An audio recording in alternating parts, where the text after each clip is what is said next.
I did it! It took. This should have been done prior to stream, but that's beside the point. Alright, I better get this started up. Alrighty. I'll quickly wait for this bet thing to be turned off. What I think I'll probably put it down to like maybe 40 seconds. That probably should be a bit better of time. Instead of 60. 60 is a bit on the long side. Alright. You don't have to enter if you don't want to, that's totally fine. But it's basically we're testing this out. Just quickly get that one cleared out. Alrighty. Let's actually begin this for real now. My goodness, it's only taken us so long to get to this point. Round one.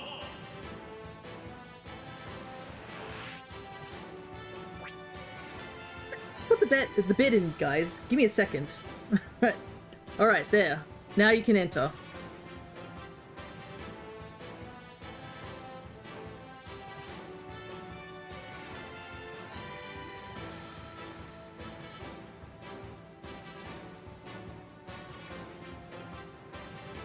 Alright. So I think that should work. Connor, try it again. It should work now. There we go. So it looks like it's all working.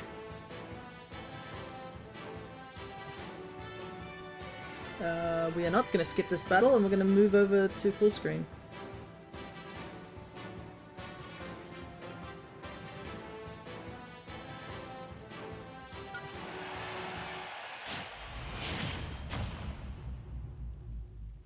Yeah, right. 3, 2, 1, go! So yeah, left and right seems to be up and down, basically.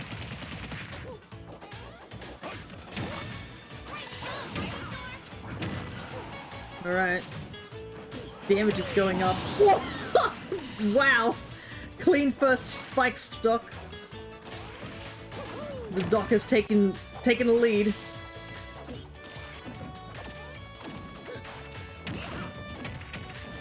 Okay, Pokemon Trainer is starting to get a little bit of damage out.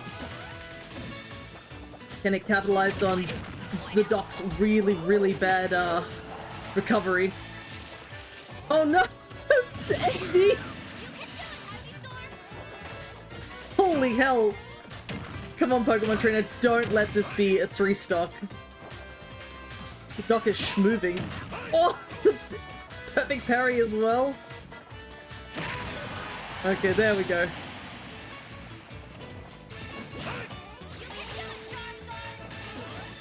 Oh, he went low. He wanted that.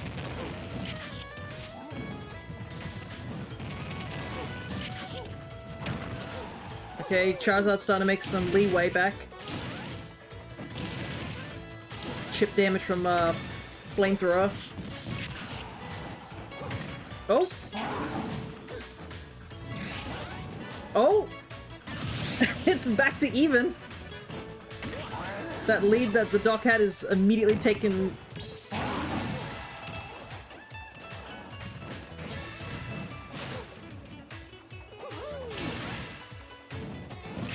Whoa. Whoa! No! Wow! Alrighty. So that means left side wins.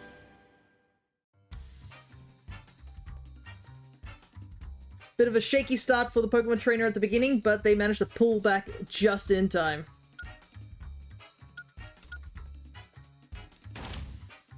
It was close. Let me see. Can I get the webcam to show up on the screen? I think I've accidentally got it on the blending mode. Let me make it normal. There we go. It shouldn't be too much distracting, right?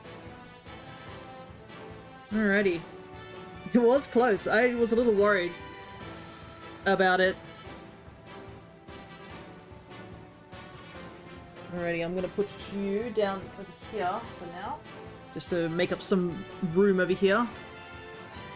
We got Gloss and Mushroom. You. It's this guy. Itty bitty guy.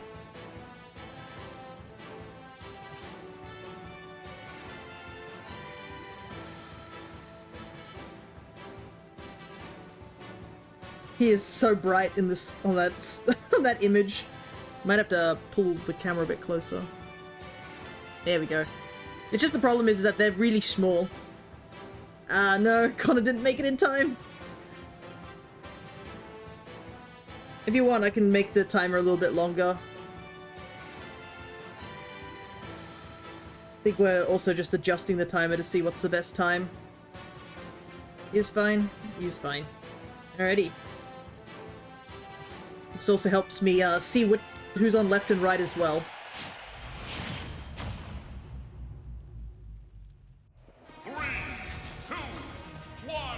Interesting. Home field advantage. We'll see.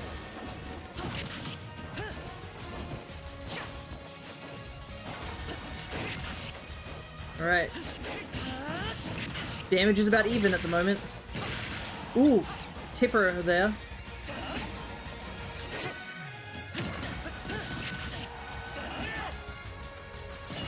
What? He went low.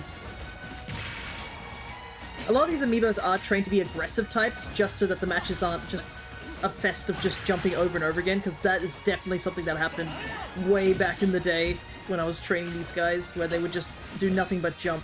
Oh, that shield. Okay. Big damage right now. Can they get the kill, though, is the question.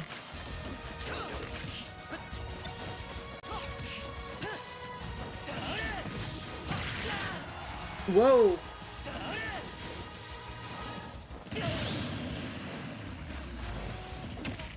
First kill goes to Moth, but immediately retaliated by Link.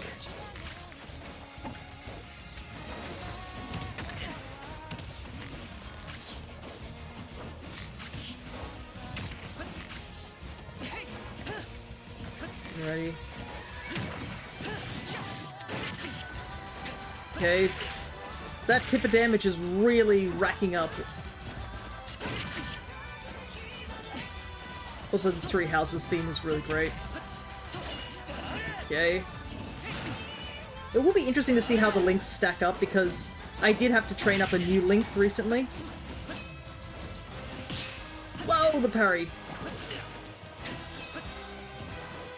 Marth can have a real trouble sending, after racking damage. Yeah, so I know the amiibos do have slightly better attack and defense stats compared to regular CPUs, but yeah, and even regular people. That's what makes even the vanilla amiibos tough to battle at times. Good recovery. It seems like both Link and Marth are having trouble getting decisive a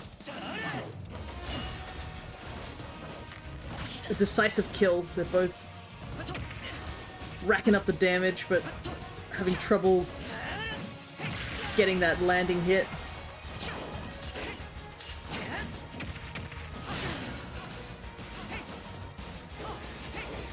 The multiple air dodges. Roll-time counter can send it flying.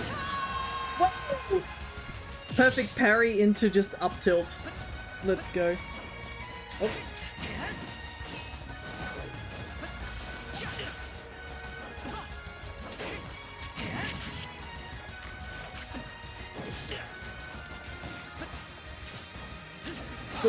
Slight interruption, but nothing too big.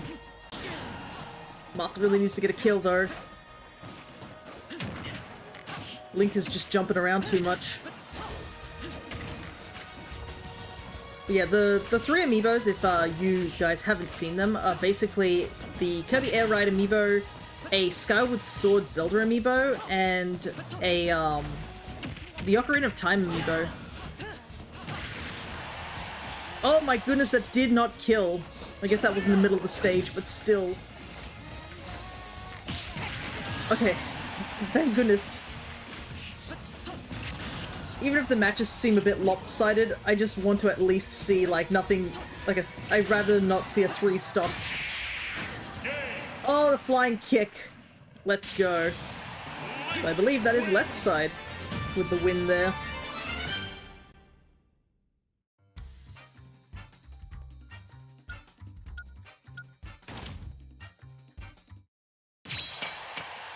Alrighty. Me Gunner versus Rob. Let's get the betting started. I feel like, Jaxie, you're getting in here frame perfect. But that's fine. I'm happy to see that the betting system seems to be working.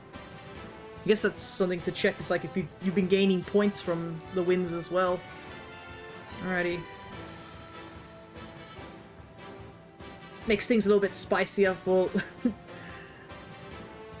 I guess Connor's getting ready to bid on the next round, which will be his beloved Pac-Man.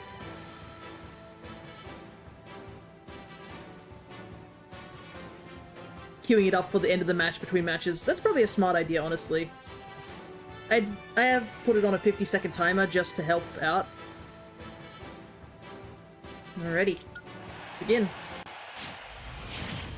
It does kind of suck that the Mii Gunners always have to have their face blurred out. 3, 2, 1. But it is, thinking about the Miis and stuff like that, like, Tomodachi Life's, like, creation thing is crazy now. Also appropriate zone for some people. Ah yes, it's so funny we went from, like, epic anime sounding music to, like, beeps and boops. Wow, he is racking up the damage, but can he get the kill? Rob is notoriously heavy.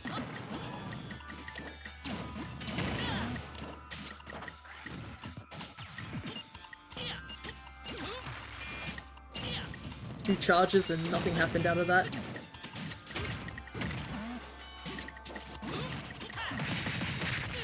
Whoop. The constant fire is also making it difficult to really get anything in. Mine are doing their best cream via the flying. Hey, you know, I didn't even see that.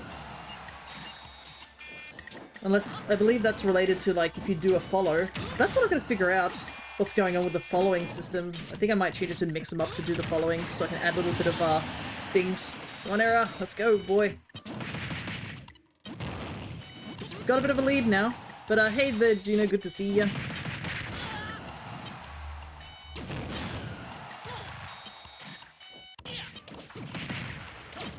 No! He's on a Lamau, both of them just jumping back and forth. But good to see you, Gino. We're doing an Amiibo tournament that I do every Easter, and I've also got a minigame on that basically allows you to bet on who is, who's gonna win. We have left side versus right side. And yeah, if you're wondering about the flying Minum, it was a joke we made back in the day of having our characters fly via their hair and stuff. And Minum is my favorite, like, Pika clone, so that's why. Yeah, I'm thinking of making that the Twitch follow thing. If it was popped up, it might be because you did follow me. I don't know why it doesn't show up on my stream anymore. It just, like, it's like, alright, here it is. But if you are, you do have access to all the stream avatars now. Which involve, like, the Kirby, the Tamagotchis, and even the Pokemon Mystery Dungeon ones I'm working on. Which I actually should go back into that now that my hard drive's fixed. Oh, that was a good combo. Mii Gunner is still very high up in the list. All those projectiles are working crazy overtime. The grenade launcher is just giving so much damage. Ooh, nice catch. Could this be it?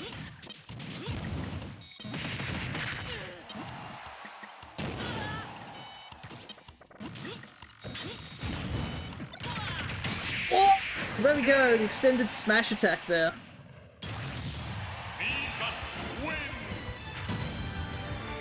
Here we go! Right side was the winning choice. I am so excited for Tomodachi Life. Just seeing the Miis, I'm just like, oh, I'm so excited. Alrighty. Yeah, so it does look like it does get points and stuff, so that's good. Alrighty, I'm gonna set the bet for the next round. And I guess if Gino, because he's just joined in, he can take a gander and see what it's all about.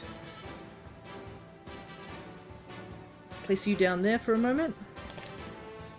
Alrighty, so it is you and Ike. Both these amiibos are pretty tough amiibos.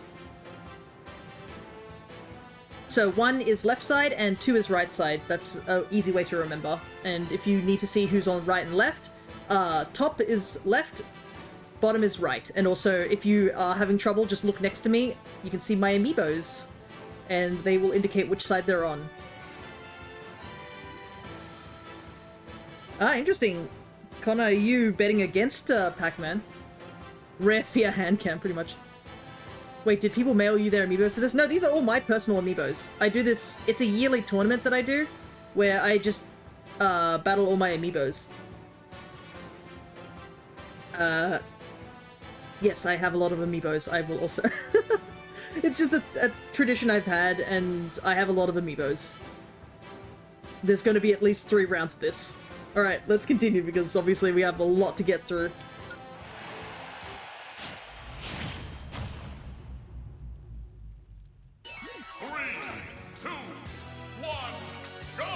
Dramatic music for the least dramatic area. But yeah, as Crest mentions, we did trade amiibos to train them. I believe she trained one of my Zelda amiibos. It's still trained by her, but like, I think I did change the palette of its color because I now have like so many amiibo Zeldas, so... Wow, Pac-Man is not letting Ike in. Both of these amiibos are actually really, really talented amiibos. Like, Waka Waka can put in so much damage, but Ether has got his fair share of, like, accidental and purposeful kills. Like, he does a ton of damage, and with the amiibo's abilities to, like, really hit the mark a lot of times, it definitely does help with racking up damage.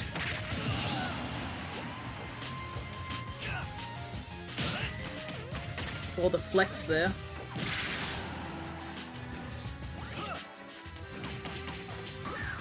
The thing also is just that Pac-Man's very mobile in the air, which I think kind of counteracts Ike at the moment. But we've had some matches where the Ike amiibos have won just purely by accident, because it's surprising how many amiibos will go out and just get killed by Ether.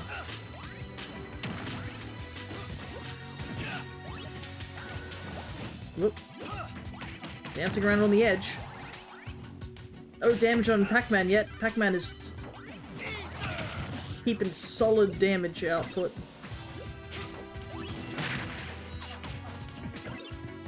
I think that down attack, that little kicky thing he does, just does so much damage, as well as like it's so disruptive. Pac-Man would be a little bit too swift for him, yeah. Like, when I was first playing around with Pac-Man and stuff, I would notice, like, man, Pac-Man has a lot of aerial game. Like, look how far this guy can go out, and then he's just like, yeah, I'll just come back on land. He does it with a smile. And he's decently heavy, like, he's not a very light amiibo, too. Ooh. If I can... Oh. Oh, I think that's game.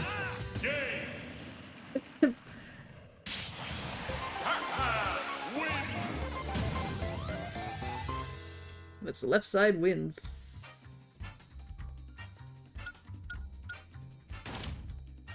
Alrighty. Bet against Pac. First of the bets I've lost. Alrighty. The thing is that sometimes you can use, like, past experience to try and figure out which amiibos have a better chance of winning and stuff like that. Get the betting opened once again. So this is against... For example, like, Ouija and PK are both really good amiibos from, like, past results. At least for me. But sometimes you just, like, see an amiibo just not have an answer to another one. And since I always just do random spinnings and stuff like that, holy hell! That's a lot of points! Isn't that all the points you get from the follow? I have 2 Luigis. But sure, I guess. Are you getting these points, do you know? Because when you follow for the first time, you do get a plus 200. So that's probably where he got the points from, but that's a crazy amount. Alrighty, let's begin.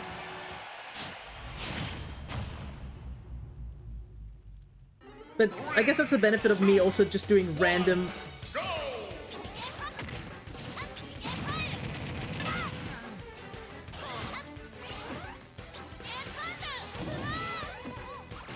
Whoa!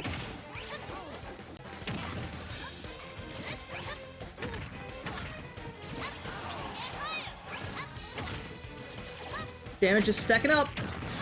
It's even. That PK fire is really annoying though. Luigi is catching him in the air. Oh, what a clean catch from Luigi!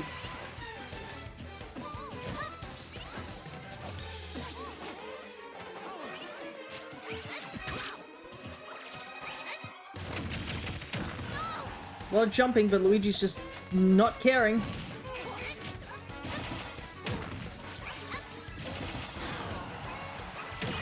Oh! Luigi's still in it. He's racked up a considerable amount of damage on PK. Whoa! Misfire! Oh, the PK Thunder wasn't enough to get back to stage either! Luigi's up. Oh no, he's off stage though. This is one of PK's techniques, is to bully people with PK Thunder. If you even dare go off stage. Not giving Ness time to swing, pretty much. But Ness isn't giving up. Both sides are putting in the work.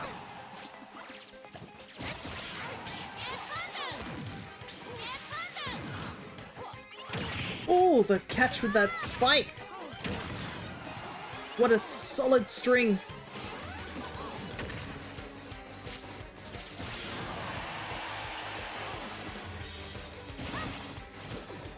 Whoa. Oh, it's... Oh, is that it? No, he still had a bit of aerial drift. Hey, let's go, Luigi!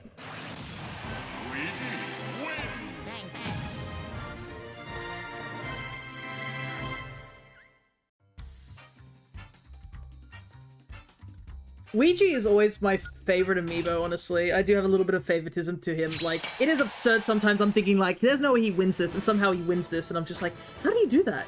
I'm like, it's the power of Luigi, apparently. Alrighty. How many points to Bumblebee? Ness, you failed me. I know. 230. Interesting, so it just went back to 200. Unless it was... Pretty sure it should be a plus 200 on the bidding. Let me take a look. Yeah, user payout, sub payout, mod payout. Should be 200%. Wait, I haven't done the bet thing. Let me do that real quick. Well, at least he gets to keep the 230 points. Okay, this is... Regardless, if things aren't adding up, I can always double check it. Actually, this is the first new amiibo, actually. Also, you get to see how big this amiibo is. Here we go. It is the Kirby Air Rider amiibo.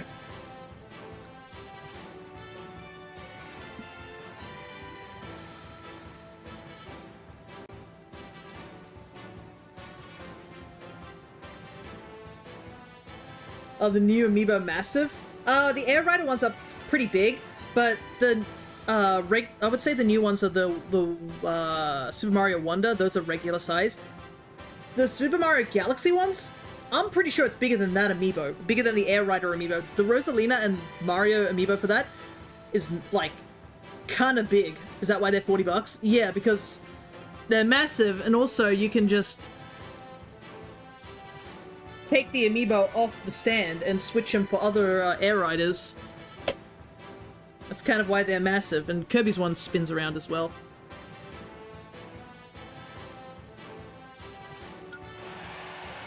Alrighty. Oh my god. 2, 1, go! What is this music for this stage? But yeah, that's why they're a little on the expensive side, because they're actually quite big. Amiibos have been going up in price, unfortunately. So, but yeah, the Air Rider ones are more expensive due to the fact that, yeah, they are like... They are pull-apartables and big. Alright, Alex has not got a good lead here, but the damage output's still pretty good on both sides. Okay, up to iron weapons. Ooh, nice, nice. Kirby's still keeping the lead. Solid back air from the mine pickaxe.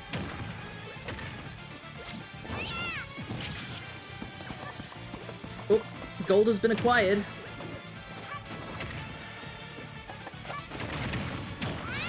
The damage is so hefty right now. Ooh, my goodness, what a perfect catch.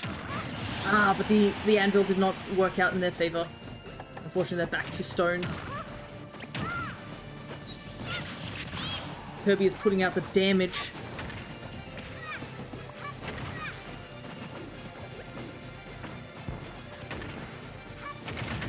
Ooh.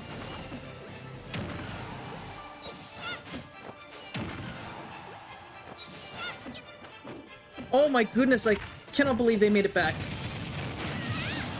And decisive up air as well.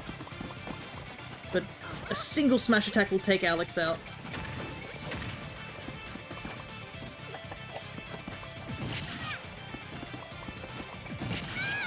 Oh no! The chip damage is... Pick it up! Oh, the decisive parry. Oh my god, diamond tools! It could be anyone's game.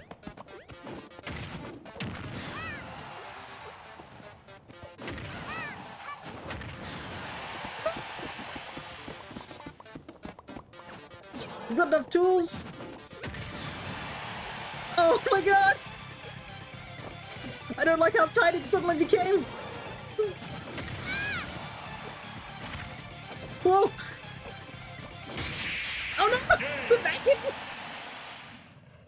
Oh my god!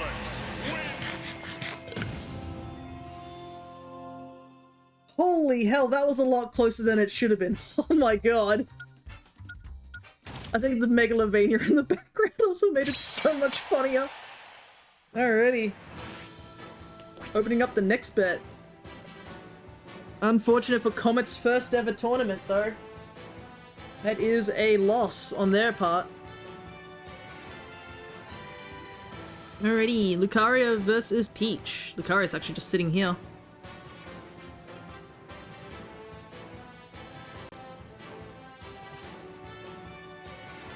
Hey, a clip. Neat. First clip of the stream. Anyways, I'm glad that I managed to get that command working too, which is handy.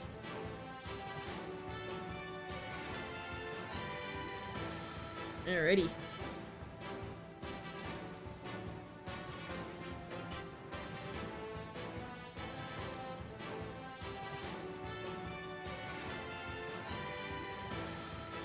Okay, let's get started.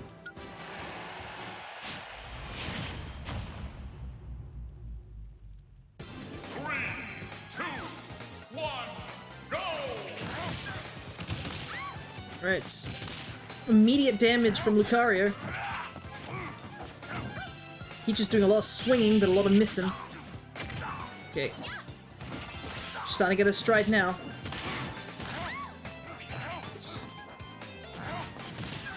Lucario's still doing sectional damage. But very even. Lucario's not as floaty as Peach, so we'll see how this goes for them.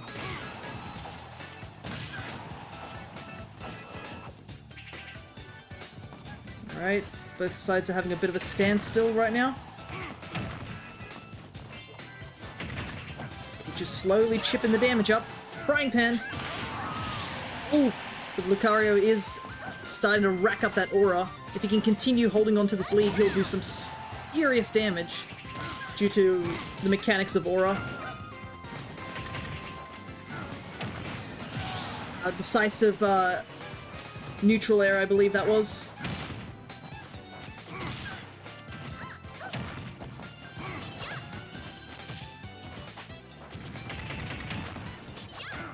They seem to be pretty even in terms of damage. Like, once they get, like, a connection, they can really juggle up the damage, which is always good to see.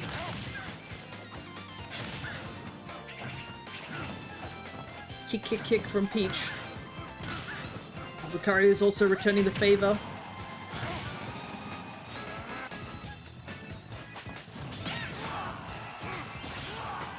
Okay, both of them are in high damage range. Dang, was that just a dash attack and that killed? Holy hell.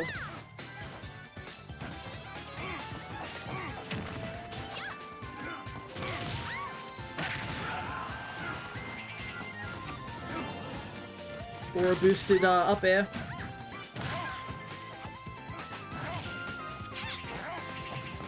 Peach needs to get the kill, or she's gonna get... She is taking 20 damage from a down air. Holy hell. Alright, she's behind, but...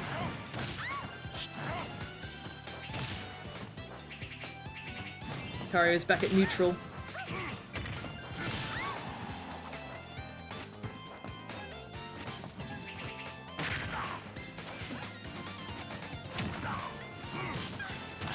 Ooh, solid, solid.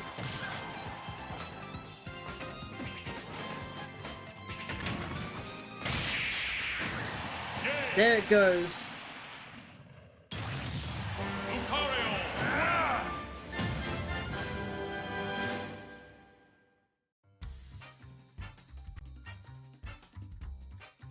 A victory for Lucario. Yeah, the trade-off attacks. There were quite a few of them, actually. Alrighty, we're down to the bottom of the first half as well. So let's get the Magenta versus Nerf. The good old Nerf jokes back in the day. You can see some of my older Amiibos have sillier names back when I was younger. And I'm like, you know what? I'm never gonna change the names for these guys.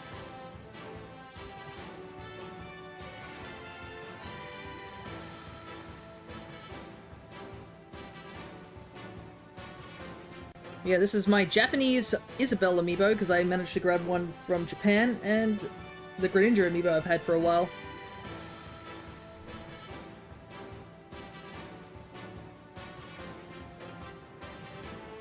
Wait out the timer real quick, and then we'll head on off.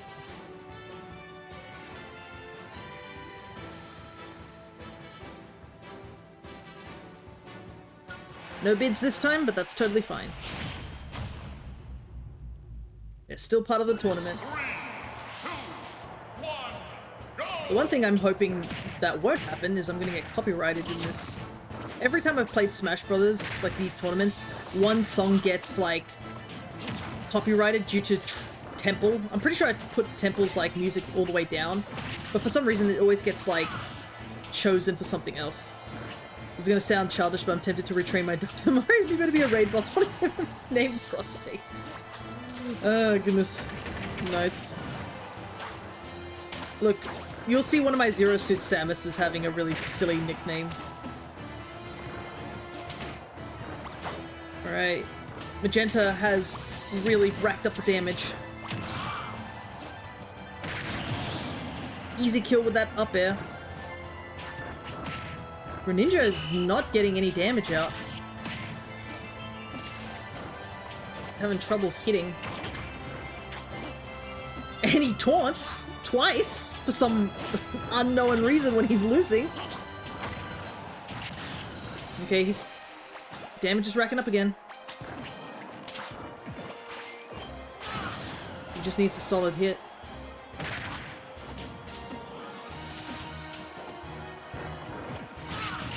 There he goes, he gets the water shuriken up there.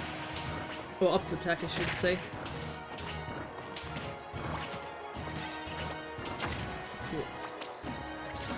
Damage is still reasonable from both sides. Interesting. I guess the fishing rod cannot be counted if it's just a string. I guess that makes sense, it doesn't have a hitbox. Okay. Isabel's found something, but can't capitalize on it unfortunately here.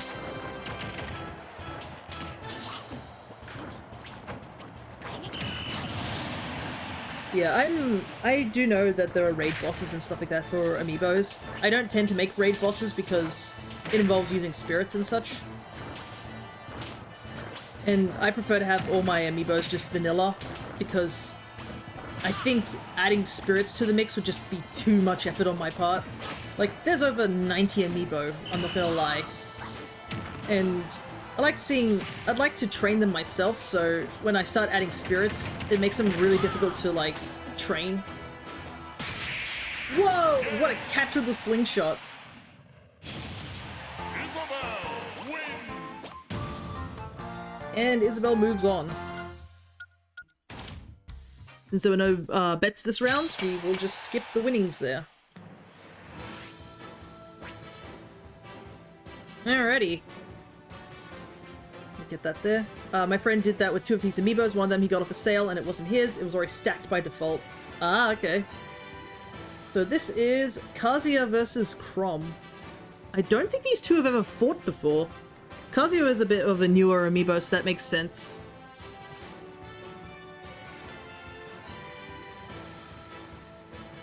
It was a Wario named I'm Gonna Win, and his pink DK was called 62. Ah, yes. If that doesn't scream peak child names, it makes sense. Alrighty.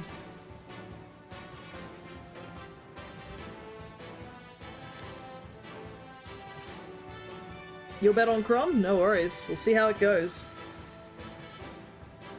I think I'm decent with training most of these amiibos, but it's always hard to know for sure.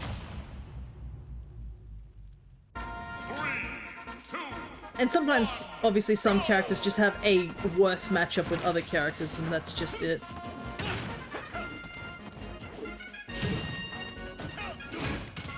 Damn, we didn't see any of that. It was just a platform.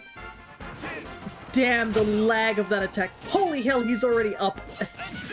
He's already up 92 damage. Kazuya hits like a goddamn truck. But he's not giving up. They're both really hard hitting Mon. Alright. With a solid dash attack. Kazuya will probably win, but I'm an Awakening fan. I like rooting for underdogs. Understandable. I'm also a big...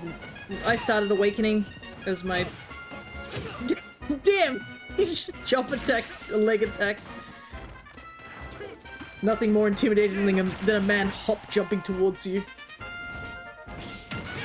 Ooh, solid catch. Dang, that was a really good catch on his part. Alright, we're back to somewhat even.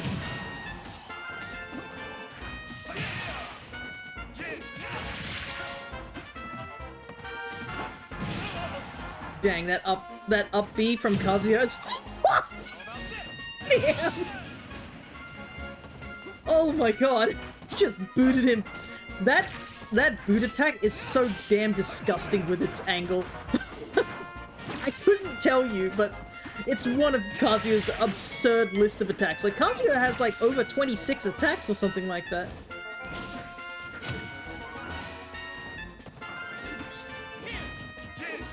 Did Chrom tech during the hit and got angled downwards? No, that's just exactly the angle it sends you. I'm not joking.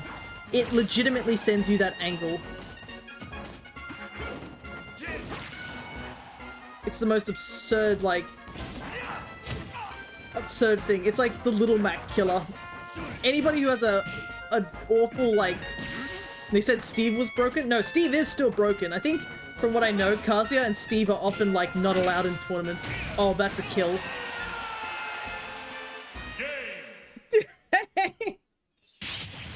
Kazuya Mishima wins. Poor Chrom, he got rinsed. But yeah, Steve is broken for the fact of just, like, the technical side. Kazuya is broken because of the sheer absurdity of his power.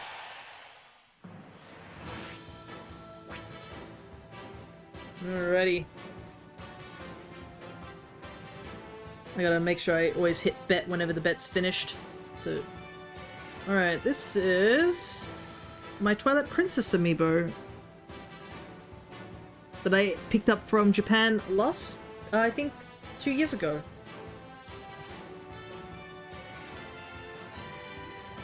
And then my Pichu. Poor old Pichu.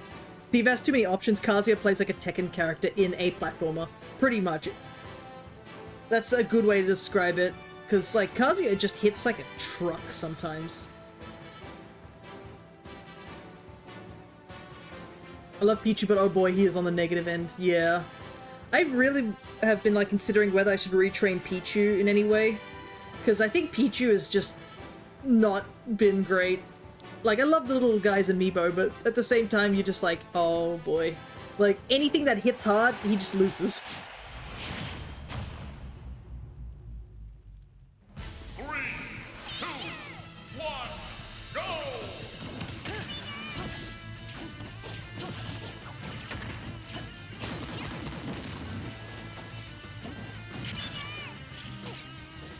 The sound of Rat getting hurt is pretty much Pichu's gameplay. And the worst part is that if Pichu doesn't hit and uses an electrical attack, Pichu's just taking damage on its own. Like, it's taken like, what? You can see it's taken like a percent of damage every time.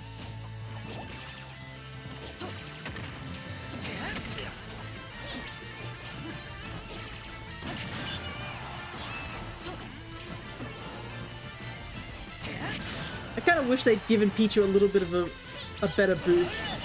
Because Pichu really needs the boost.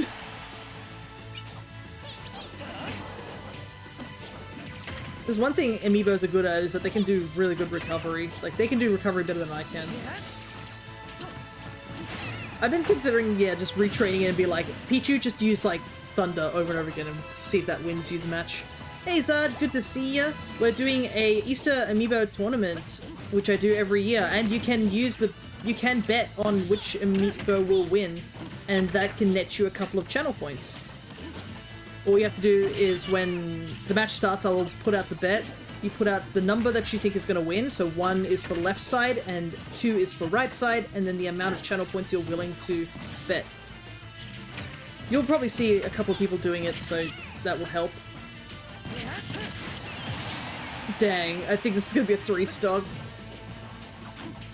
Yiggy.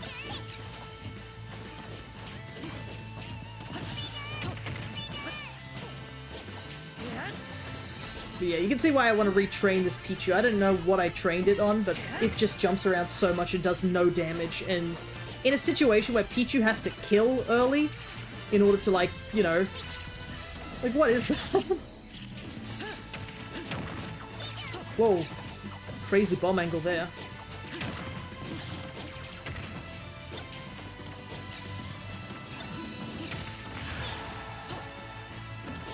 Like, Pichu hasn't even hit the 100s for Link. Link has done more damage to himself, I think, than Pichu has.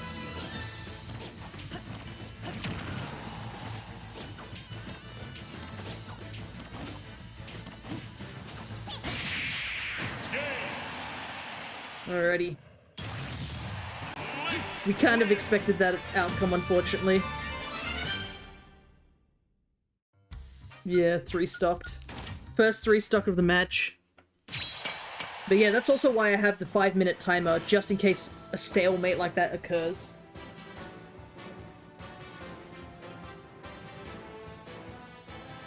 Alrighty, so this is... the Lost Link. Yeah. It's actually also my Majora's Mask Link amiibo.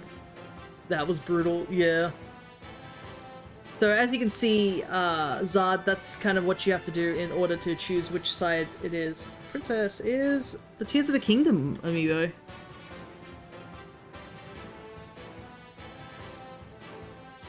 I still love the Tears of the Kingdom Zelda design. I think she's currently my favorite of the Zelda designs. I think it was like Skyward Sword's Zelda was for a long time one of my favorite Zelda designs. And I think it's also just helps by her personality actually being a personality. And then Tears of the Kingdom's design came out and I was like, that's a really pretty Zelda. Yeah, that's how the betting works, I guess. You do have like 50 seconds to do so, so just keep that in mind. And when the match starts, all betting is closed, because that would be unfair to bet during the match. 3, 2, 1, go!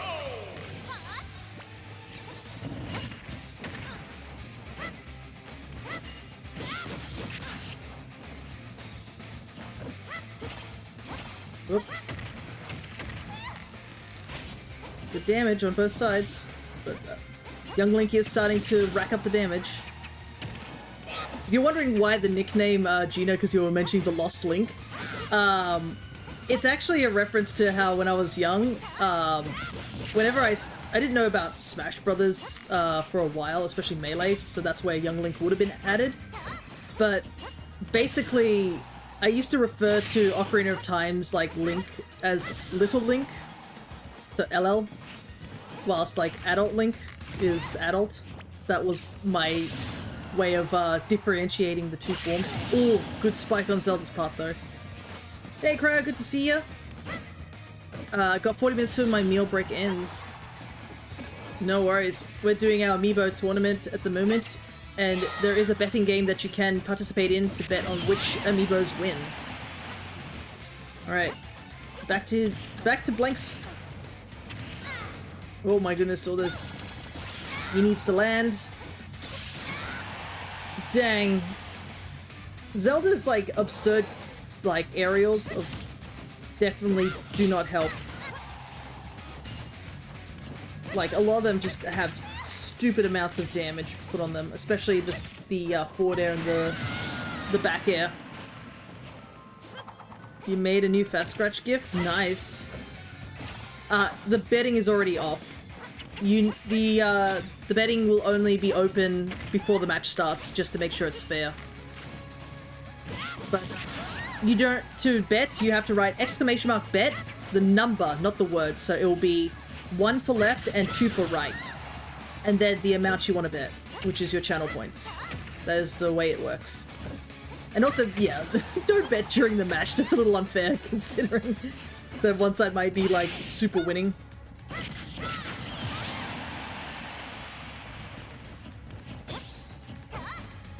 It'd be like betting on horses and waiting for, like, the first 3 horses to be up at the front. And being like, yeah, I'll bet now. Okay, he's making a little bit of damage back, but the match still looks very much in Zelda's court.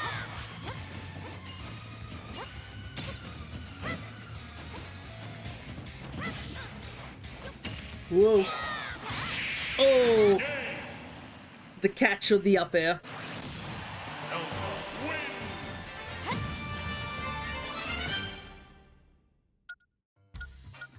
An even fight, though. Alrighty. The betting will be opened now. So this is Bowser Jr. and Little Mac. So the Bowser Jr. amiibo, for those who don't know, is actually used to belong to my cousin. He had a bunch of amiibos that were just collecting so much dust, and I was like, hey, do you want me to take these off you because you're not using them? Oh, you don't have any points, Cryo, because you used up them. You have to wait till you have 10 points in order for you to bet, because 10 is the minimum. I mean, if you stick around in chat, you should be able to get a little bit of cash in at some point. You are broke, yes. But yeah, my cousin was like, yeah, you can take them off my hands and stuff like that. Too many Mega Eats, yeah, pretty much.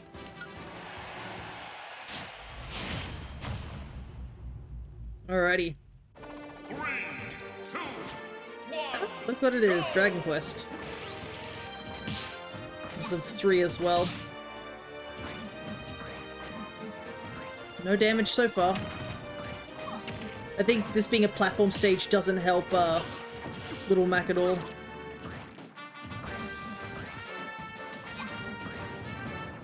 I think it's all been like... I think these have all been battlefields, right? Yeah, that's a death. This is gonna be rough for Little Mac, unfortunately, because some amiibos he's not bad against, but there are definitely some that he just does not work against, which really sucks. I think also there being platforms is not helping him either.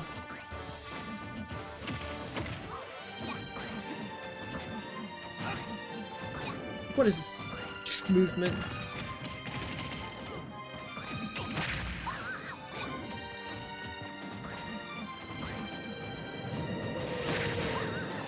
Oh, nice. He did get a kill, though. Fun fact I learnt recently from, at least he's doing better than Pichu. Apparently Dragon Quest loves to do, like, collaborations with McDonald's. I've learnt this recently. They actually had a collaboration, this February of this year, even, where they had a thing where you get a Matro Yoshika, it was a Matro Yoshika slime, where you basically could enter to a lottery, and then in that lottery you get a chance of like being a winning the prize, or getting the chance to win a prize. But basically it was like a giant slime which you opened up, and it had a Grimace slime, a Birdie slime, the Hamburglar, and then a little tiny metal slime in it. Yeah, it was a raffle. But yeah, they just had this collaboration, and apparently it was very recent. I had no idea that, like, Macca's and Dragon Quest are so closely tied for collaborations. It's kind of wild. I know Dragon Quest is an incredibly beloved game, so I don't blame them, but it was just really interesting to see that that was a thing. In fact, I actually bought a coffee which has the, I bought a can of Boss Coffee, I believe it is, a Japanese brand. Raffle, a legal form of gambling for kids. Sort of, but at least with a raffle, because Japan does raffles for a specific reason. The reason they do raffles is to prevent bots as well. Because, you know how there's that whole situation we have over here in the West where if something goes up for sale, a bunch of bots will come in and buy all the tickets and then resell them. The lottery system that Japan uses is a means to attempt to slow down that, I guess, botting system. What have we got here? Klobber and Harvey, man of the people. I believe that's what we called him last time because we couldn't get my other villager amiibo to work, so he had to go... we had to have him, like, fight twice. But yeah, that's basically how, betting everything I own.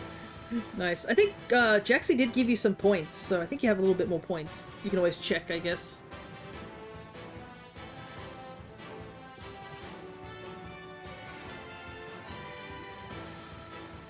Oh no, it didn't give you the points. Weird.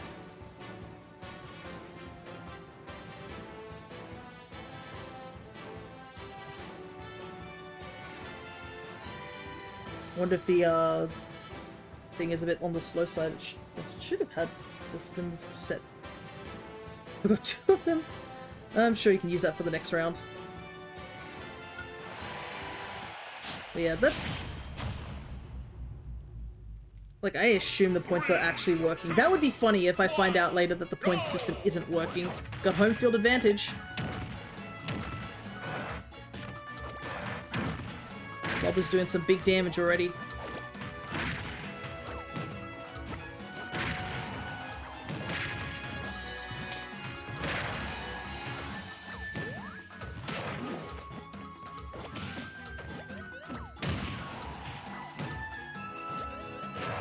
That villager has an absurd recovery. Oh, did he throw the Gordo? Yeah, he did.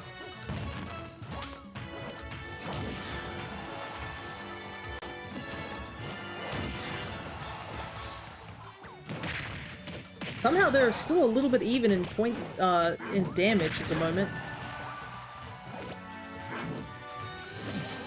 They just can't get that hit they need to get the kill, is the issue. Or the delay with the balloon. Oh, he tried to go for the pocket, the Gordo, and missed, and the Gordo just took him out.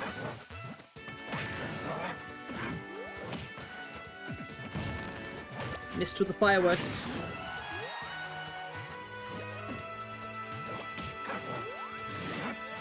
super low to get that kill. Can you be honest for a sec? I mean, if you want to. You did not mean to bid on DDD. Well...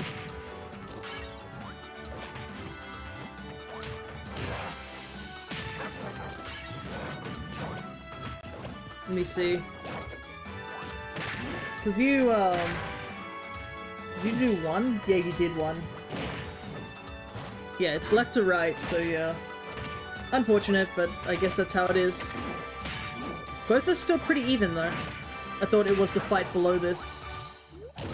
No, it wasn't. If you are unsure who's doing the fight, it's, just look to my right and you'll see the amiibos that are competing, if that helps as well. You have 50 seconds to enter the bet as well, so that should be plenty of time. Ooh, the Gordo return. The damage is pretty stacked on Villager right now. DD can get a solid hit. We're back to even. Last stock situation. Gotta hydrate whilst I'm waiting.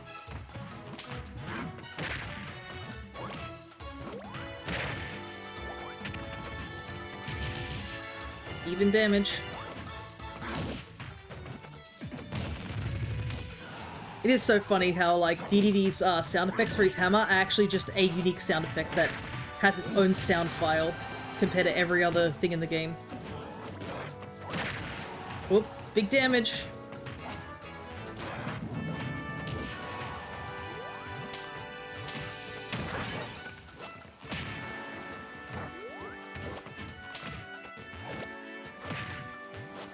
Whoa!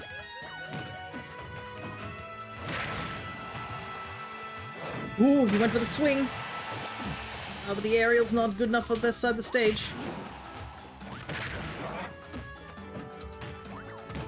Getting down to the wire. A solid smash attack from either could take him out. But DDD is pretty heavy. The damage is racking up. Oh! Just enough damage.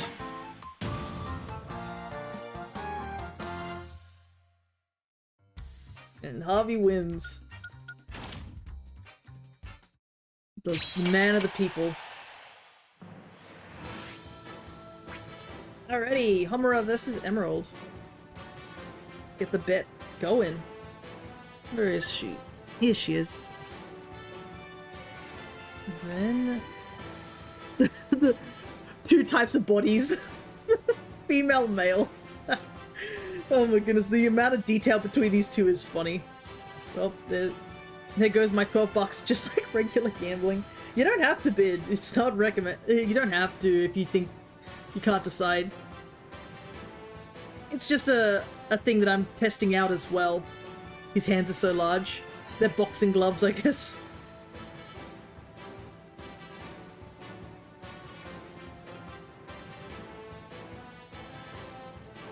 But it is a thing that I'm testing out just to see if it'll be handy to try out later on. And we did have some technical difficulties with it, like right at the beginning, so it will probably need to be tweaked a little bit to make sure it runs properly next time. Oh my god, what is this music here?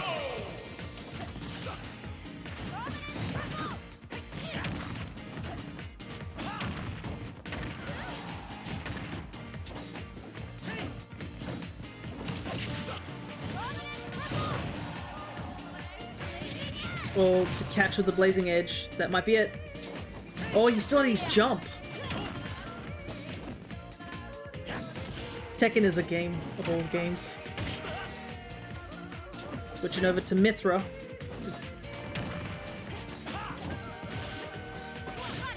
Pyra. Pyra may be slower in the air, but she has some serious actual firepower.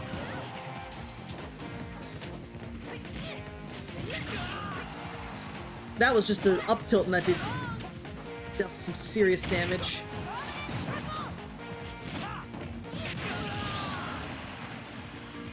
KO on the Mii's side.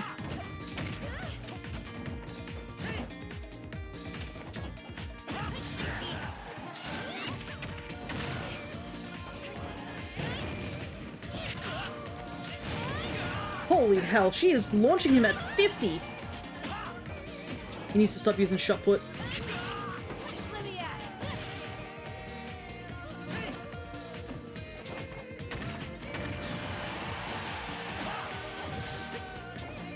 Definitely may have installed too much shot put damage.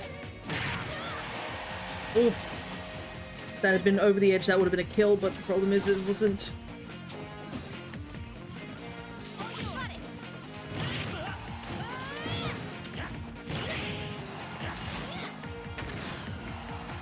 Hello, Yellow Yoshi, good to see you.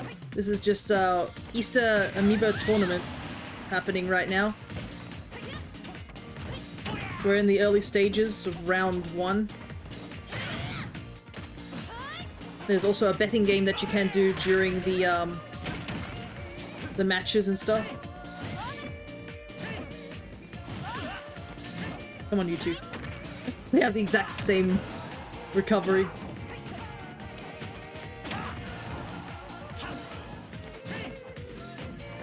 Somehow the damage is back to even? But the recovery is not there for the Mii brawler. It looked pretty one-sided for a while, but somehow he's managed to pull it up a bit. Still a little bit behind, though.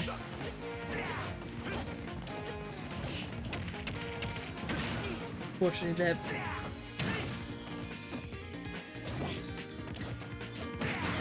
Alright, back to even.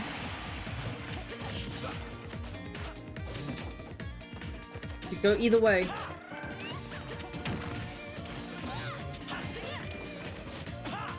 They're having a bit of trouble landing some hits.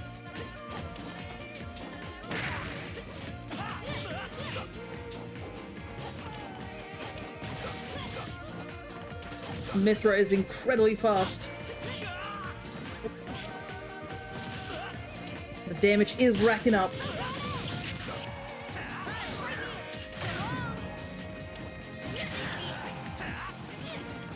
He's just not able to land a hit.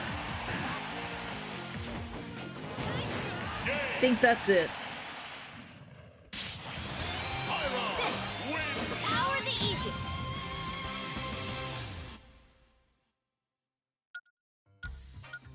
I love how low quality the faces are on the Miis compared to like literal Bishonen girl. Alrighty. The next bet is on. It is Lucina versus Mewtwo. Try and move some of these around a little bit. Where is she? Here she is. In order to do the betting, you just have to do !bet. The number, option left is 1 and right is 2, and then the amount you're willing to bet.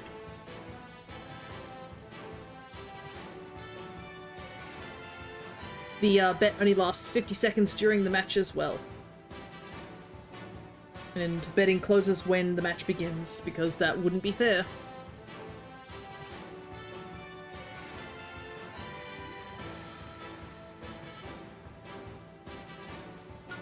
Alright, let's begin. 3, 2, Fountain of Dreams. go!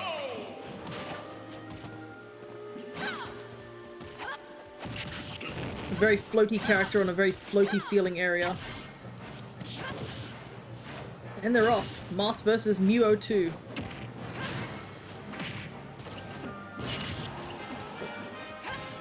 Cena has definitely got the damage output right now. Mewtwo is also another amiibo I was donated, basically. I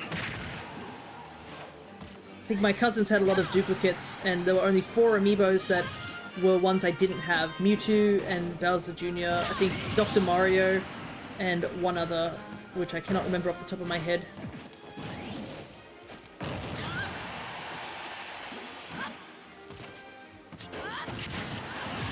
Alright, back to even for both of them, both on 0.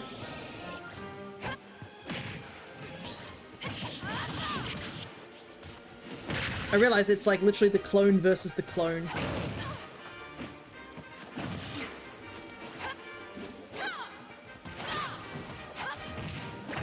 Solid damage though, on both ends. Both of them seem to get a good, like, hit and two, and it really racks up the damage.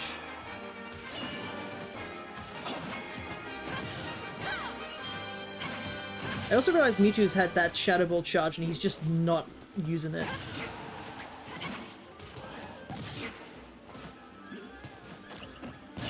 Woo! The tech.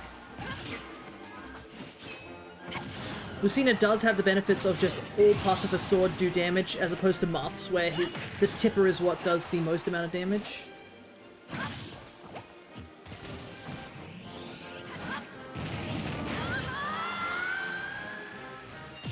That was a solid kill there.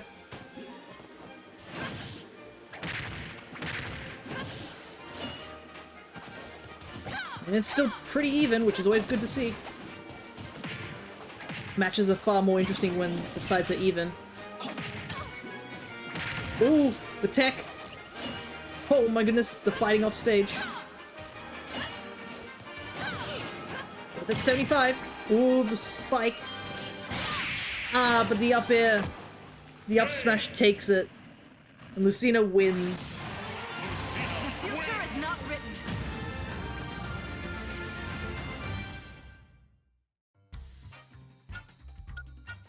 Alrighty. And I think, there's one more match before the, round one. Ah, and I guess this is the time I can show off my custom Amiibo. Here we have him. It's my Yoshi Amiibo versus my Inkling Amiibo. Let me put the bet back on. This was back when there was a black coloration of Yoshi, and now it's not a thing anymore, unfortunately. Got the closest color, though. I was actually planning on doing a custom painting of one of my Amiibos, but unfortunately, March was just too busy. Like, I wasn't able to do anything in March. There was so much stuff I want to get done in March. I wanted to get my costumes, my cosplaying costumes for stream ready. I wanted to get some other things ready, and then none of that happened because just everything crashed in March. My hard drive had corruptions, I had to get a new hard drive, and there was delays on things. It was crazy.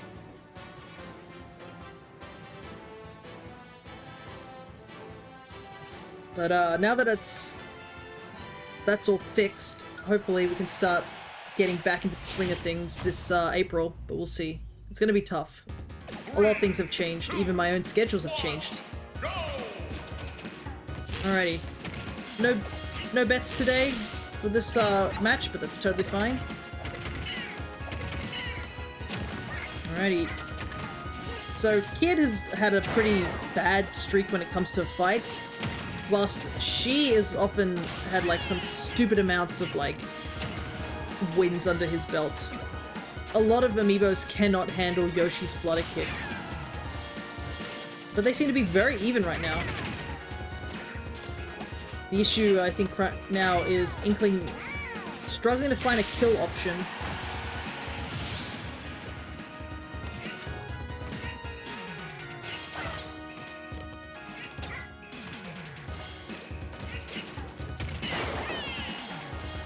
Did not kill, apparently. They're both choosing not to fight each other, apparently.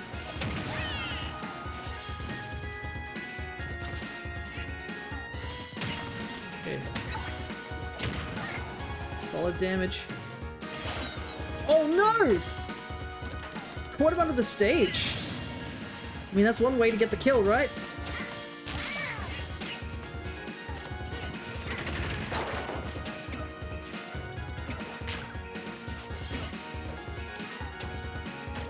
Speaking of Yoshi, I'm thinking I have to go see the Mario movie that just came out soon.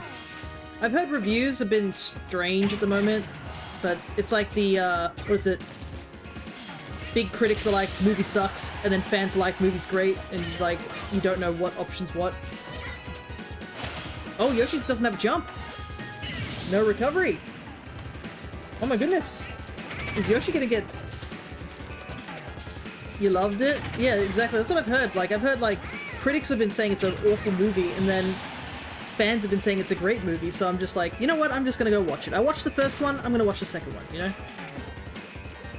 I do love the Street Fighter thing where the music gets really fast in this section. It's really cool.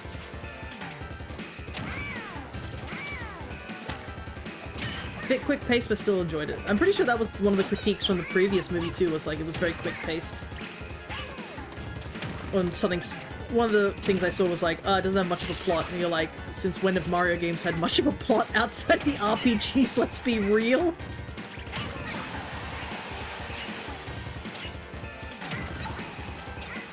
Yeah, I am excited to go see it. I just gotta find a time to go see it.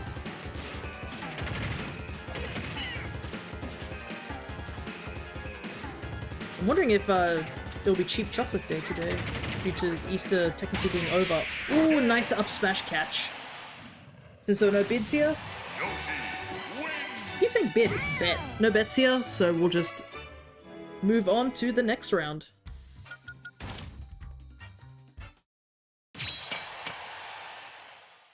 Round 2. Alrighty, we're back to the top of the round.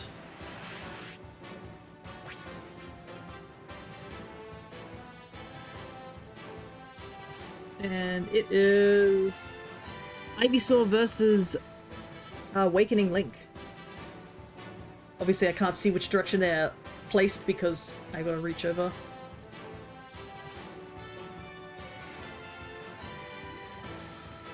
Alrighty. The pack at the top of my desk is definitely thinned out a little bit. Also I realized... Does that say Fushigi? Yeah. Because, Bulbasaur's Japanese name is Fushigi Dane.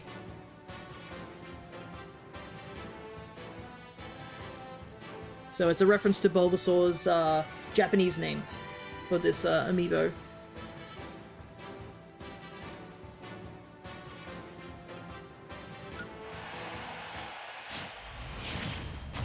Ready, Pokemon Trainer versus Link. 3, 2, 1, go! I don't think I've ever seen this music, this actual track ever. Why does the stage feel... Yeah, definitely looks like this. I've been getting a lot of battlefields. I think all the matches have been battlefields. The mine went immediately to the Fushigi Ball. Ah, okay.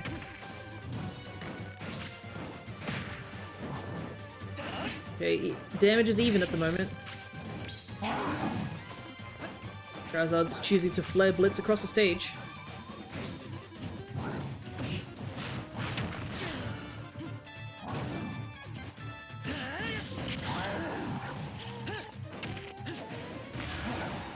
Big damage with the bombs.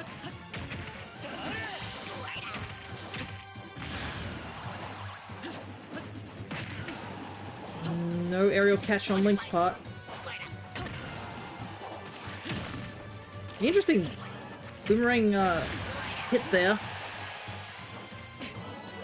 Alright, both are at high damage. A single hit will take one of them out.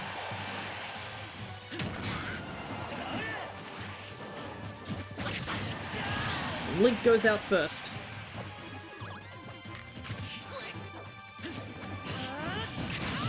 Got him with the up smash. Back to neutral. Good parry on Link's part. But Charizard is definitely one of the big damage dealers in this match.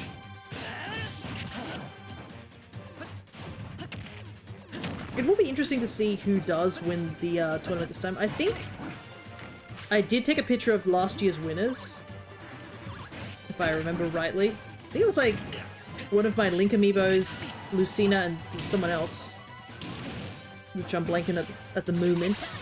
I can actually look it up while I'm waiting on the match. Oh! KO there too.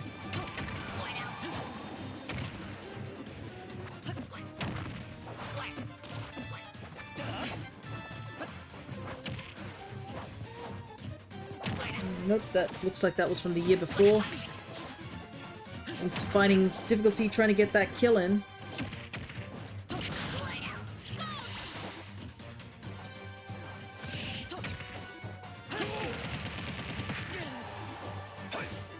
The damage keeps racking up.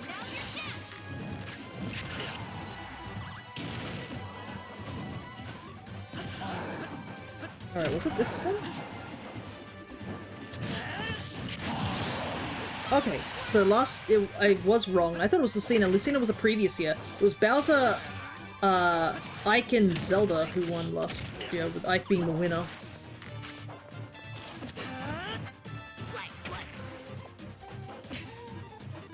And I believe out of these three, I don't think any of these three are currently in the running at the moment. They haven't competed in this round yet.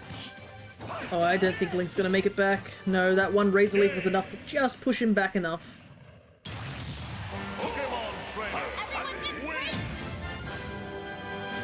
Alrighty.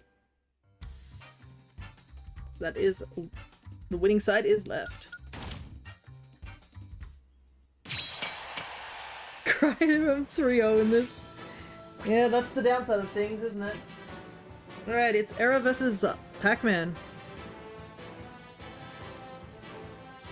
Let's get this going.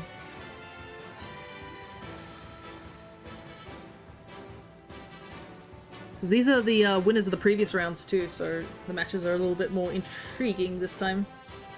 But once you get past like the first big round, the matches do feel a little bit faster.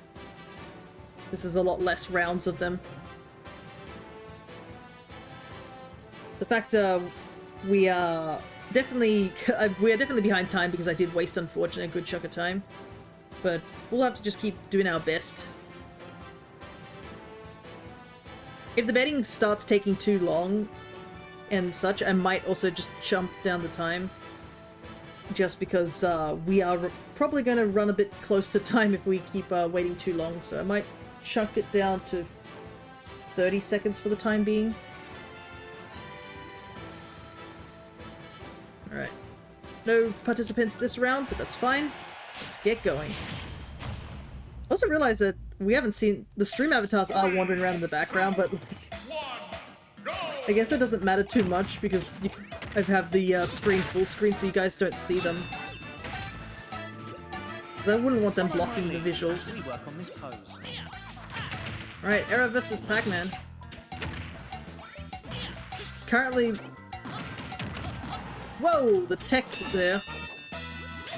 What a wild display. Stand straight and Aerial try to keep versus your bottom tucked in. aerial projectiles. Okay, damage is starting to rack up on Pac-Man now.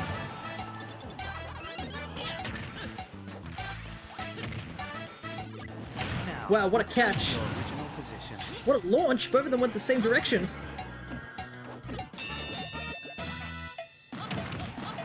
It's crazy the tech power that some of these amiibos have. Follow my lead as we work on this program. Ooh, they both went for a smash attack, but Pac-Man missed, so... me Gunner takes the first hit. Feel your sides tight. Also remember to stretch, people. Back to work you go, Cryer? No worries. Now, return to your original position. Also, I have to say, the rhythm boxing is such a fun track. Is he gonna make it back from that? Wow. The sheer difference of, like, recovery that Gunner has from Brawler is absurd.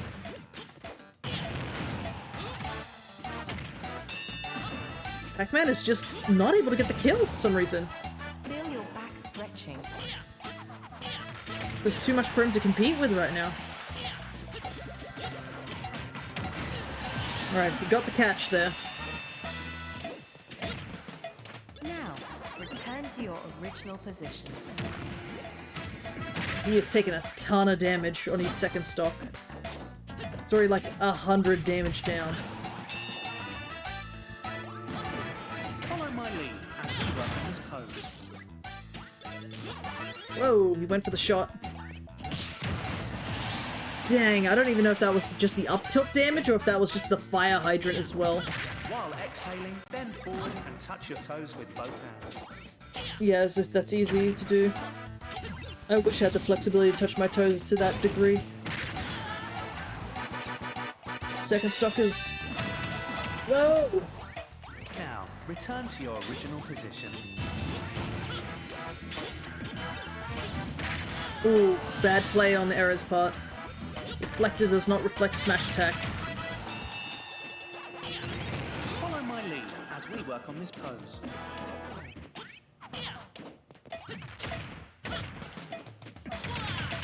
Is that it? It is. I think Connor will not be pleased to hear that his boy has fallen in battle. Waka Waka is out.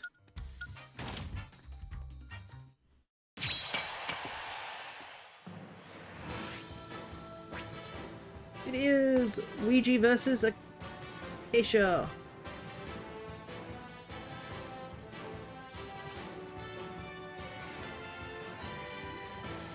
Whilst Acacia had a close match with Kirby, what will the match be this time?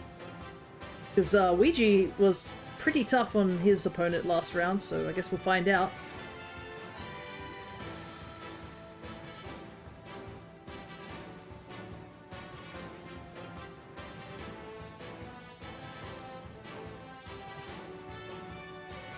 If we can't get enough, enough users for the betting thing, I'll just pause it for a little while. 3, 2, 1, go!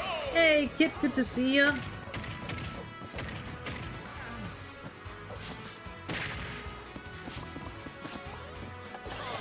Okay, so it does show up on screen. Thank you so much for the follow as well, Kit. Now that you are following, you do have access to the stream avatars. Being the Tamagotchi ones I made, the Kirby ones that are available, and the Pokemon Mystery Dungeon ones which I'm working on. We're doing our yearly Easter Amiibo tournament. I'm doing well. Thankfully we haven't had any tech issues, which I did try to fix yesterday, because that did cause my Dragon Quest stream to completely just die. Ooh, second misfire of the stream too. Ouija is not able to get a good read on Alex though at the moment.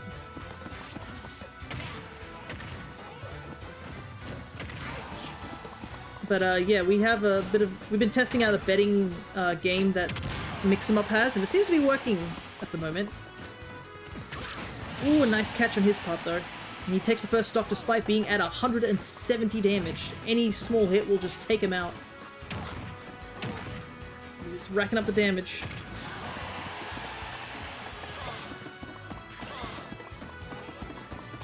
But Alex, being so preoccupied with mining, does not bother to try and stop his recovery, even though Luigi's recovery is incredibly slow.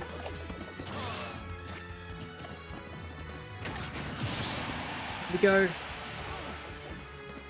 But yeah, the betting system was just basically to see if you could bet on which side who win with your channel points. And it looks like it's working now, so that's good to see.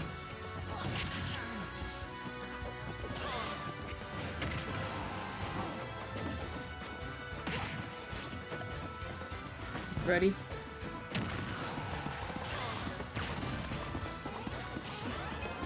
Oop, diamond was required. But doesn't matter because as soon as that was constructed, it was immediately lost. Luigi has the slight advantage here.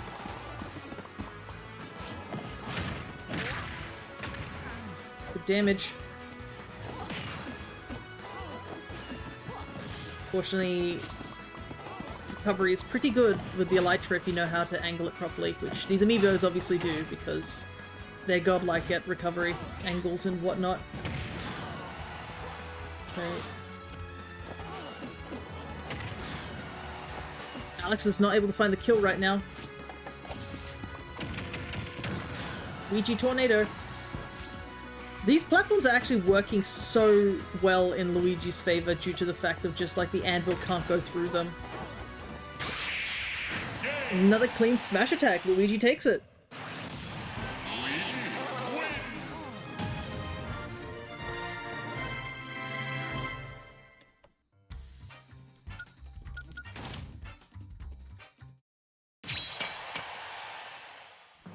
Alrighty. Lucario versus Isabelle.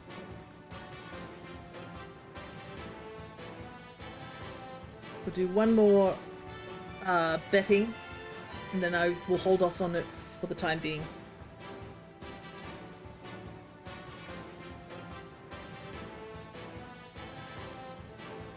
Because we're already at the 2-hour mark. This stream might actually hit the 6-hour mark, honestly. Given, like, just the the play-by-play.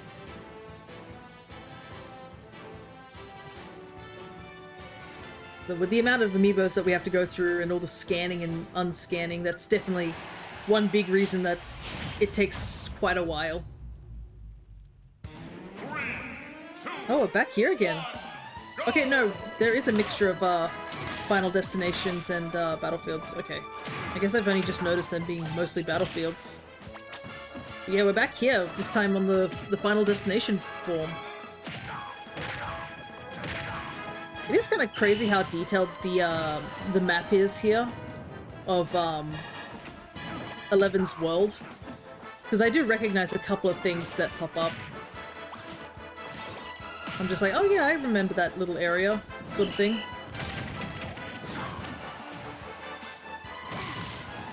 They do a pretty good job, basically. Wow, very quick kill on Isabel's part. Unlike the previously the first match that Lucario was in, where the attacks were quite slow.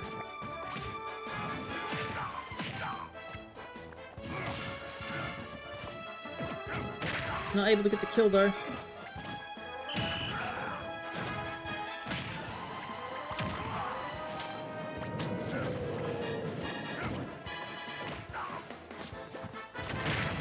Oh, interesting. Knocked him out of the Lloyd rocket. Slingshot does so much knockback, but Lucario is really, really high on damage. Not anymore, though. He still hasn't been able to take a single stock off her. This could be another 3-stock if she plays it super carefully.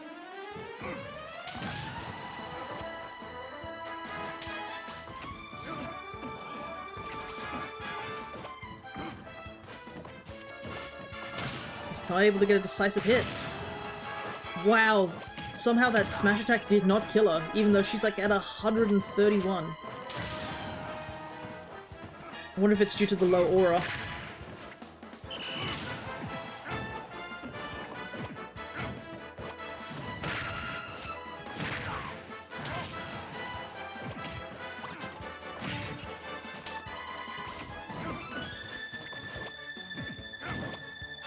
Now he should have enough aura to take her out, but oh my god, that is a 3-stock. That is our second 3-stock of the tournament.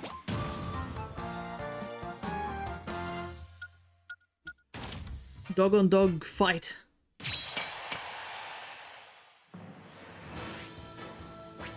Alrighty, Kazuya versus Twilight Princess Link. Kazuya did do a ton of damage in his match previously. We'll see how it goes here.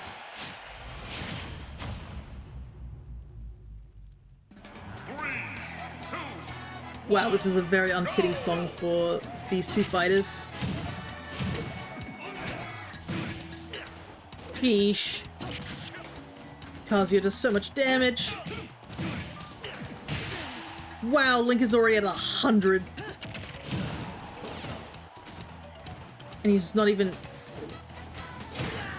doesn't even have Kazuya at 25.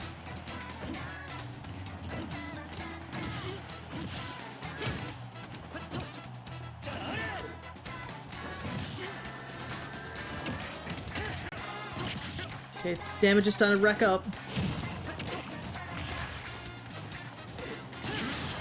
Jump attack does launch, but it's not enough to take the kill.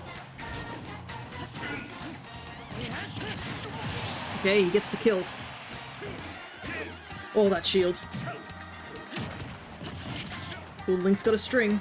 The string ends very quickly. Do have to be careful around shields, though. Kazuya can easily just melt a shield if he wants to.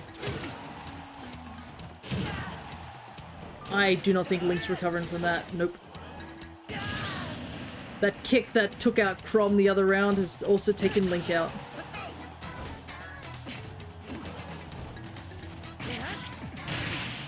Dang. Kazuya reflected Link's Master Sword beam. That jumping kick just is too fast for Link's jump attack. But Link does get him down to the last stock, but any single hit will just kill Link. Like, Kazuya doesn't even need to try. Link is not going to go down without a fight, apparently. But it's not enough.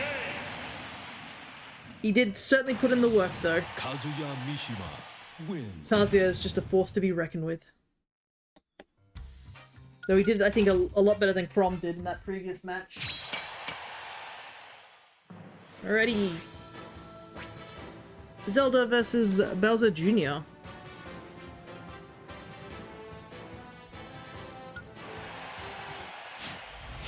I think the matches are going to go a little bit faster. 3, 2, 1, Alright, let's go. go!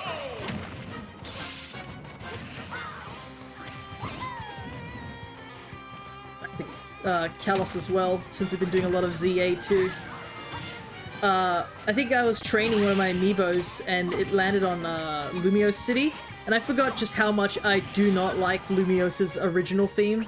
I don't know, it just seemed too... maybe it was just me getting sick of it, but after playing ZA, I definitely prefer ZA's version of Lumiose City.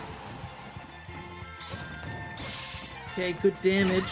Oh wow, the spike! He tried to jump to recover and she just denied him that. Because as soon as Bowser Jr. is out of the cart, if you do hit him, it does put him in a free fall. And in a spike situation, there was no way for him to recover. He's at high damage, but he is 2 stocks down. And I'm pretty sure he died, like the second stock was taken with very little damage as well.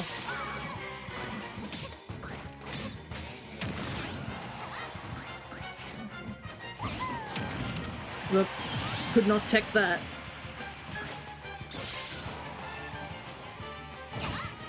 Dang! He got completely denied, like... Her spike just completely denies him. I'm pretty sure that was the fastest match we did. Holy hell.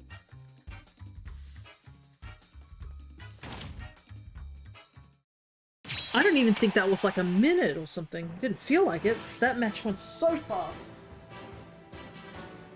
Already. Villager versus Pyra.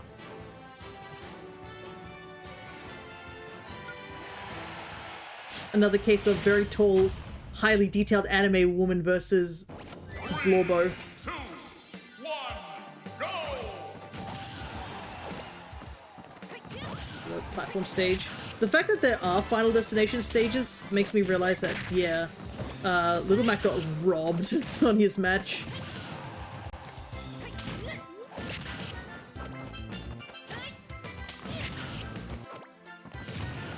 He's doing some crazy damage. He's retaliating, but he's already taken like 100 damage before the retaliation can even start.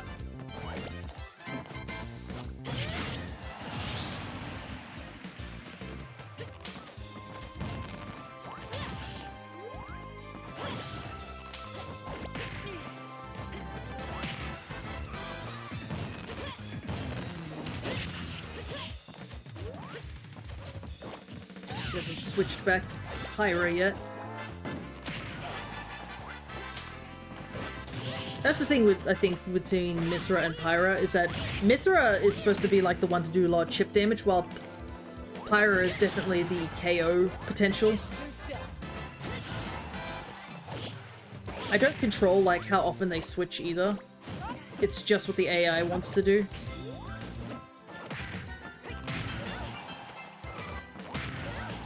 Good.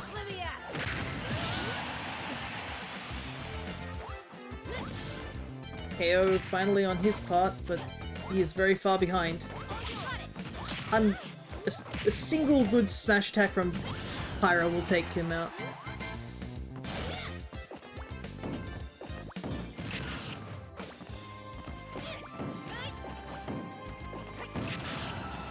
I think he's trying to drop the bowling balls on her, but not realizing that it's just not going through the platform.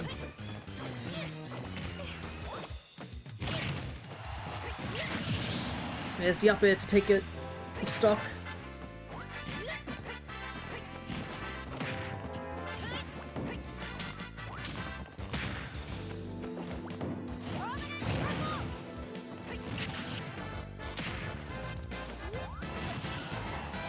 Damage is slowly adding up. It's crazy how, like, even at 40%, just the knockback of the sword is crazy compared to, like, some of the knockbacks of, like, other attacks and such. Like, even... Ooh, foresight.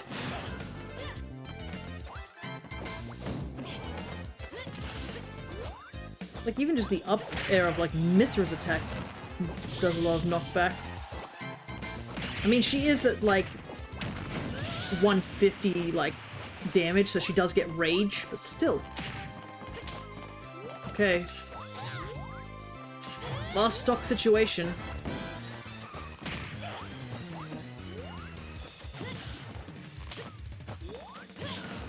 Unfortunately, Villager is very far behind at a whopping 100 damage.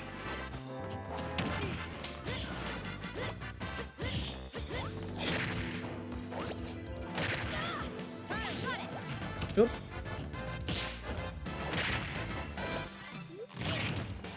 Spike on both their ends. Neutral takes it. Power the Aegis. Alrighty. Villager has been taken out.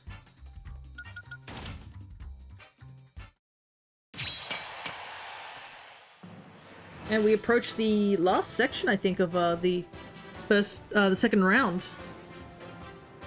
We're getting very close to the end of... I think we have 2 more rounds before the finals. 3, No! 1, go!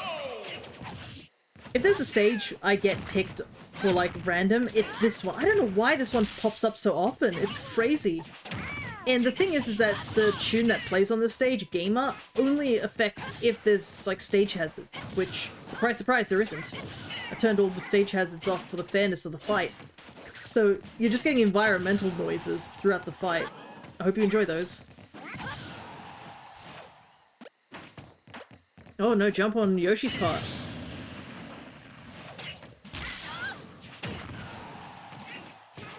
Big damage right now. He just has to get the kill.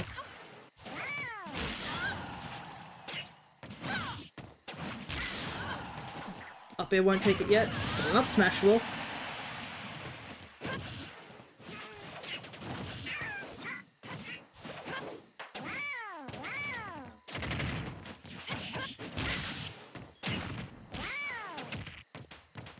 Good damage on both sides. It is funny how Yoshi has to do 3 attacks for Lucina to do 1 attack and they both end up at the same location of damage. It's funny. Oh, does he not have a jump? He still has his jump.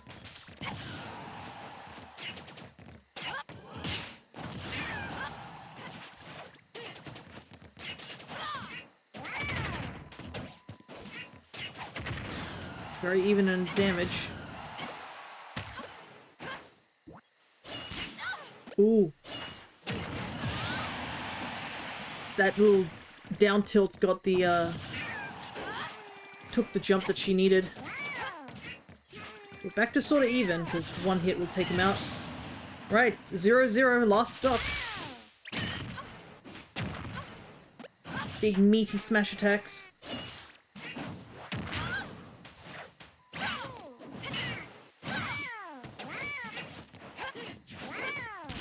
It is crazy how quiet this map is. I feel like outside my own house has more background music than this track does. Big damage with the egg lay.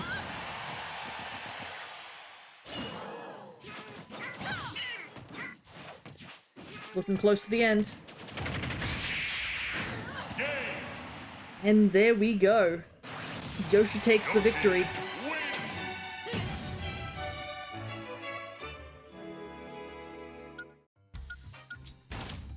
Alrighty, I think we are back to the top of the round. Oops, accidentally dropped that amiibo. Alright, they're still okay. We've got Ivysaur versus Era.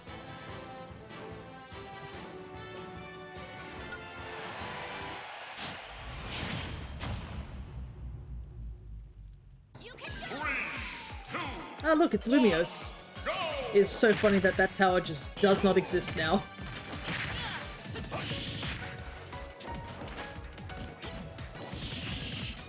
It actually kind of is crazy how plain Lumiose looks in this map. Because, I mean, all the roofs are just, like, regular roofs. Because they don't expect you to go up there. Ooh, the connect with the Flare Blitz takes him out.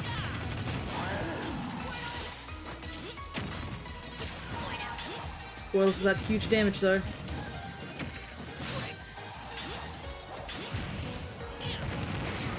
Grenade takes him out. Ooh, the on-stage up air, or up B, doesn't help out here in this situation. Ivysaur was able to capitalize a little bit on damage.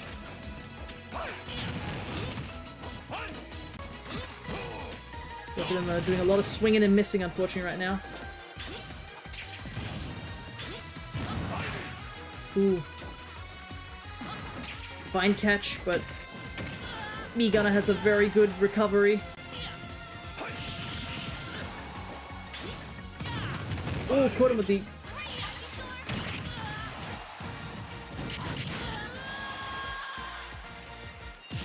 Caught him with the up smash, and we get a star KO.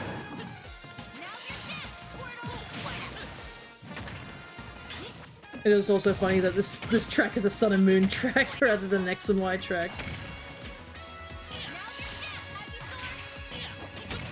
Can you get the kill though? And so it is technically a little bit heavier than Squirtle. Oh, that would have... Oh, it still killed, even though it was across the stage. Right, back to neutral. Charizard does have the slight advantage here though. Being just Charizard in general. No way! That smash attack connected? That's crazy.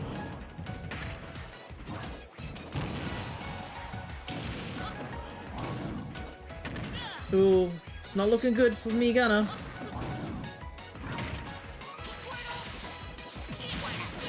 Squirtle has been chosen though.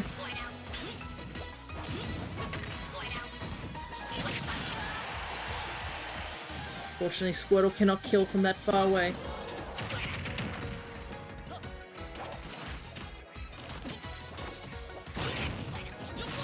Oh, the...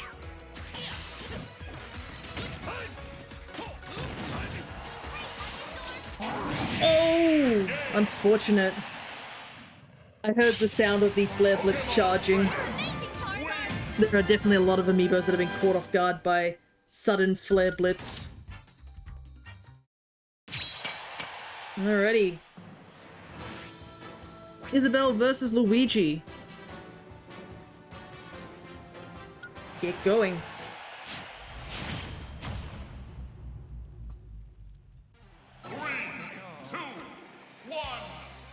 Wait, is this the same song as before, just different stage?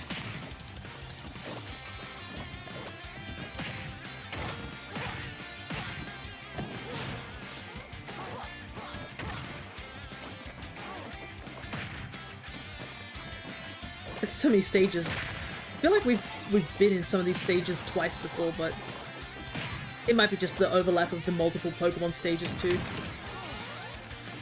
Luigi tried to go for a kill there, but Isabelle's recovery is too good for that sort of behavior.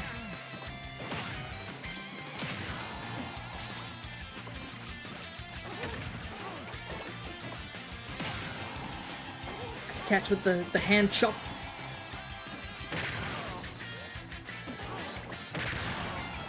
Turnip up air doing damage though. Oh, the miss on the smash attack costing. Still even though. Luigi hasn't done any damage to Isabelle yet.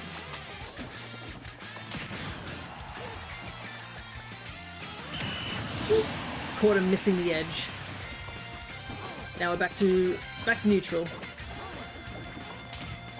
Chasing each other right now.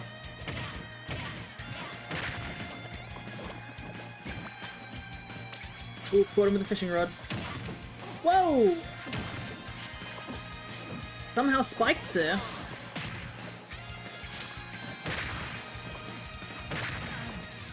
Okay, Isabel's got the current lead.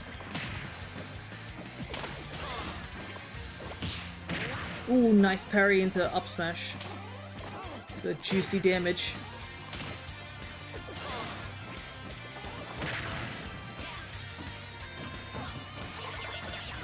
Good damage, good damage.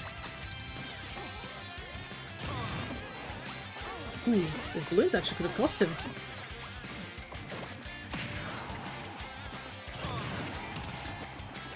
I kind of want to see a misfire, like, actually hit, but given how hard it is to hit a proper misfire, I think that might be a bit hard to get.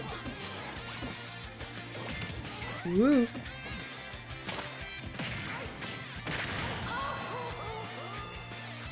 Up air takes it. Still somewhat even. But it's getting close to last stock situation. Luigi needs to find the kill. Which he does with the back air. Back to even though. Nice parry. Isabella is catching Luigi with a lot of these aerials, and the platforms are helping her out.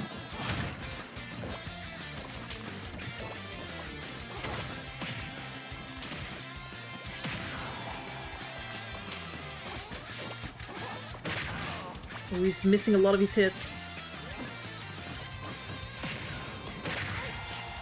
It's not looking good for him. He's got to catch up if he's going to win this.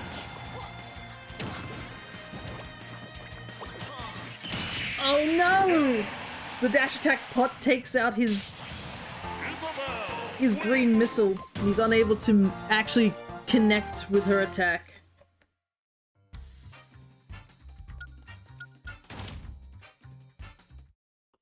Alrighty. I think we're back to Kazuya, right? Kazuya versus Zelda.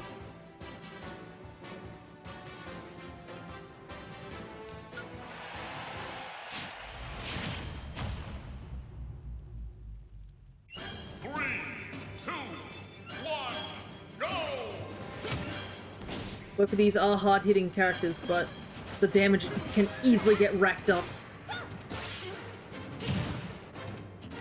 Both even in terms of damage right now. I think the platforms are helping Zelda out a little bit for aerial assault. Kazuya's more based on the ground right now. He still hits very hard.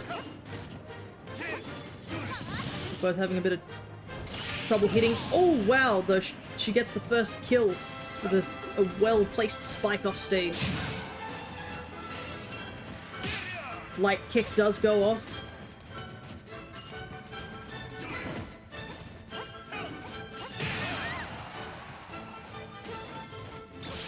Ooh, she gets another... No way! I honestly thought that was going to be it for Kazuya again, but... he returns the favor, unfortunately.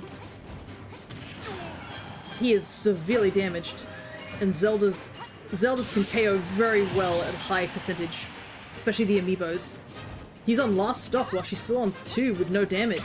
She is currently in the lead, which is crazy when you consider the previous 2 matches Kazuya was in, where he just had such a dominant lead. He is actually on the losing side right now.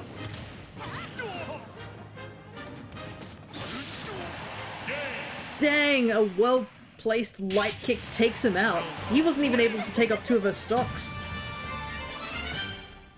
Kazuya goes down. Zelda being like, that's how you get it done. Alrighty. Pyra versus Yoshi. I guess the fun fact here is just this Yoshi is one of my first custom paints I ever did. I also made a purple one, and that's in Cress's position. 1,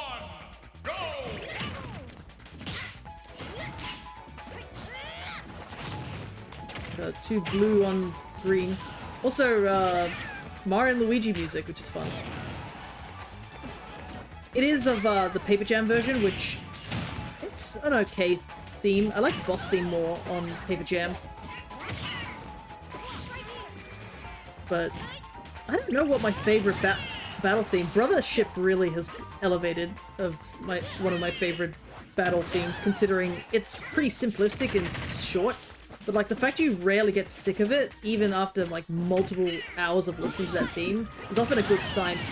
Wow, that was almost a DBZ moment there.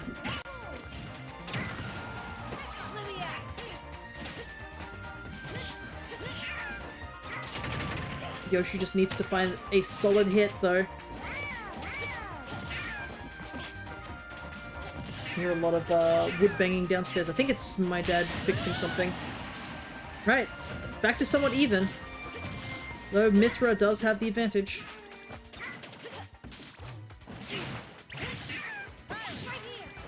Is back on deck.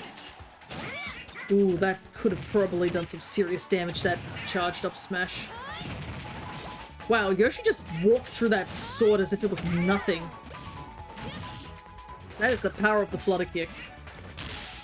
The armor on is wild.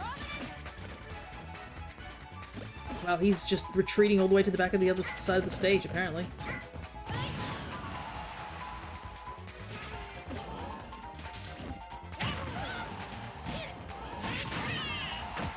Up tilt takes it. Pyra is in the lead right now. That can easily change if Yoshi gets a kill. But these ladies are pretty, they're not very light in terms of damage, I think. I think only Mithra is a little bit lighter than Pyra. But it is also just the running joke that blades are kind of heavy. I think it's just due to the fact that they're supposed to be artificial mechs or mechanical things. I actually do not know what the makeup of a blade is, because every blade looks different in Xenoblade 2. It just happens to be that Pyra and Mithra are obviously very humanoid looking, but they're supposed to be like, I guess, artificial intelligence in a way? Anyways, we're actually getting very close to the end of the match. Both are very even. Ooh, but that Photon Edge does a ton of damage. Both are at about kill percentage. Ooh.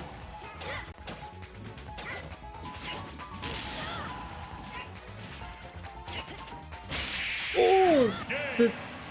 The landing up air takes it on a very close match.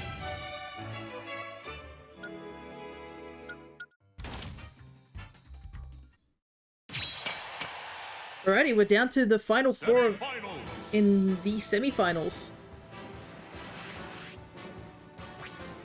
Ivysaur has done... Oops, I just hit my camera. Whoopsies. Hope that didn't cause any issues.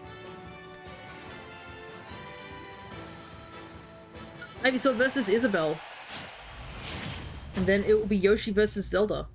And we'll be done for round 1. 2, 1, go! Lack of platforms, we'll see how it is. So I believe both these two were fighting on platform stages in their previous matches. But now with no platforms, literally just trading blows. It's the equivalent of that scene from Pokemon, the first movie, where they're just slapping each other, the Pikachus. They're both at the same amount of damage. Ooh, but the Flare Blitz. Does a ton of damage to Charizard, but it gets the kill. But Isabelle returns that kill almost instantly.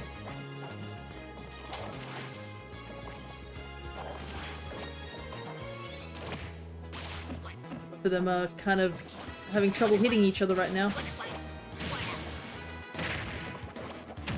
Oh, there we go. Damage is finally being racked up now. Pot, I think, collided with that down smash, or down air. Isabelle's just gonna duck under that. And another Flare Blitz to kill. If Charizard repeats this, technically Charizard will get the win. He's already at high damage, so why does it matter if he uses it or not? He might as well, right? But a light aerial takes him out. Final stock situation. Squirtle does have the advantage here.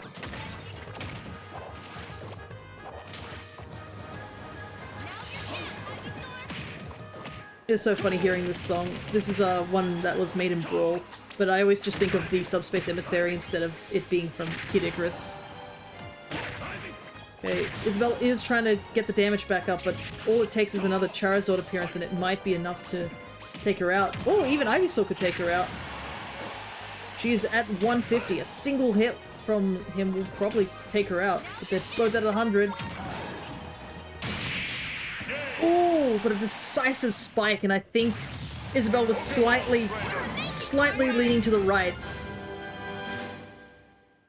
I honestly could barely tell if that was the that feels like it could have, she could have clipped the edge of the side, but I don't know.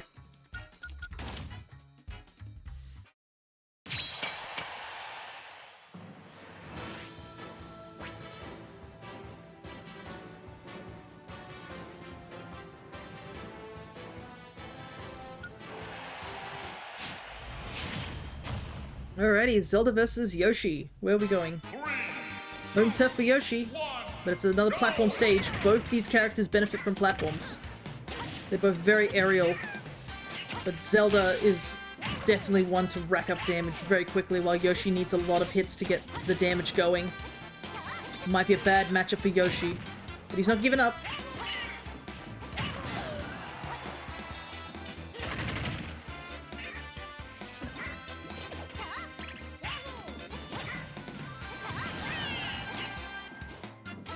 Yoshi's good aerial movement is saving him though. He's able to move quite freely in the air, even though he doesn't have a recovery jump.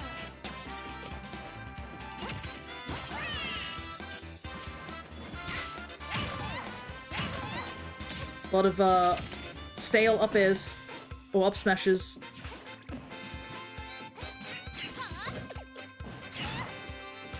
But he still hasn't lost a stock yet. Ooh, unfortunately a weak hit on the light kick for Zelda, so she's unable to get the KO. She's just not in the right position. There she goes. She gets it third time. But Yoshi is a little bit ahead due to having 60 damage on her. But unfortunately, Zelda is in a really good position being underneath the stage. Platforms and such. That up air is really devastating, especially at high damage.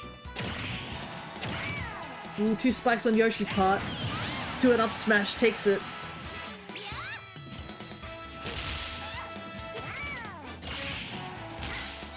Ooh, I think she was trying to go for an up air, but wasn't fast enough. Yoshi was able to quickly swing the momentum back in his favor. And she's taken so much damage without taking him out. Ooh, he's going for the kill. And he takes it because they're high enough. Even a down air at that height will take someone out.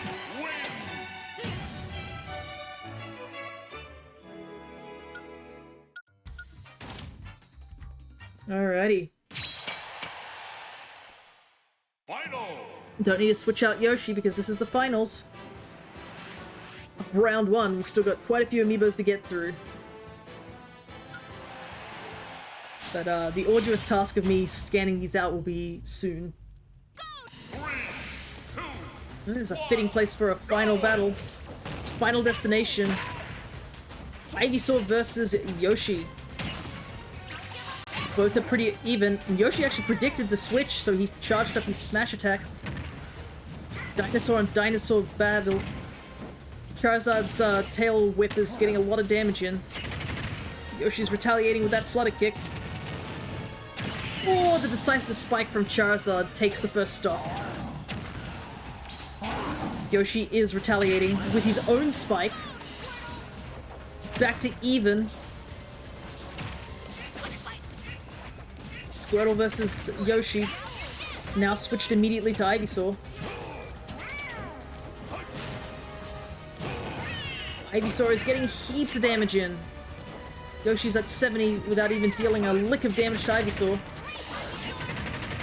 A lot of kicks are doing damage now with Charizard's larger hitbox. Ooh, he went for the spike.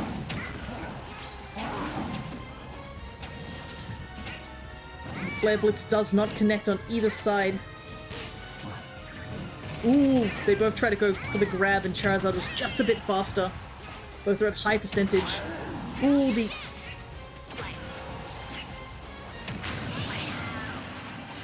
ground pound takes out Squirtle. Ivysaur was trying to go for the up smash. A single up smash would easily take Yoshi out. But a forward smash takes it and they're back to even. Seismic toss. Both even damage.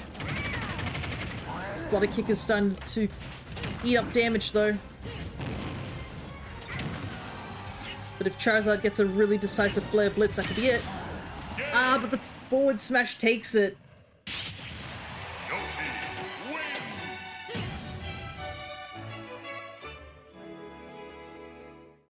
Yoshi is our first winner.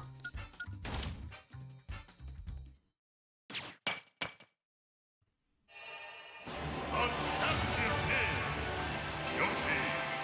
Because there's a lot more rounds to go.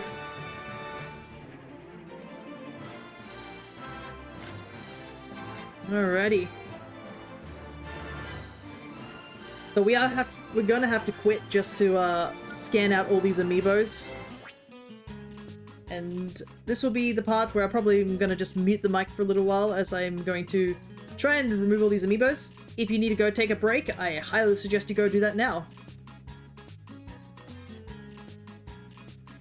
I might even quickly change it to the break screen for a little while. Alright, see you soon.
Alrighty, almost done. Feel like that took a couple of minutes too. Problem is I don't get to take a break. I'll probably run off real quick during the first match of the next bout. We'll also put Yoshi to the side because we'll need to have him compete a little bit later.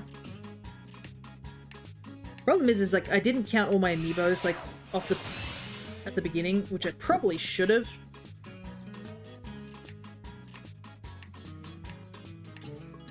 If I had counted them all, I could try and divide the matches by 4, so we would have had a bit more of an even thing, but unfortunately I did not count them. And I wasn't able to, so I just scanned in as many as I could per match. That's a big my bad on my part. Honestly, I should write down how many amiibos I actually have. I have far too many. At least I know I have 32. Ready. I'll get the next lot of the tournaments set up. It's probably going to make my mic sound a bit weird because I'm going to have to stand up for this.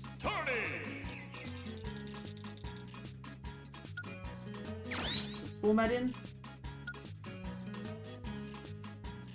Choose your fighter. Alrighty.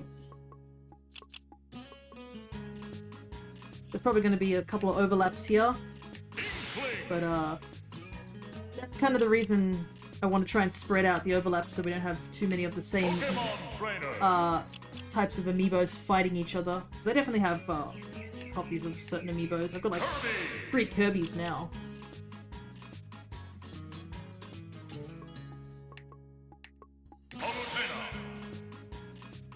We'll grab you. It's also just me randomly picking as well.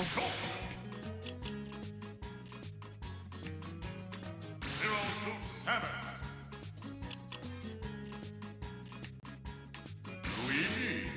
Here's the other Luigi. Mario. We have to have another...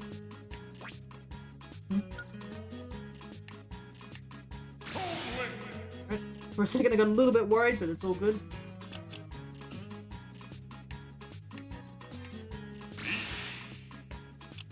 We'll grab some of the DLC guys as well.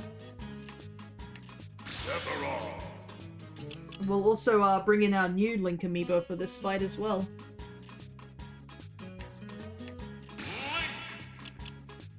So this is the Ocarina of Time, I guess, Link. Righty. I'll have to get this other Zelda to join us for this fight as well.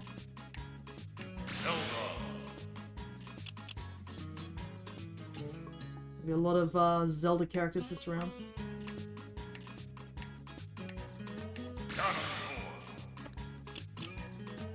And try and also grab all the duplicates I have as well.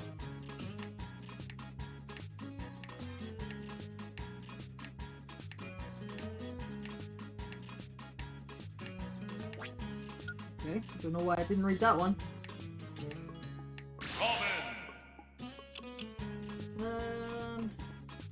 To grab 2 of the pits. I do have duplicates of both of them.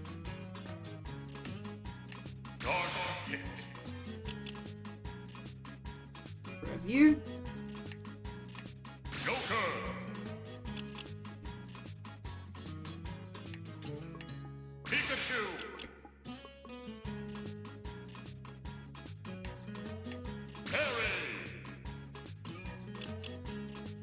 Already put a Pokemon trainer in, so no Pokemon trainer this round.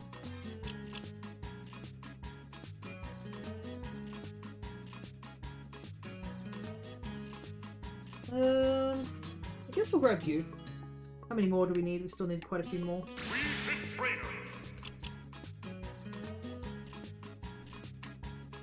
I think I've gotten all the duplicates done though. Off the top of my head.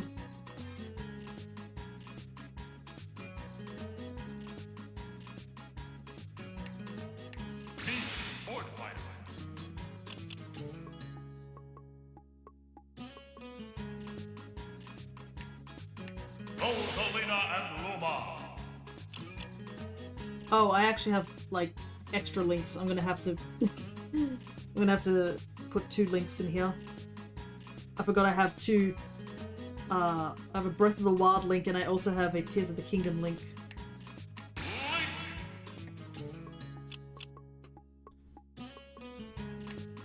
I'm pretty sure Link is like the most I have out of all the amiibos too. Grab Bowser, one of my heavier amiibos. Bowser.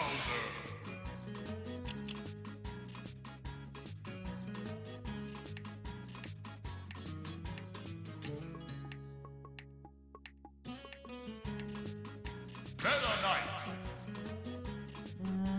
2 more. Newcomers duo.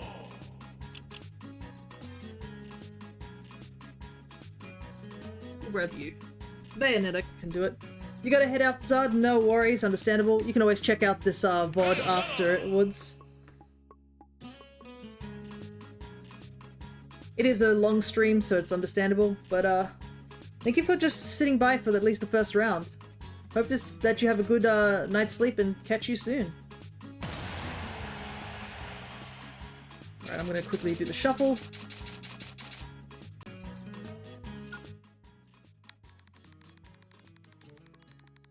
Right.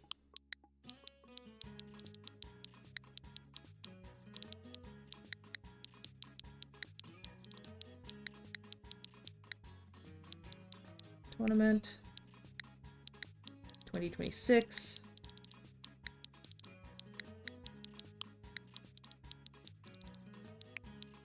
Round 2.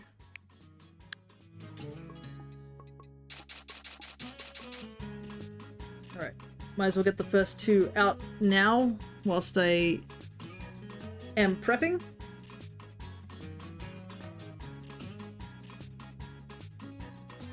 I will catch you guys in just a little bit. I will quickly run off and get a refill on stuff. And let this first round play out.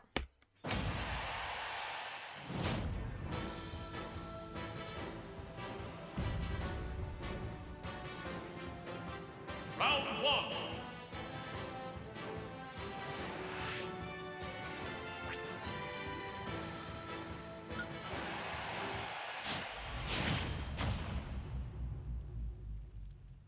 Three, two, one, go!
Seriously, I thought I turned this song off. That kind of sucks. I can't wait to get copyright about this because I literally...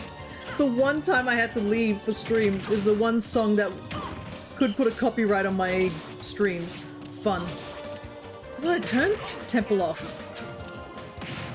Oh, goodness.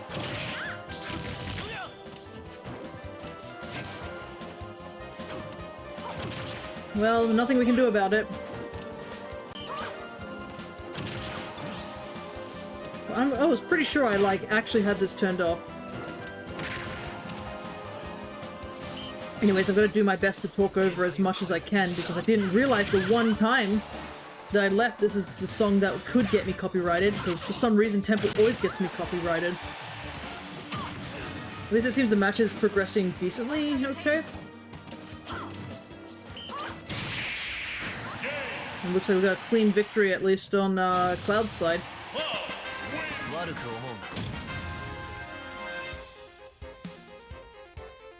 Man, my luck is atrocious. Like, how is it that the one time, one song that pops up is me leaving? If I'd known that that song was playing, I would have muted the stream. Oh well, there's nothing I can do about it now.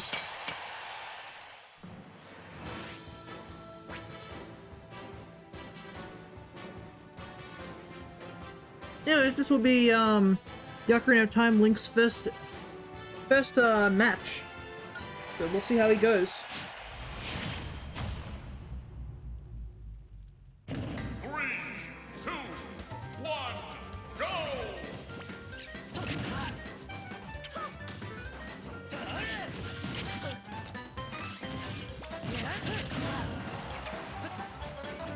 Big damage already on him. Though I feel like some of the amiibos that I train like a lot later on in my time of playing these games definitely do a little bit better, just because I've changed the way I train them.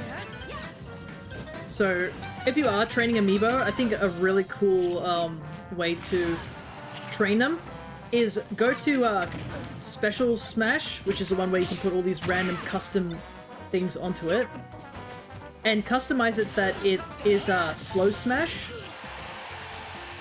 so the speed is halved. This allows you to like try and focus on actually hitting your amiibo, because whiffing a lot just causes your amiibo to whiff a lot. So just being able to like do your matches at half the speed really helps you like try and get those combos that you're after, stuff like that.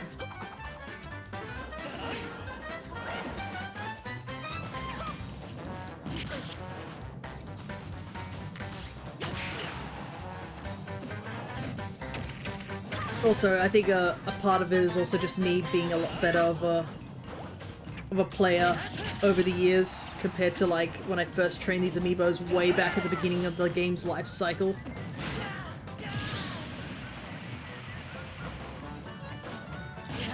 Okay. Link's got the advantage here. Wow! Caught him on the down air.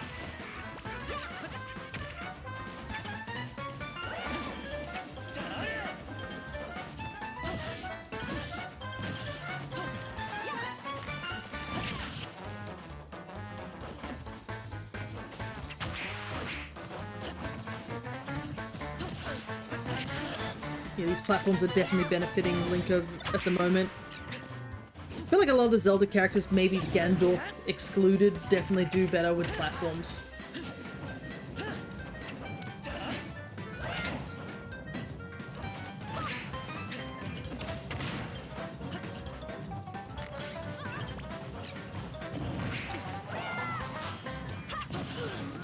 It really sucks to see Toon Link not doing so well, just because I used to main Toon Link a lot in Brawl. And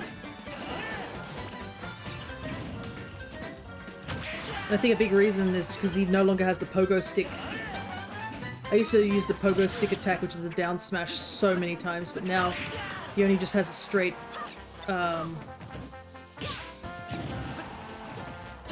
like landing attack, no bounce, which really sucks.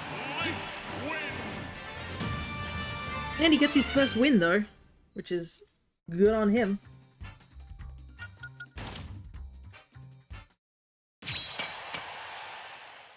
Oh, this table is so full of amiibos. I think once we start having amiibos fall away, it will be a little bit easier for me to grab the ones that I need. Anyways, this is the one I believe Crescent trained up.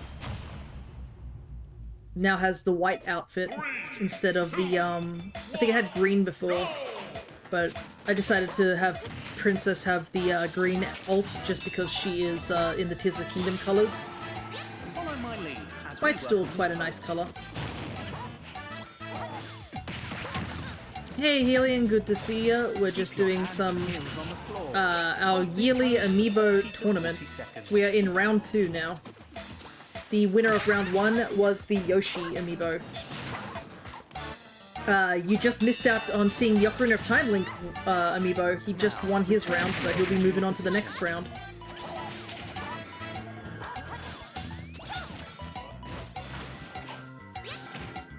The fun fact I always bring up about the Duck Hunt Amiibo I have here, it's a slight misprint.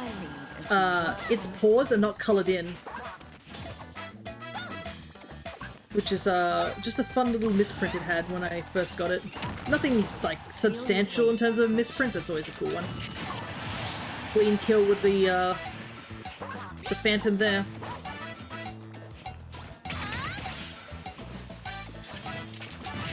Now, return to your original position. But yeah, this Zelda Amiibo was trained by Crescent, and I trained a Fox Amiibo, which was a little Fox disc. That's what I did. Which kind of sucked because I had never played Fox in my entire life. Work on this pose.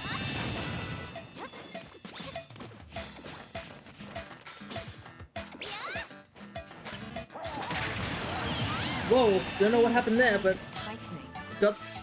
got the kill. I guess that's all that matters.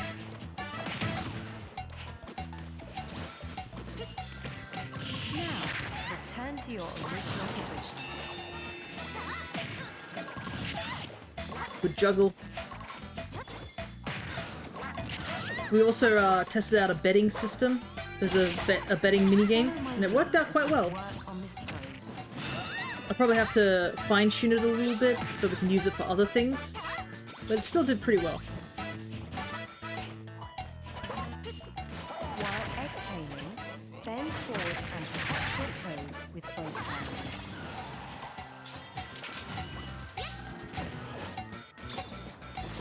Both of them are struggling to get a kill right now. Now, return to It is your quite interesting to original see the difference between Crescent's playstyle and my playstyle. Because it seems like Crescent seems to favor Phantom quite a bit, whilst I often favor just going in with Zelda and attacking. Follow my lead as we work on this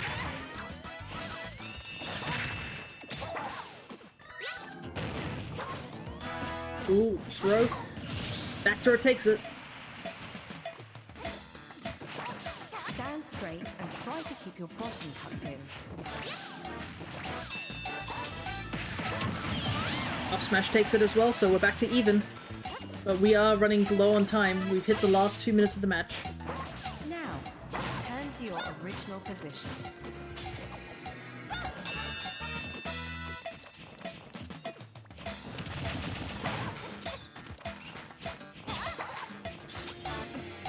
Follow my lead as we work on this A pose. lot of dash dancing from Zelda by the looks of it.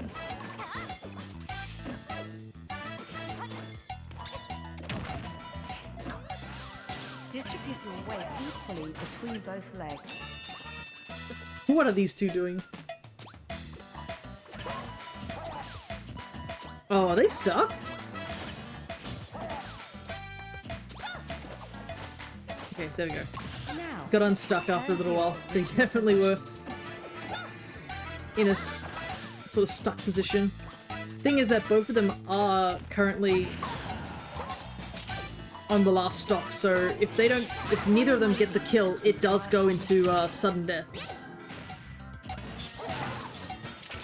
Even though she's like clearly has an advantage right now, so she has to get the kill in the next 30 seconds.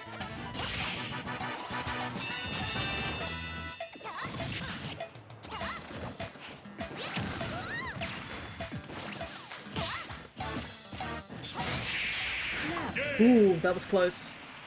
But she does get the win. Win.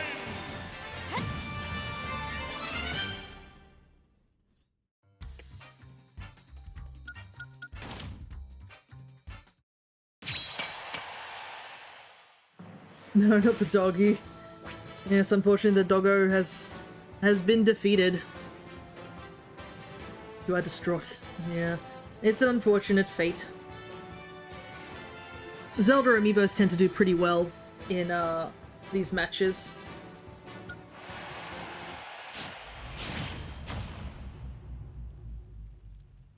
Three, two, one, go! Right. Roy versus Rosalina and Luma. This is probably a bad matchup for Roy, unfortunately, due to his lack of a recovery, but we'll see how he goes.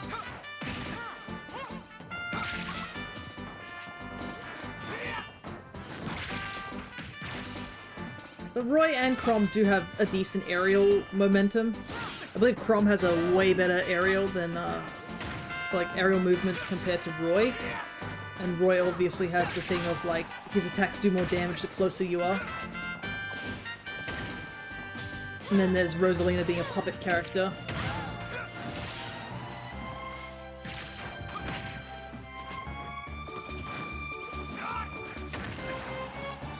Big damage. Both are at really high damage. Luma's been taken out.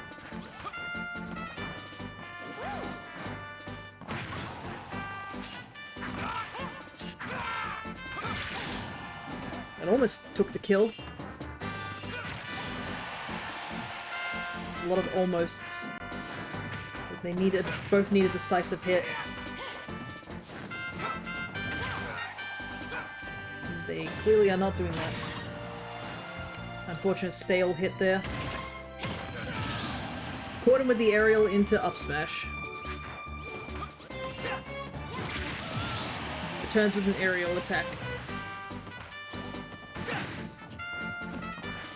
I think the randomization of Battlefield versus Final Destination also definitely causes differences between the amiibos as well, because there are definitely some that are just far more favorable on a Final Destination setting than they are on platforms. Okay. Leon's gotten a lot of damage in.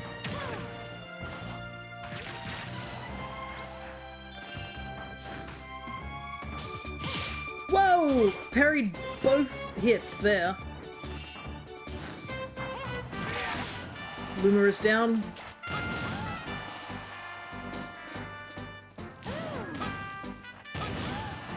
He did not grab ledge.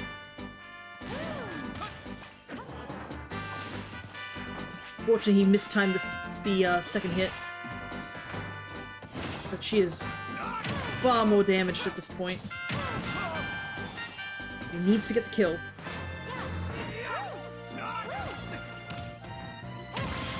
She just isn't, and she is racking up the damage very quickly. Spot on that one.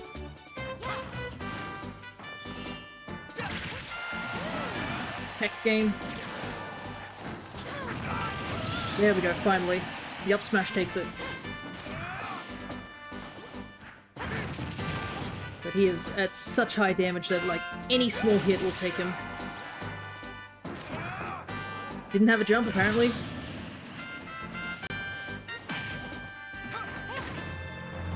Back to even. Last stock situation.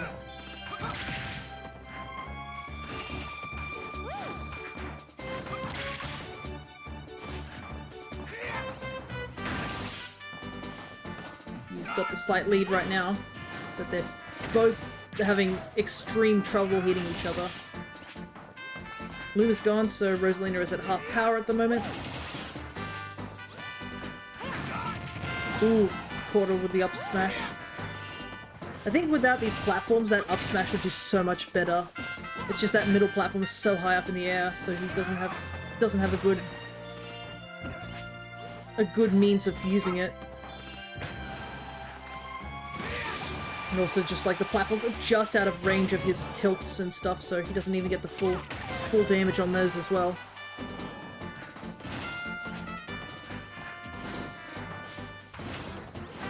Both need a decisive hit right now.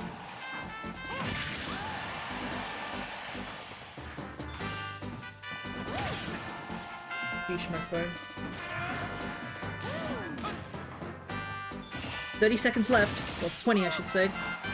The Kin going to sudden death. But the double parry from both hits takes it. Roy wins this battle. Oh wow, the match took so long it caused my screen to darken. But he takes the win. So far, not a single Mario character has won any of these rounds. Okay, this seems a bit uneven on the power scale. It's Pikachu versus Ganondorf.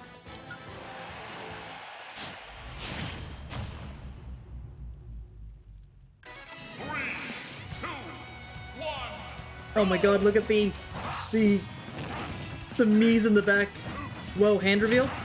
Have you not noticed the camera down here? It's the only way I'm gonna get these Amiibos out into the playing field after all. Alright, Pikachu has taken the slight lead, but Ganondorf needs to punch Pikachu once and the damage is immediately double or nothing back. It's the reason why I have a piece of paper on my Switch 2. It's because the reflective screen would show more of my room, which I'm not privy to showing right now. Dang, deleted the mouse. Also, you can see that this Pikachu actually is holding a little clay cap I made of it way back in high school.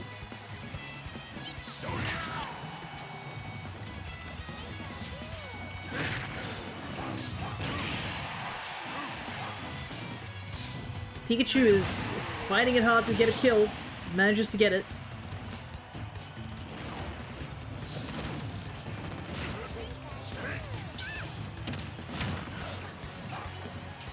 Damage output is stupidly high for Ganondorf though.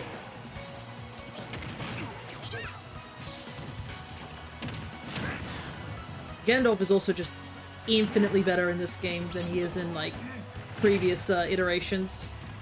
Just having that sword is crazy handy for him. Alright, Shadow Realm Stomp. Ganondorf has got the advantage here. Oh, but Pikachu delivers the exact same treatment, and now it's back to even.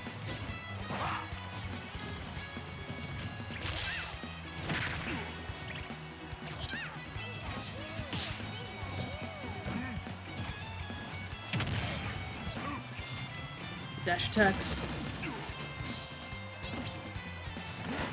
Pikachu may have less damage right now, but Ganondorf can just easily get all that damage back on him.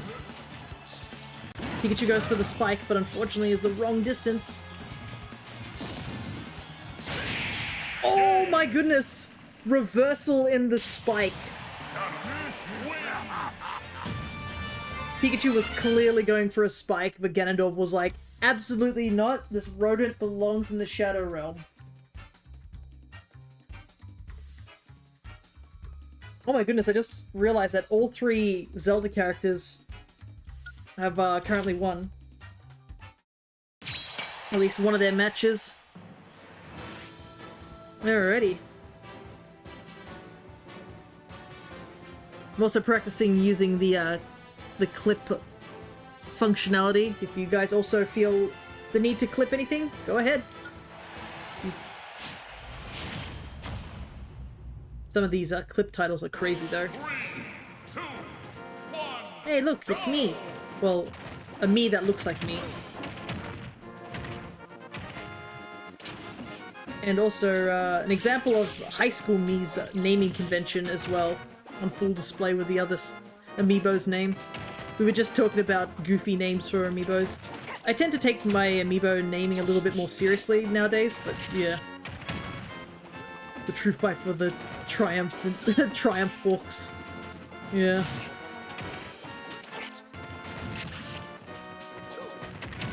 Funnily enough, this would have been home field advantage if it had been Ganondorf for this match, but it's not.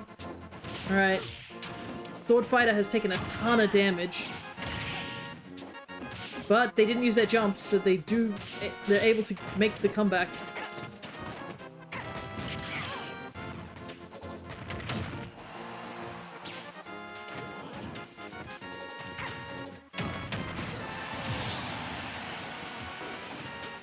is first stock is taken.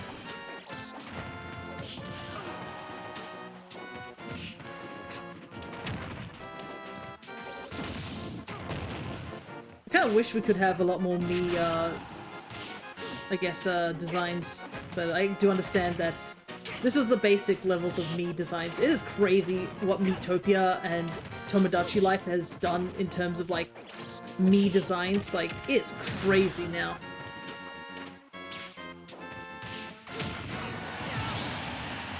Right.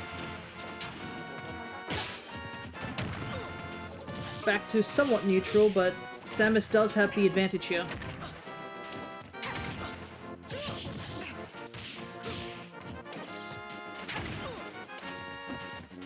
Zero Suit Samus is just so fast as well, so it does make it a little difficult for some of the slower Miis to catch up.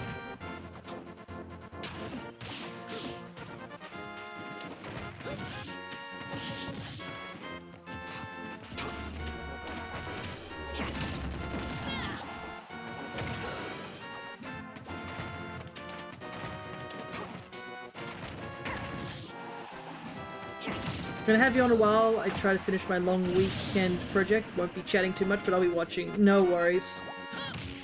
You'll just hear me commentating in the background. Wow! 3 parries. So cool if you weren't losing.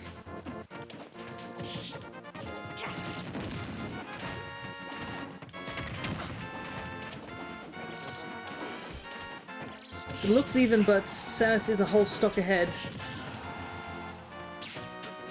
Right now, the only way me Sword Fighter might win is if they turn this around sharply, or they go to timeout, and at least take one of Samus' stocks.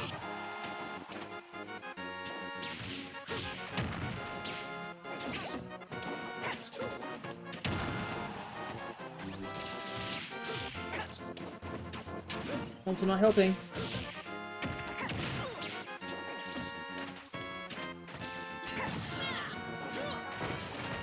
That chakram is just totally nerfed by platforms.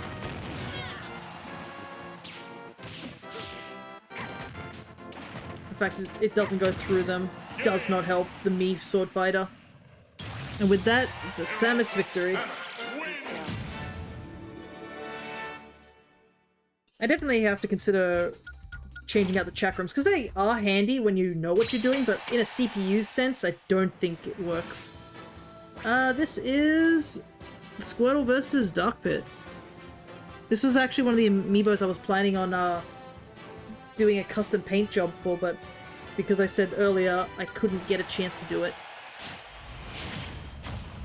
I plan on paint jobbing all the duplicates I have. 2, 1, go! Alrighty, Squirtle versus Dark Pit. I'm gonna avoid trying being biased, but I'm gonna absolutely be biased, okay? No damage so far on Dark Pit. But an immediate 30 damage just because Flare Blitz does so much damage. I believe in terms of the Pokemon trainers, I did try to train them solely on whatever their amiibo was. So the Charizard amiibo is more trained on Charizard, the Squirtle amiibo is more trained for Squirtle, and Ivysaur is more trained on Ivysaur. But I cannot determine when the Pokemon trainer AI chooses to switch. That's up to them, not up to me. Also, probably be a little bit lopsided with the Dark Pit and Pit amiibos just because they are my mains in this game. So they are probably going to be a little bit better in a way. Ooh, dang, double spike!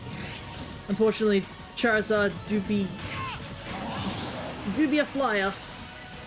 It's currently three stock situation. Though Squirtle finally takes a stock, but he is a whole stock down.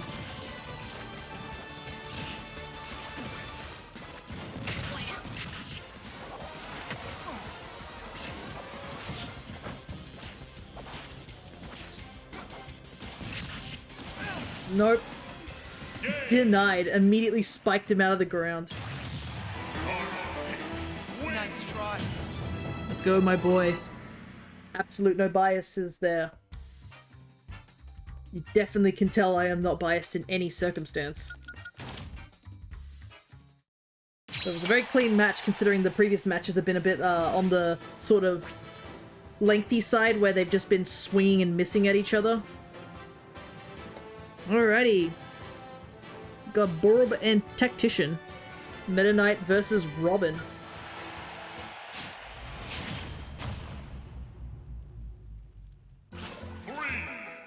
Wow, this arena does not suit either of these characters whatsoever.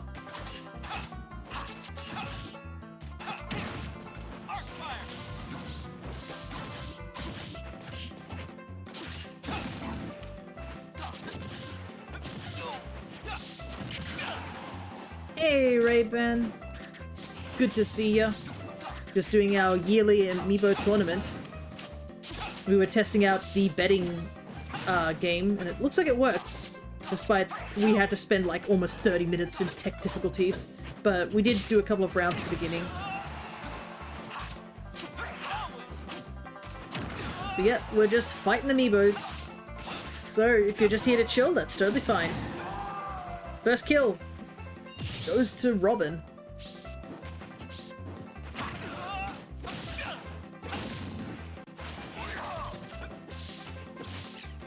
There's the Levin sword. Gonna have to wait for that to charge. Thankfully the charge for the weapons and tomes is decently fast now in this game. I think it used to be slower in Smash 4, vaguely, but I think it also helps that you can see the recharge on screen, which definitely helps. Wow, another star KO on Robin's side. It's currently 1-3. And then Knight finally gets that kill. But with that kill also, I believe Elwind is back on deck for Robin, because I think he was only like one charge of it left.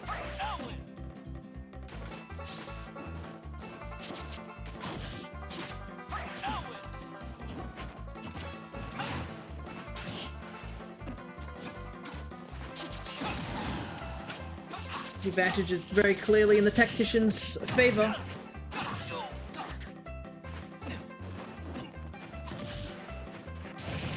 Ooh, nice catch on the Nosferatu.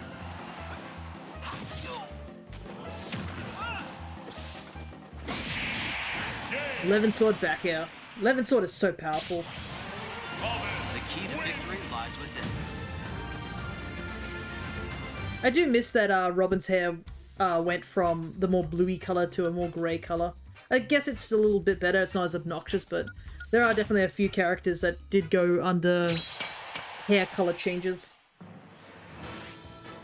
Some of them are okay, some of them I was a bit sad to see them go. Like, for example, I think I prefer Shulk being blonde in all of his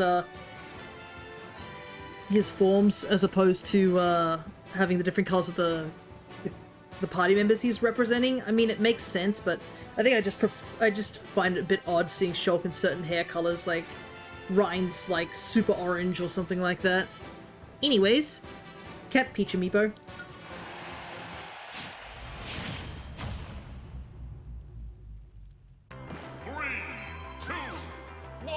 Unfortunately, there's no Cat Peach actual skin, so Gold Peach it is. Because I think this is a silly, obnoxious, like, old, just the metallic gold.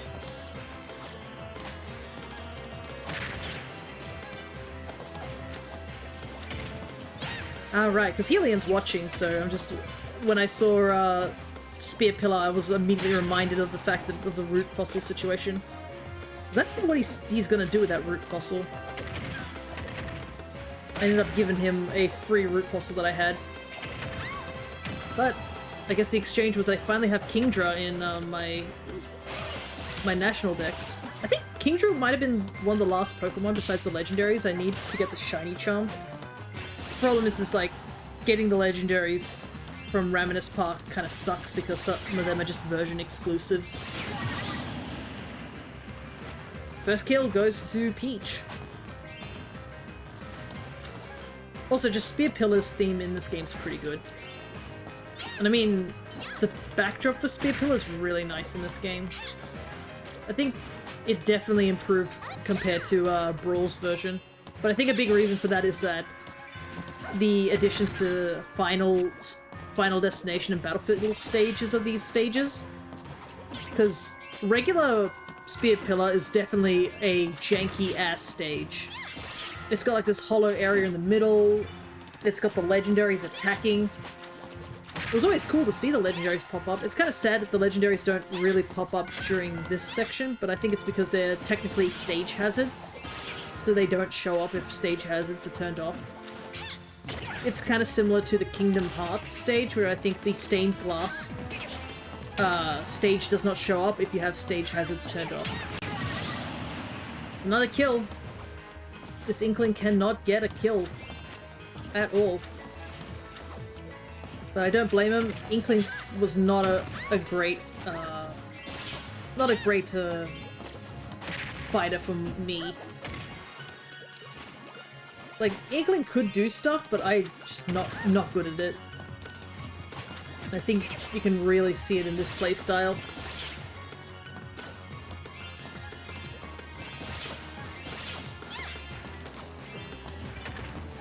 Don't like how OBS was like, we're using your camera, and I'm like, you better have not dropped frames. It doesn't look like it's dropped anything.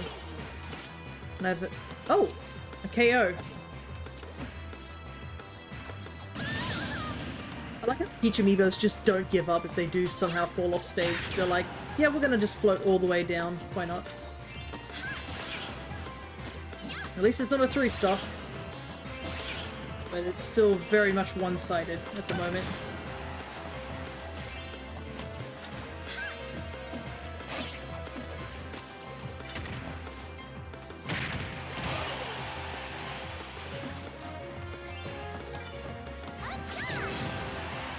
Does that kill? Nope. Wrong side of the stage. But any sort of solid smash attack will kill, except she keeps launching him the wrong way. Yeah. I can see my old playstyle of just constantly whiffing attacks definitely comes into view here. There we go. Man, the difference between the match before and after. Definitely can feel that speed shift. Alrighty, who's next? It's Olimar. It kind of sucks that the Pikmin amiibo doesn't count as Pikmin for Olimar.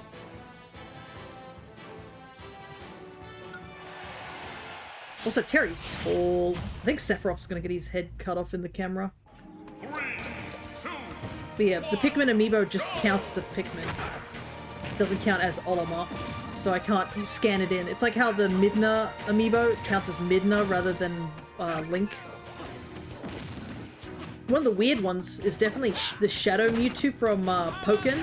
That just counts as Shadow Mewtwo. It doesn't even count as a actual Mewtwo, so I can't even use that as a Mewtwo amiibo.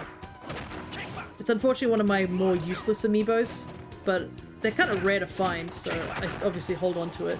And it's a cool looking amiibo. It's a card amiibo. I think it's the only one I have. I was never big into the card amiibos because I'd rather just have the figurine than a card.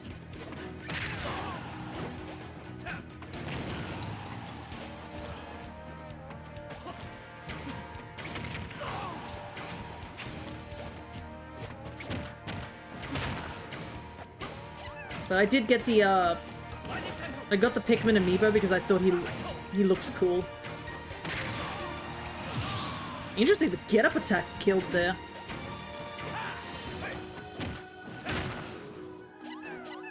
Because it's a nice looking amiibo. It's like, it was for, I believe it was made for Pikmin 3, I believe? Because it has the winged and rock Pikmin on it. It's a really cool looking figurine. So, that's kind of my criteria for amiibo. It goes, what's the criteria? Is it from a is it a Smash amiibo? Like, can I use it in Smash? That's like one of the criterias. Second criteria, do I just like the amiibo series or like the series it's from? For example, I have the collections of the Monster Hunter Stories 1 amiibos because I like them and they're really cool.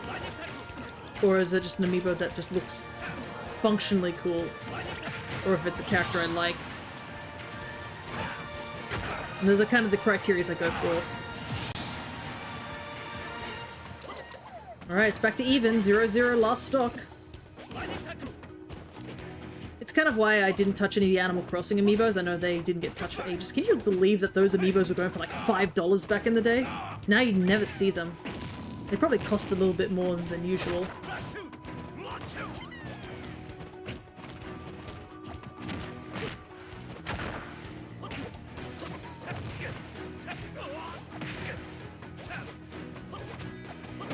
But I didn't see any need to get those amiibos because, like, only Isabelle, I believe, would have worked for Smash, and that was way, way in the future. Because we obviously had no idea that Isabelle was going to be added to Smash, so...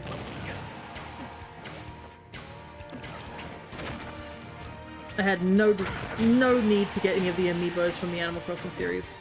Oh, all the Pikmin are dead. But... Whoa!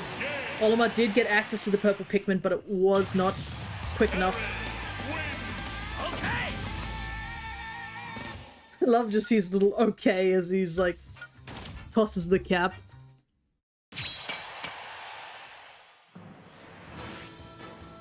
Alrighty, what do we got here? Shulk versus Mario. I don't think the Shulk amiibo really goes for much anymore, but I remember it was one of the ones I was so worried about getting back in the day when amiibos were only just taking off. I still remember getting up to go to Target at like 6 or 7 in the morning in high school. I thankfully had my dad to help me out with that. And my worry was because I believe Rosalina and Shulk were made to be store exclusives. And Best Buy, I believe, was where Rosalina was supposed to be, I think? Or one of the, I don't know which store it was, but it was either Shulk or Rosalina that had the weird shop that was only in America. And I was so worried because I really wanted Shulk so badly. Because I was a huge fan of Xenoblade. And still am. So... Oof, unfortunate on the Buster choice there.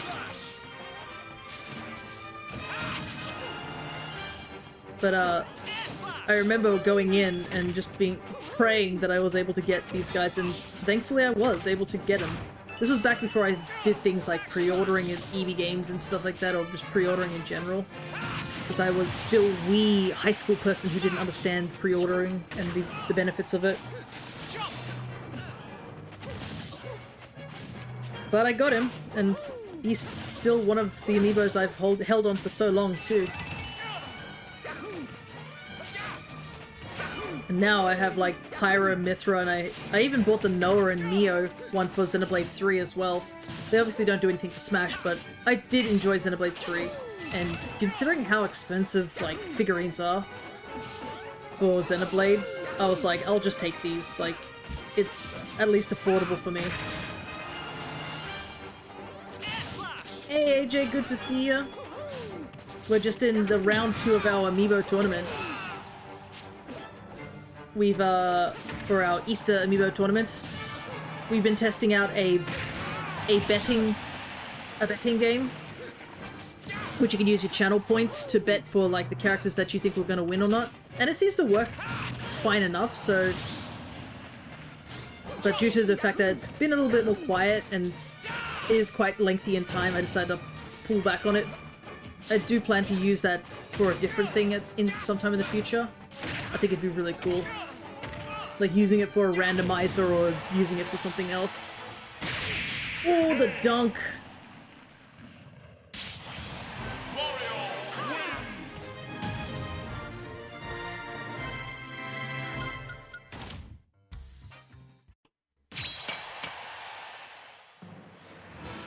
Alrighty, Archer versus Kieran. or aka the most affordable Persona 5 like amiibo ever, because my god, all these amiibos are so expensive, like all these figurines for Persona 5 are so expensive.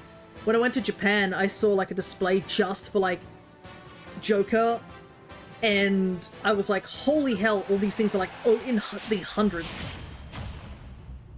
And then the amiibo was like $70 and I'm like, thank god I pre-ordered him and got him for 20.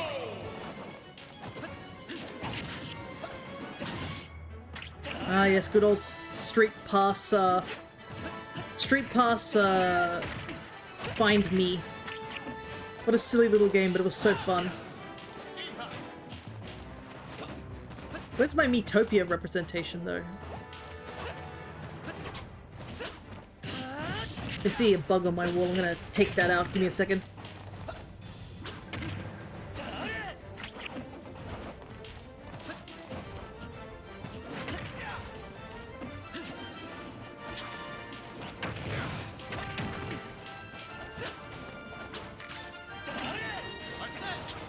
Can't have him entering the camera. Okay. Joker's got a Arsene, which very dangerous at this point for Link. But it is a timer.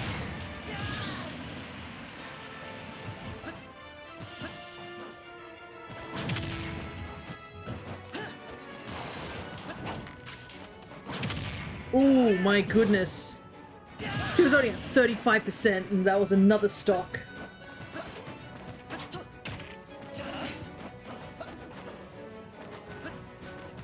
Amiibos being so expensive is so weird to me, other than the rare misprints. I do know some amiibos are a bit more expensive due to like tariffs and stuff like that, but I think it's also the reason I think they're a little bit more expensive nowadays is due to the fact that the quality is just so much better.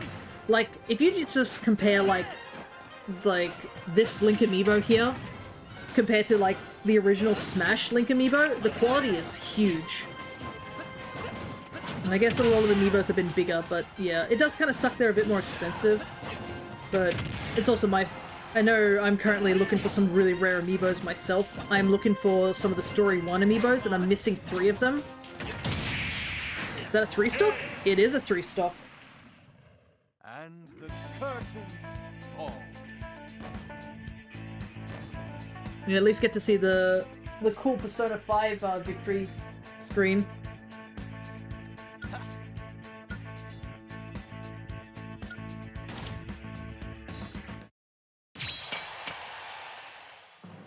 Yeah, I don't think I have too many misprints myself. I think I have like maybe 1, maybe 2 misprints of amiibos.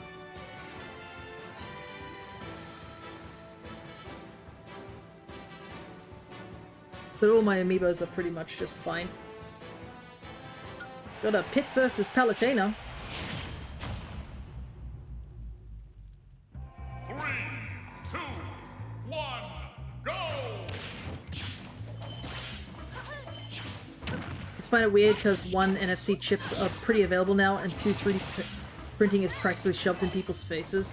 Yeah, that is, I guess, a thing, but my issue with 3D printing is that, with 3D printing, you do need to get yourself a 3D printer and a lot of, like, the materials to do it. And 3D printing still is still a little bit on the, not totally perfected side, I think. But I think also another thing is just, like, the amount of slop that's coming out of, like, 3D printing. My goodness. I've seen some, like, those situations of, like, people, like, printing the same, like, model over and over again and just selling it out on Etsy. They're like, cool.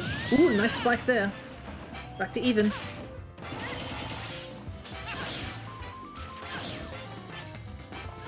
One thing I kind of wish that Smash Brothers could capitalize on was the alternate character skins. They only did it for, like, Bayonetta, Cloud, and Corrin. I really wish they'd done it for a couple of the other characters. Look, honestly, I would have bought some of the Dragon Quest characters if that had been the case, if it wasn't just the Luminary.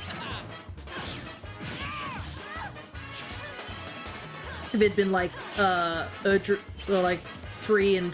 I think it's like 3, 5, and 8. Yeah, there's so much I just can't bring myself to tell people who 3D print off the slop. Yeah.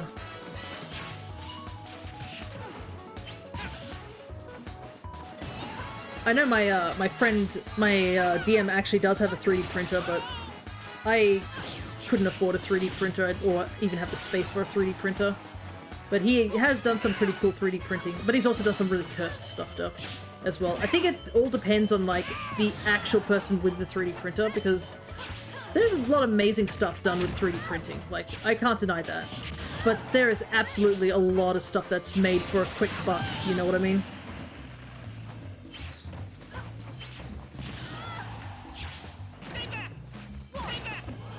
And, ooh, counter, but counter did not go through. Like, my DM, I actually have a 3D printed, dice holder with a 3D model of my character from one of our campaigns. It's really cool. I also think due to, I think 3D printing is getting better. Like, people are starting to find techniques and stuff like that.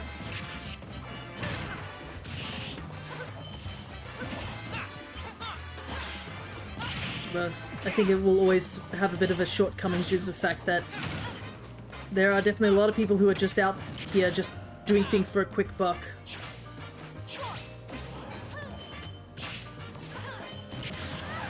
Oh, if it was at the other side of the stage, that would have killed.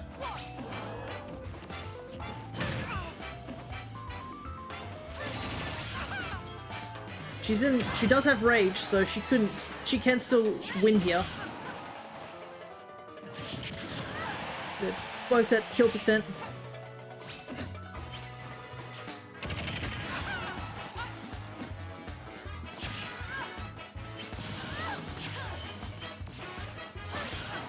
Oh, it's... There we go. Jeez, that got a lot tighter than it needed to.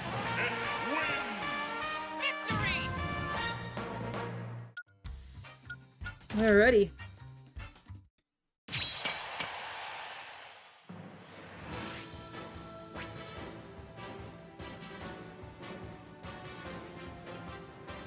Let's see.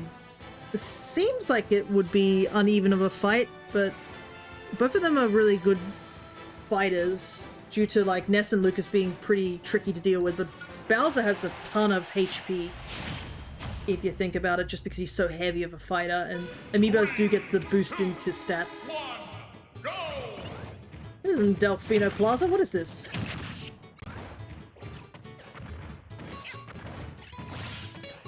Ah, right. If you... Yeah.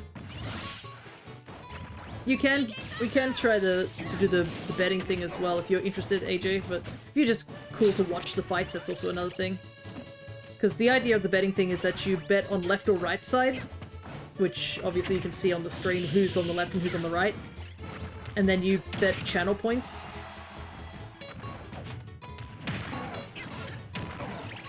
You can bet, I think the minimum is 10, but you can bet a good chunk of the channel points, which Cryo found out very quickly because he didn't have any. I cannot imagine why he didn't have any. It's a mystery on that one. Alright, they're both at high damage, but... I mean, Bowser just has to pinky touch him and he's dead. But Lucas also has the benefit of just the most absurd up smash ever. I've seen far too many Amiibos die to that up smash. Back to even.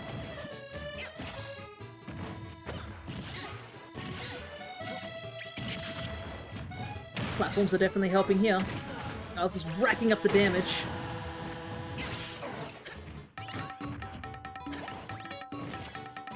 Just the little tapping sound, it's great. Whoa! What a catch on the ledge. Oh, it's back to even though.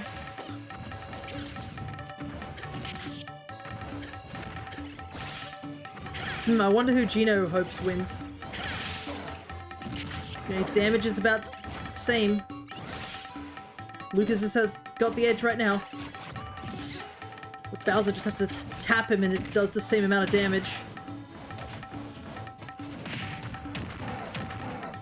Ooh, got a tiny bit of a string, but it didn't last long. Ooh, the up smash. Ooh, but the miss on the up smash cost him. Oh no!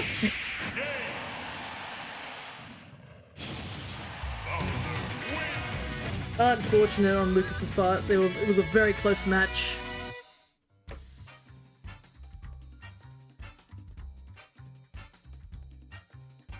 Alrighty, I think we're down to the last 2 matches for this side, and then it'll be back to the top of the round. Don't worry, there's another... If it helps Gino, there is another Lucas out there. Ah, yes. Sephiroth versus Kirby. Both annihilators of worlds. This is my Kirby amiibo.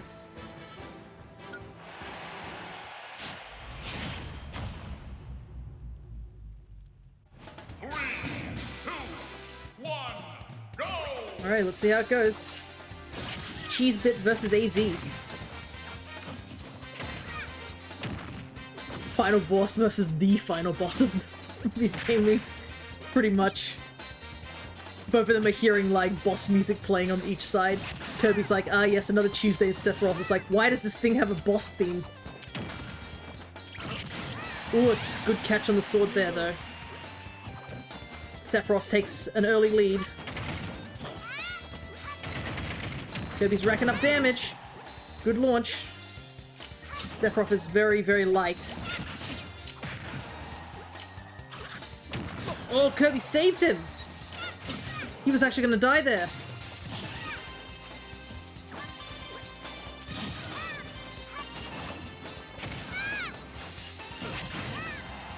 Wow. The boost from the one wing is helping. Kirby would have gotten the kill if Kirby didn't, like, save him. That's the problem. Alright, there's a KO on Kirby's half. But it is 2-1 right now. Also, yes, you can imagine why I called this Kirby cheese bit. Take a wild guess.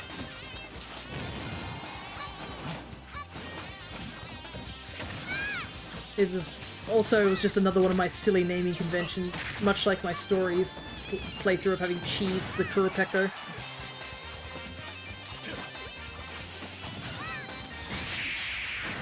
And that is a wrap. Kirby did not stand a chance. Thankfully for Cloud, he's actually on the other side of the bracket, so unless Sephiroth gets into the semifinals and as well as Cloud, they should not interact. They are not on the same side. Alrighty, Luigi versus Bayonetta. Where, like, I'm pretty sure 2 people would be like, ah yes, the sexiest people out there. I know those people, they're out there somewhere. Yeah, poor Kirby. R.I.P. to Kirby. Back to Lumiose again.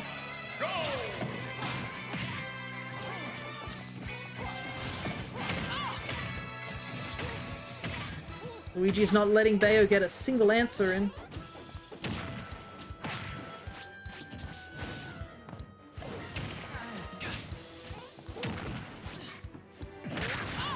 Dang, already racked up 100 damage on her.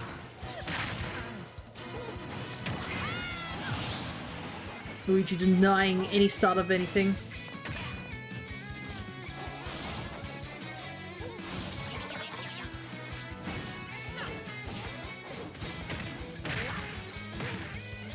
Got even damage, but a whole stock behind.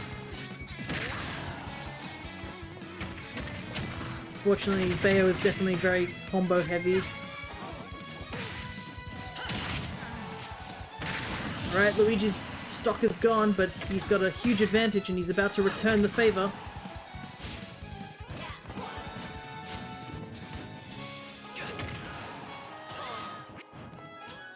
So I'm pretty sure all 3 tracks we've seen in the recent Pokemon matches have been from Sun and Moon. No shade to Sun and Moon. I do like a lot of their themes. I just find it funny.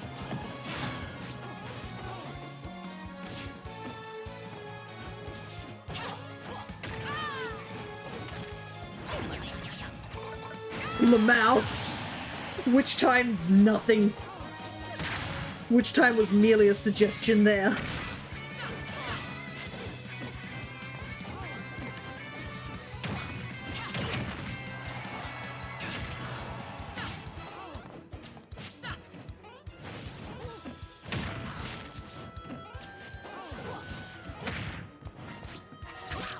No.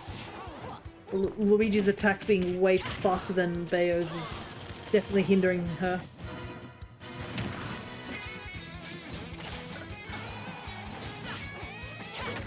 We'll try to catch her in the air. But is she gonna get another KO is the question.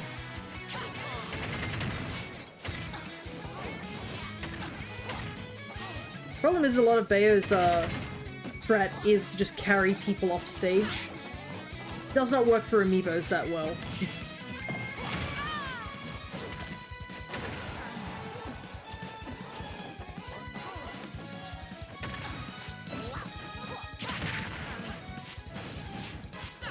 Amiibos are technically really heavy. Bullet Throw takes it, but she is at 90. So unless Luigi fumbles here, I think it's going to go to him.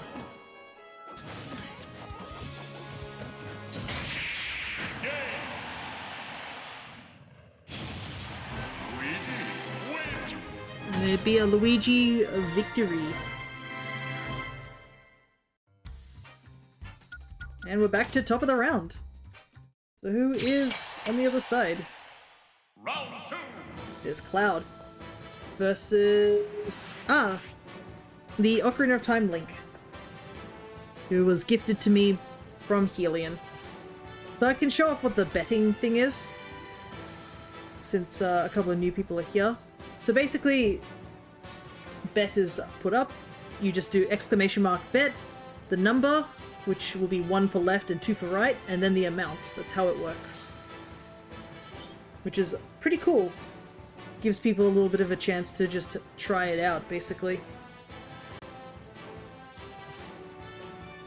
But man, did it take forever to figure out, because it was actually clashing with stream avatars at the beginning of stream. Alrighty.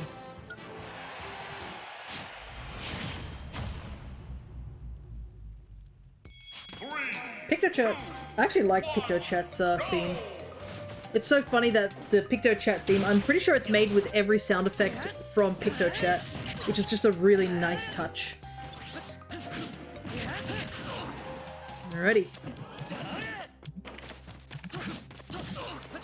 Seems to be in Link's favor right now. Cloud does have a limit, but...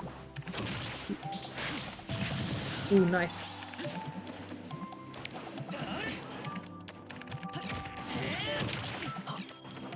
Ooh, he's going for that spike.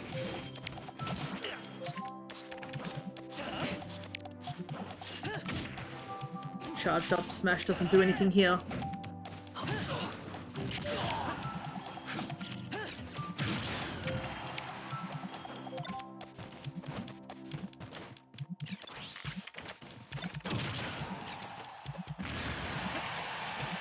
Holy, the Cloud Amiibo's built different.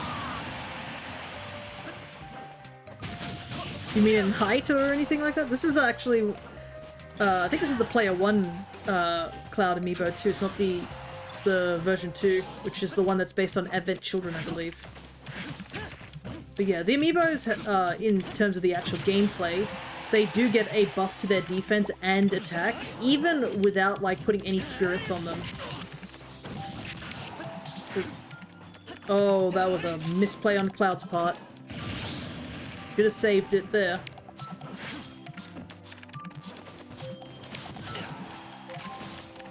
He is unable to get the kill, though. He is struggling, unlike with the Wii Fit trainer. The bomb play with Cloud was nutty till the last bit. Yeah. It is interesting to see them interact with throwable items, because obviously not all the time do the Amiibos give me throwable items to train them with. So it's always really interesting to see how it works. Dang! I believe that's called a JB3. Link didn't take a single damage on that second stock. So, the winner would be the right side.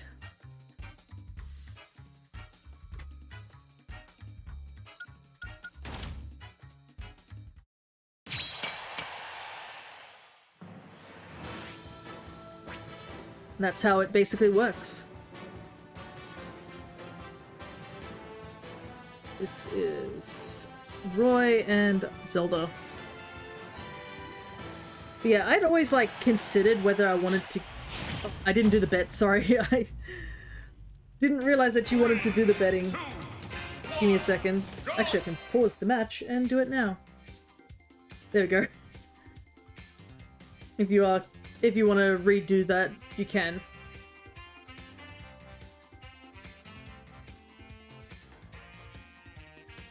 Because you don't have to bet if you don't want to, so... If you think a match is, like, even, or you don't feel, like, confident on who's gonna win, that's always something you can do. Just a fun little thing. Alright. We'll let the match play out.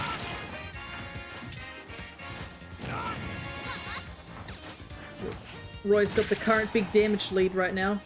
But Zelda can easily bring this back due to just the sheer amount of damage she can do.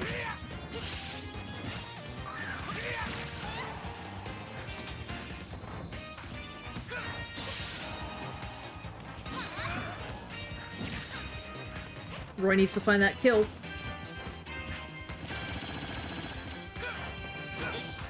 Also, he's got another platform stage, which isn't helpful for him.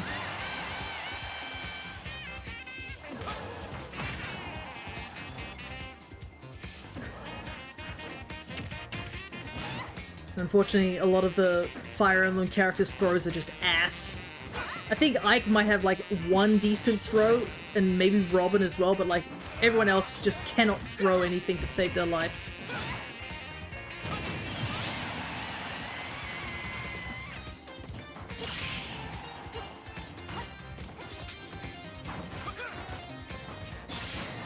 Alright, back to even.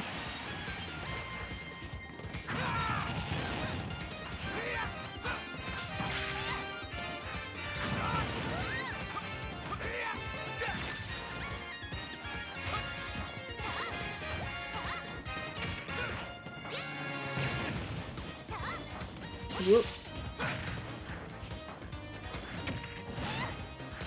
Big damage.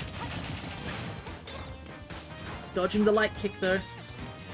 Unfortunately, the light kick not connecting properly here. It's like the one weak thing about light kick. It like can really KO, but if you do not land it correctly, it just does nothing. Definitely high risk, high reward sort of situation. Ooh. Good catch with the Phantom.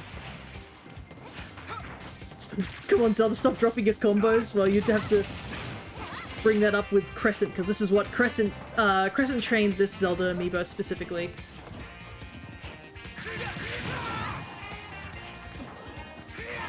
And I do notice that Crescent's playstyle is way different from mine, where she tends to use Phantoms a lot more frequently, whilst I don't tend to use them at all. Ooh, a nice catch with Din's Fire, though, takes the match.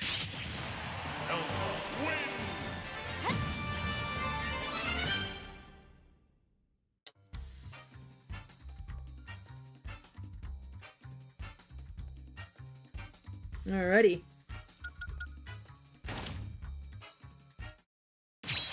Next is Zero Suit versus Ganondorf.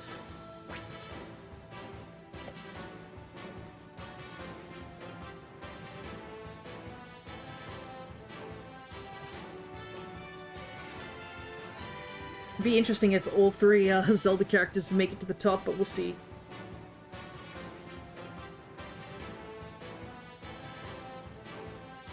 Actually, now look at the amount. We also have like 4 Mario characters in this current runnings.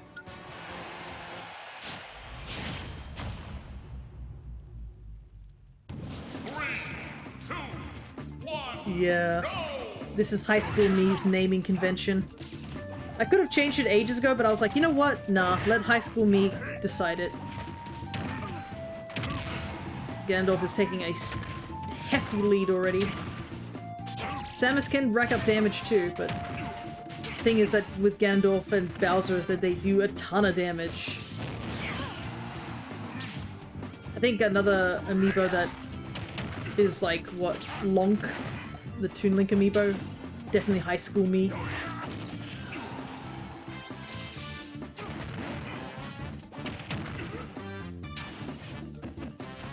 Okay, damage is about even, but both have to find a kill. And sword is always the answer for good kill options.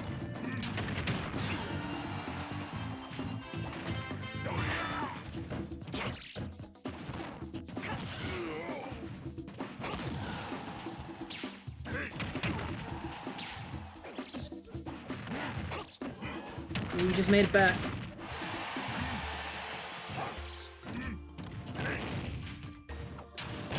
Whoa, went for the spike. She was only at like 10 damage and he was like, you know what, might as well attempt it, right? Honestly, it's crazy how meaty that spike on Ganondorf is. It spikes like crazy.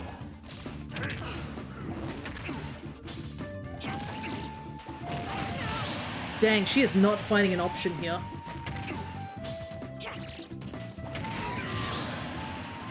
Two, 1. Like, he just punches her once and that's like 20 damage.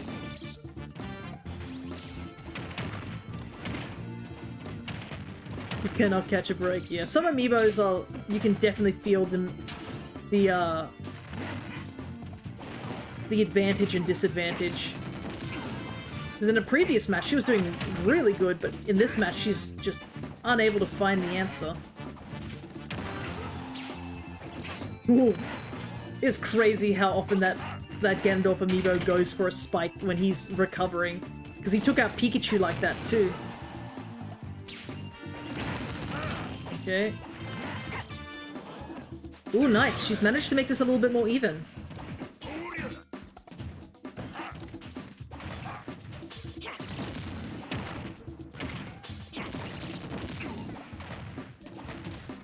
She's still got a bit of a way to climb, but she's doing a lot better now.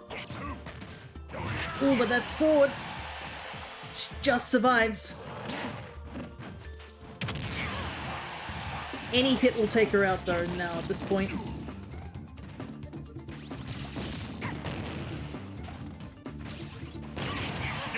Ah, no. Unfortunate.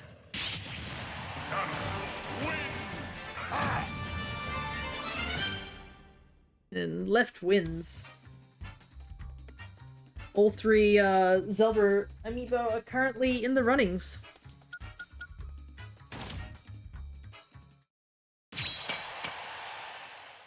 Who we got? Dark Pit versus Robin.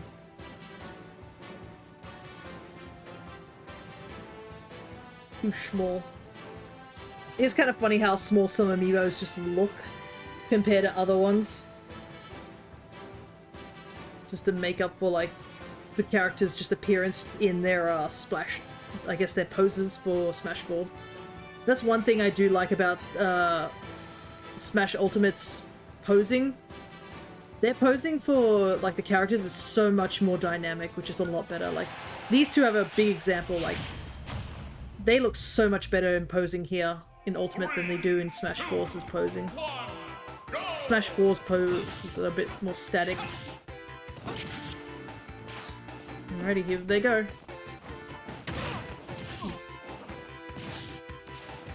Robin has currently got a good lead.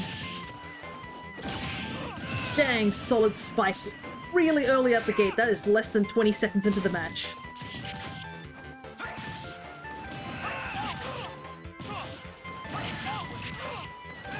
Ooh, that angle would have messed me up if I was in this position. Levin's sword is no longer on deck for now. Parries the electroshock. Dang, this Robin really be going out there to try and take him out. Better be careful though, he doesn't have any Elwyn left. Oh, unfortunate with the spike positioning. Smash attack takes it, and a little lopsided, but double parry into the grab. My goodness, what a combo!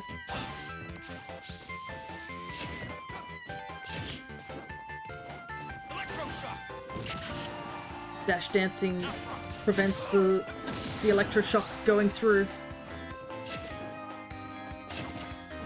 What a grab! Grabbed him as soon as he landed.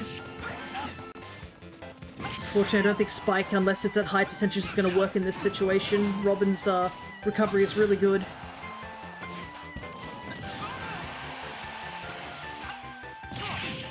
Wow! Dang, if his recovery wasn't... If he didn't have that recovery, I think Robin would have just gone. Oh, a back throw is going to kill here.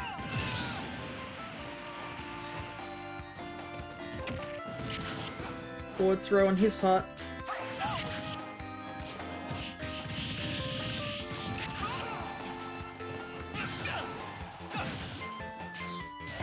Ooh, catches with the Nosferatu.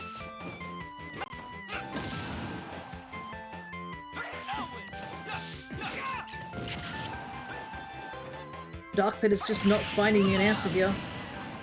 He's in very bad position. His last stock situation, but a single hit from Levin's sword will take him. I'm always 3 steps ahead. And that is a win for Robin.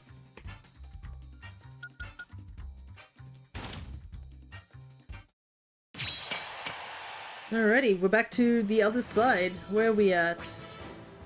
Hat Peach versus Terry. We have to position a bit further back so he's actually in the frame. Whoopsie. Let me do that real quick.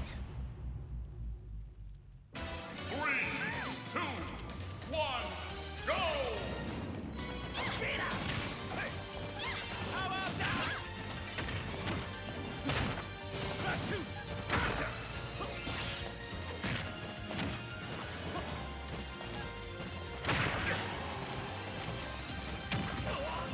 Pretty even right now. Good string on Peach's part.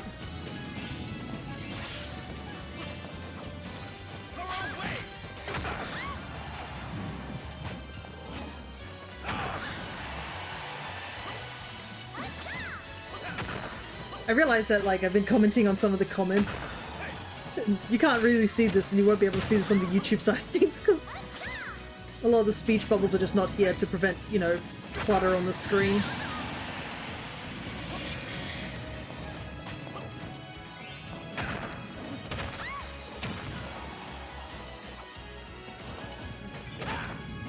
Early KO.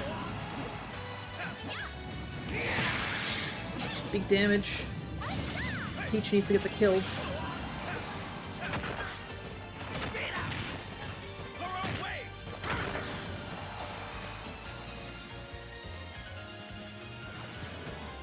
Bit of a stalemate there. Unfortunately, I wasn't very good at getting Terry to use his go meter, because I think it is like a particular combination. If I could, I would get him to use it a lot more frequently during this moment. And at least he got it off, which I'm happy to see. Like, if I was better at some of these characters, like, that's one of the downside with some of my amiibos, is just I'm not good at some of the characters, and that's just how it is. Benefit is that it helps me practice with a lot of the characters. Apparently Sarah has been jumping in and out of Pokopia. They must be resetting for something. Big damage on Peach.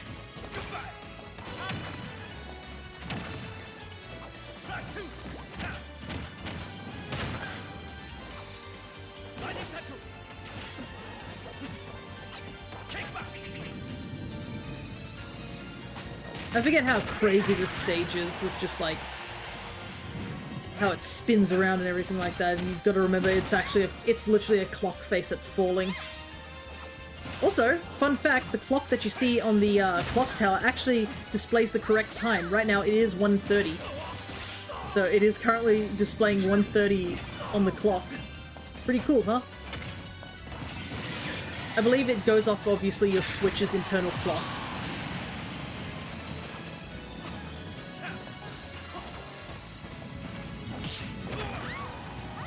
It is back to one stock each, but Peach has a huge hurdle to climb. Fortunately, Terry is not getting the right throws here.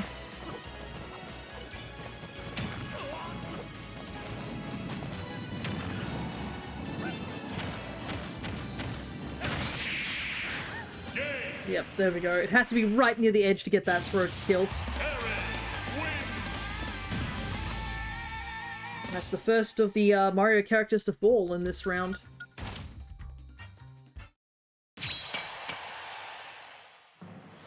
Alrighty, we have Mario vs. Joker.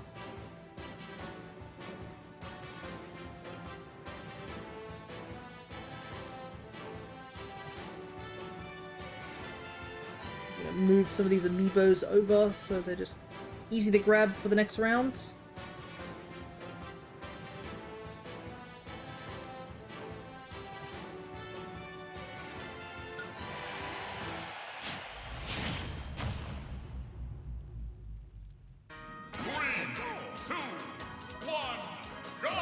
Alrighty, back to this stage.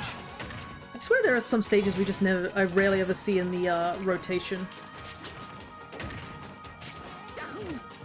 We got a couple of stages where we've had duplicates.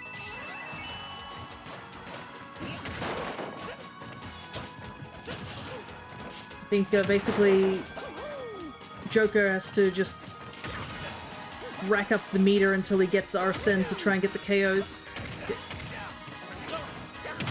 Now he can actually do the damage.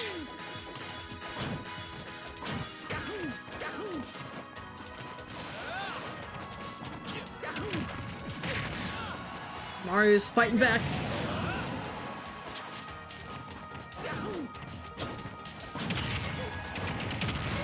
Dang. A good kill right near the end there, just before Arsene disappears. Nice parry. Double parry.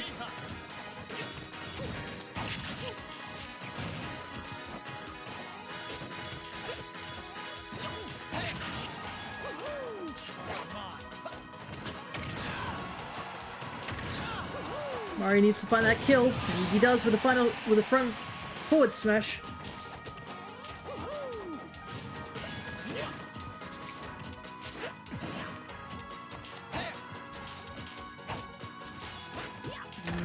No progress here.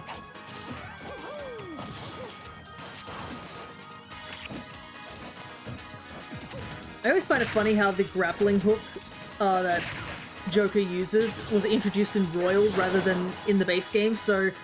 And I believe Royal wasn't released until like after Smash Ultimate's DLC, so it's kind of funny that they sort of hinted that he would get it. Somehow managed to catch him off the ledge.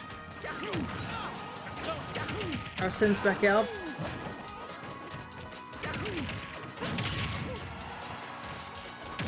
Mario's on trying to keep Arsene away. And the big damage with Arsene just before he disappears. We're into the final bouts version of the song. Oh, nice! That down air was able to cancel the grapple's range. It is almost even. Mario's immediately brought this back, but he is in danger of Arsene showing up.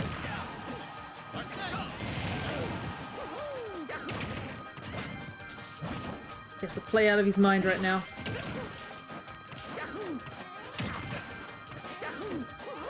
Because Arsene does give Joker a better recovery as well. Ooh. The reflect does not go off.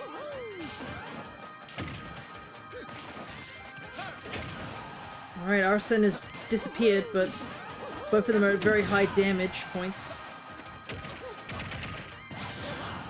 Oh, if it was an RSN up smash that would have taken it, but it's not.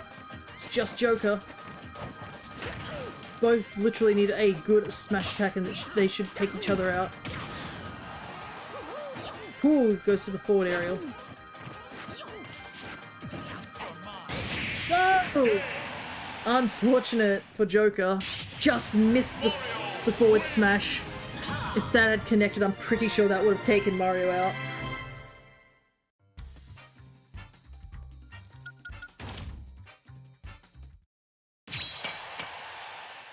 This fight's gonna be rough, I think, for Pit, because it's Pit against Bowser, and given that Pit does not have very great kill options, it's gonna be tough.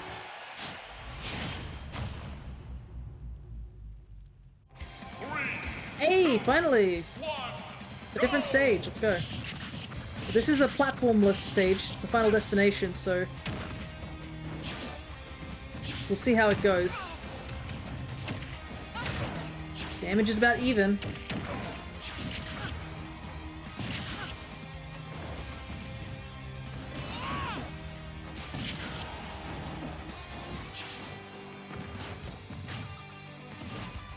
A bit of a clash there. But the forward smash immediately cleans up the Bowser's side.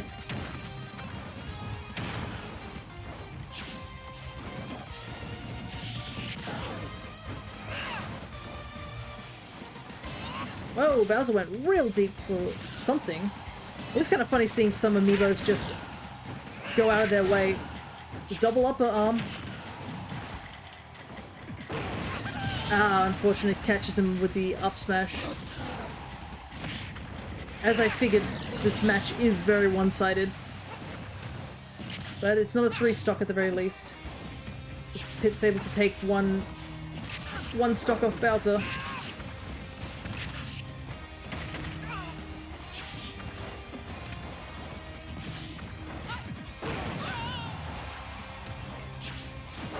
Oh, jeez. I think the match is getting very close to the end mark, unfortunately.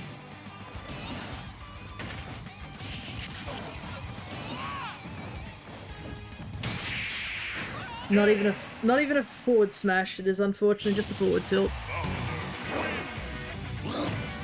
No, both my boys were eliminated. And that's how the cookie crumbles. Now we got Sephiroth versus Luigi. Certainly a match.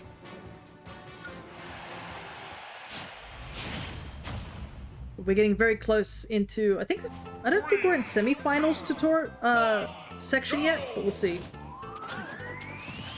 Alrighty, we're in Onet. Both these characters benefit from platforms, but we'll see who's able to capitalize on them better. Currently, Sephiroth does have the damage output at the moment, but Luigi is catching up to him slowly. Oh my goodness! Luigi catches Sephiroth's recovery and completely takes him out before he can even recover properly. Sticks him under the stage. Okay, Luigi's recovery wasn't enough there. And now we're back to even, really. Both of them kind of got recovery denied situations for each other.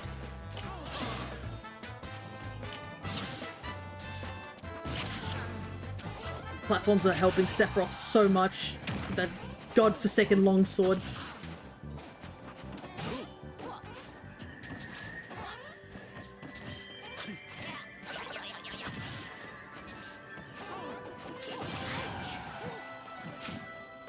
Oh, it's the winter song. Was it Snowman, I think? I think this must be a medley of some sort. Okay, Luigi is lagging behind, and Sephiroth does have one wing, so he does get the extra jump. And he does, I believe, get a little bit faster and more power. Not anymore, though. Even. 1-1. Sephiroth is immediately on the offensive.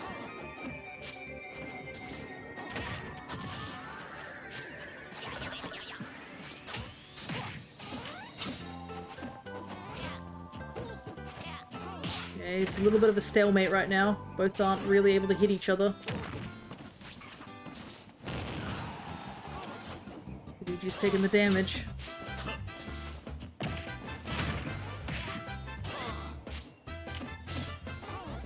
Both are sort of like dancing around the edge. One wing's out.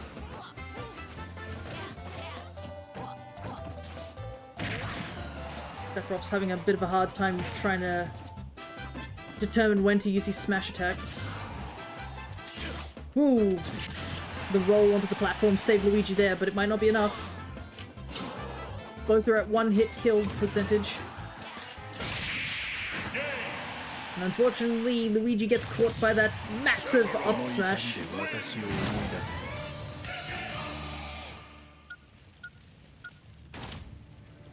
Sephiroth takes it. Round 3. Alright, so we aren't in semifinals yet. This is the final round of the semifinal, before the semifinals. We have Link versus Zelda, so only one of them's going to be able to fight off against Ganondorf if he wins his round. 3, 2, 1. Here's another stage I feel like I see very frequently during my training arc. I have no idea why.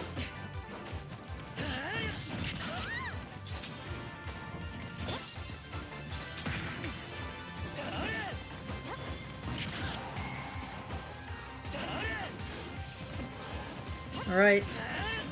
Zelda is currently have taken a good chunk of damage.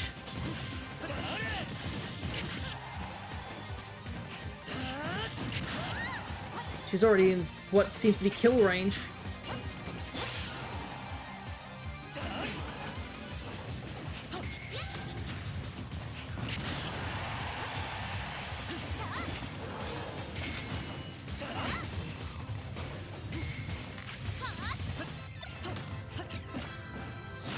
I feel like the Amiibos tend to get so distracted by the arrows that Link shoots, honestly.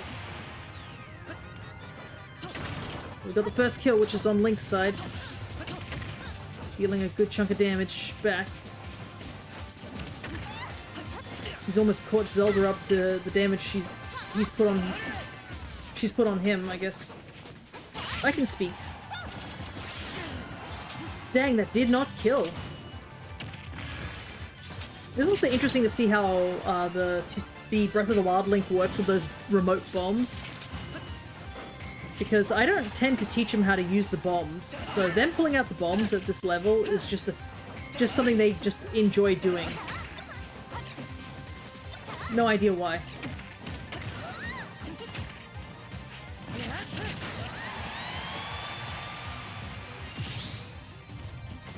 Currently a 3-stock situation at the moment, which is unusual for a Zelda.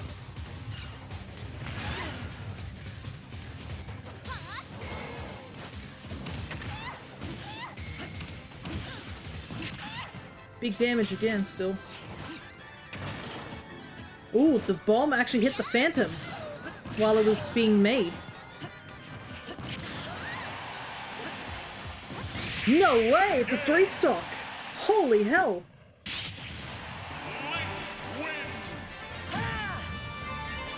What a good string right there at the end.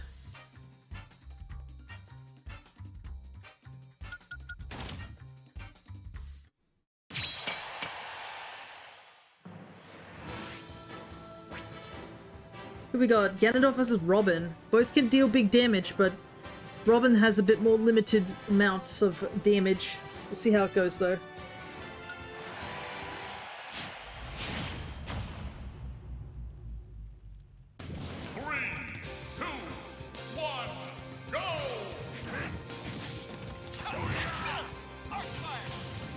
Alrighty. Robin is immediately not in a good position.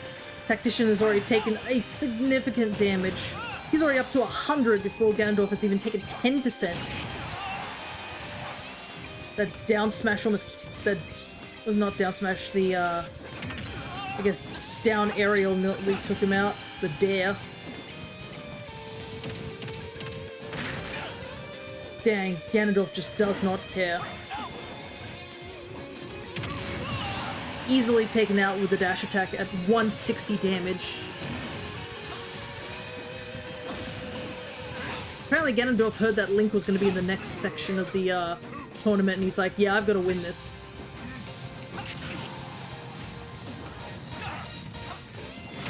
Not letting some random Fire Emblem character beat me.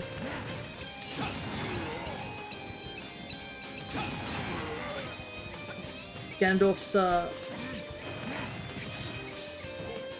weight is saving him from those up airs. Robin's getting a little bit of healing.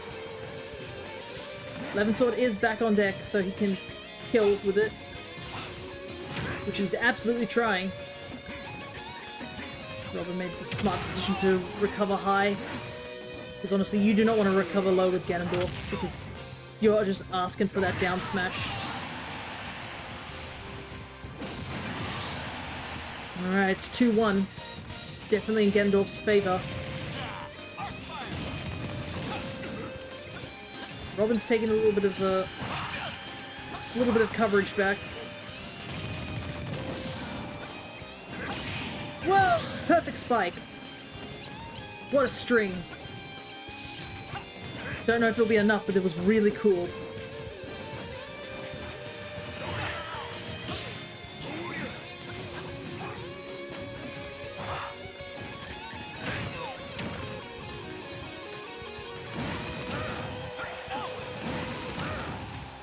Double tech. Triple tech. Robin is very far behind though. Doesn't get pulled in by that. Gandalf literally needs just one solid hit and Robin just dies. Robin's not going down without a fight. Oh!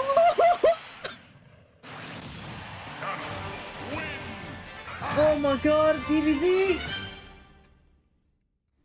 Dang, that was so cool!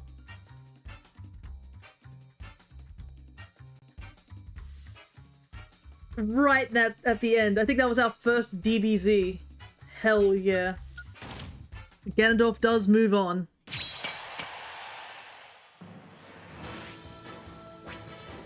We go to Terry and Mario, two red cap wearers. I love the posing of the amiibos. First DBZ.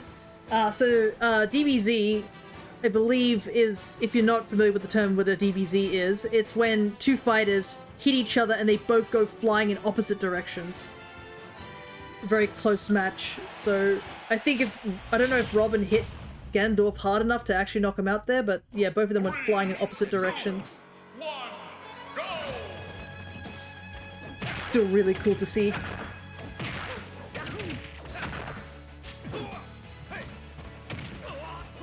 I believe that's what it means, but that's what I usually see, is like two characters both being very close to being taken out.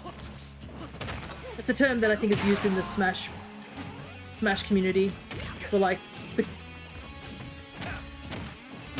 Okay, Terry's taking the lead here. Also Xenoblade music, which is really good. That's a place I haven't seen. I rarely see it. I haven't seen Gao Plain. I want to see Gao Plain.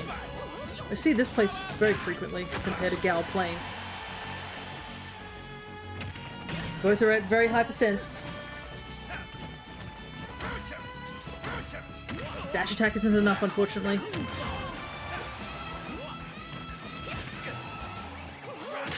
Oh, the aerial spike.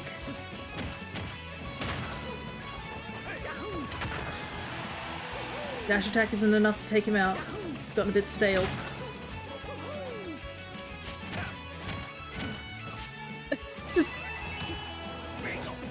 Little leg kicks, but not enough for Mario to get back, unfortunately.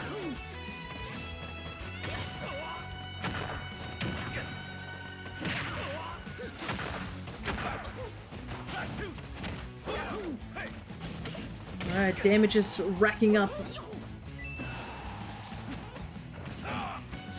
on Terry's side. It's kicking Mario to get that damage back.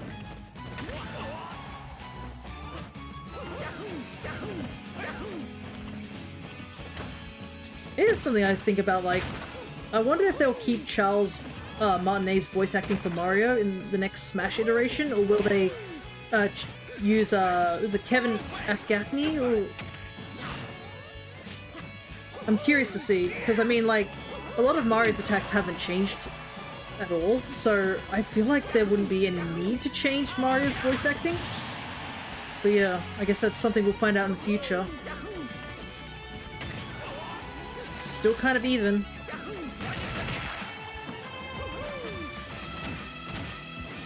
Nice. Ooh, nice. Back to even. We're at the 4.5 hour mark though, but we still have a whole nother round of Amiibos to go. So definitely will be a longer stream than usual. But thankfully it is, Whoa! Whoa! My goodness. Thanks.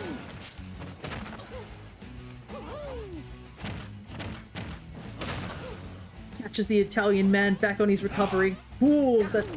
I think Mario's wall jump saved him there.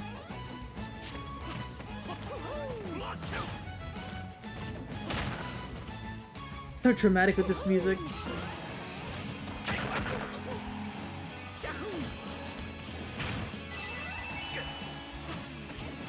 Fortunately, Terry has just put so much damage on Mario. And the power dive takes it.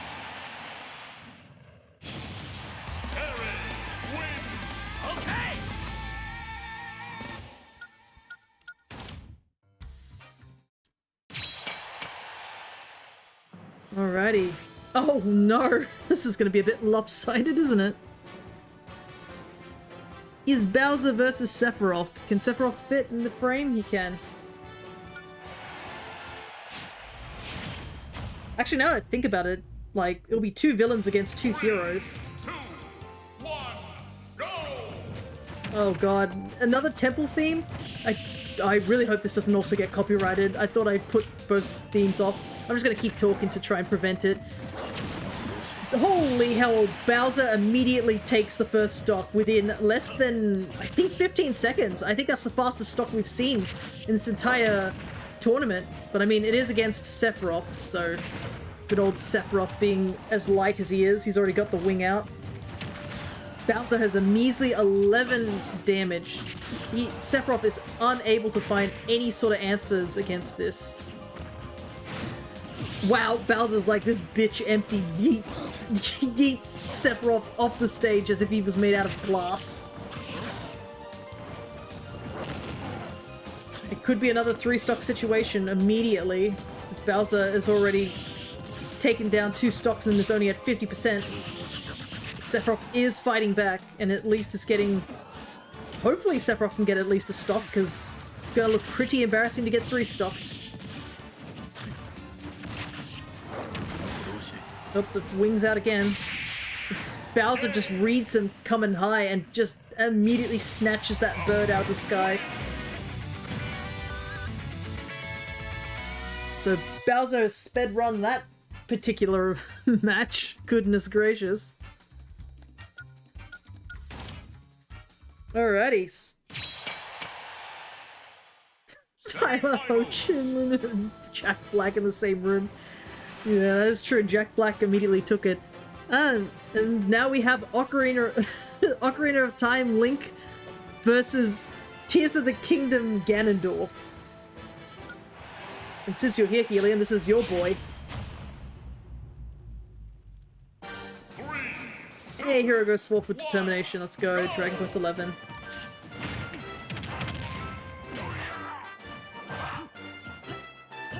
Damage is immediately out. This is semi-finals as well. Whoa! I think it was a good thing Link was not at high damage, or that would probably kill. Alright, Link's getting some of the momentum back immediately. But Ganondorf still has the technical lead due to his just sheer power damage. Link catches him falling.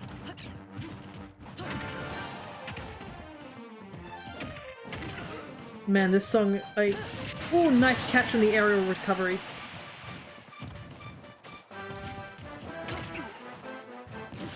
Oh my goodness. Is that another stock? It is! My goodness! That was 20% damage! Link takes the lead here.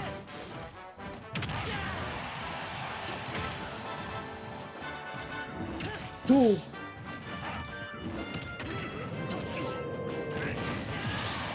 There goes the stock for Link.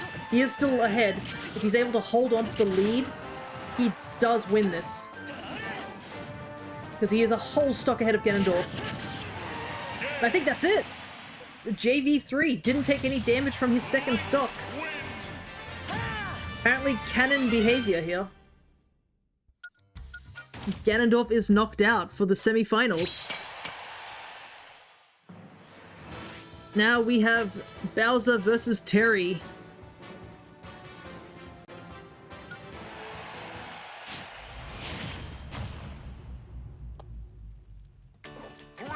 Yes, finally! Wind Waker, let's go. Dragon Roost is such a good song. We're waiting for this stage. Alright, seems to be even right now. Bowser does have the damage output that Terry sort of has, but Terry has a little bit more mobility. Bowser is dancing on him right now. Sometimes I think my Bowser Amiibo is a bit too strong at times. I get a little bit worried. Alrighty. Terry's got go mode, but Bowser can easily just clean him up with a nicely timed back air.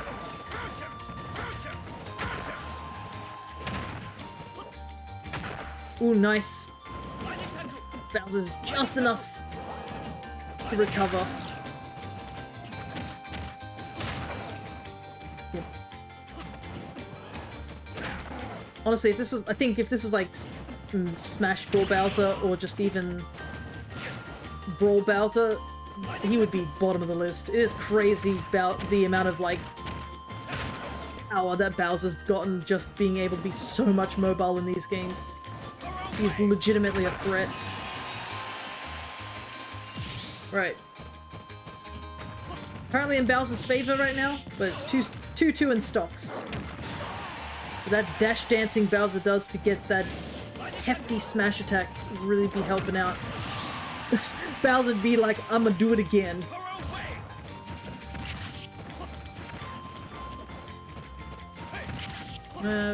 What do we got here? Interesting, I'm looking at my OBS and I can see there's a weird seam in the sky. It's not as noticeable on the monitor, but you can see up at the top of the skybox there's this weird seam. And now you'll not be able to not notice that now for the rest of this match.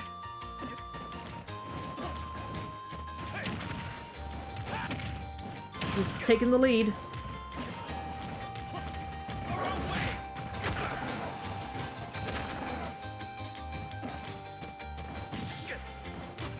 Yeah, no, it's so strange. I didn't notice it until I just looked over at my OBS and saw it. It's not as visible on monitor, but it's there. I guess it's a case that they didn't expect us to be this high up, because, I mean, Dragon Roost's, or the pirate ship is technically supposed to be on the ocean, not up in the sky on this tower. Which is still really cool that it is, but... Whoa! Whoa!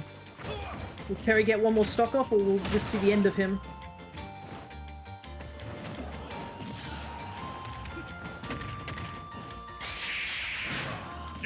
Bowser yeets him. Alrighty, we're down to the finals of the second round. And then it'll be the great Amiibo scanning out. Your boy's made a big leaps, hasn't he? This is his first tournament and he's made it to the finals, but can he win it is the question. Only one way to find out is to see the final round. In the least fitting location, Flower Fields of Yoshi's Story. Alright, both of them... Link takes the first lead. Bowser immediately retaliates and takes almost a ton of damage back. Ooh, Bowser going for the aerial attack there. Link is immediately in 100 damage. He needs to retaliate if he's going to be able to keep up with Bowser. Platforms are actually helping Link a little bit. Ah, but the aerial was not able to stop the ultimate power of just forward smash from Bowser. Bowser does a quick grab. And he grabs him again. Ooh, if the Amiibos weren't good at Tekken, that could have killed.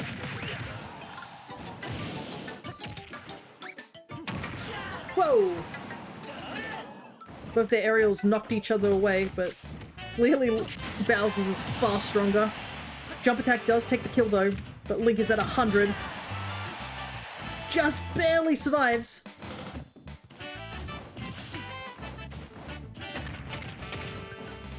Bowser yeets him.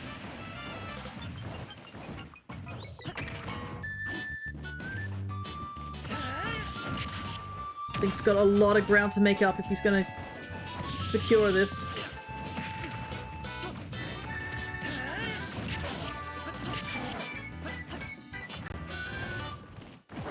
Whoa! What a risky attack there. Oh no, the aerial didn't go the right way.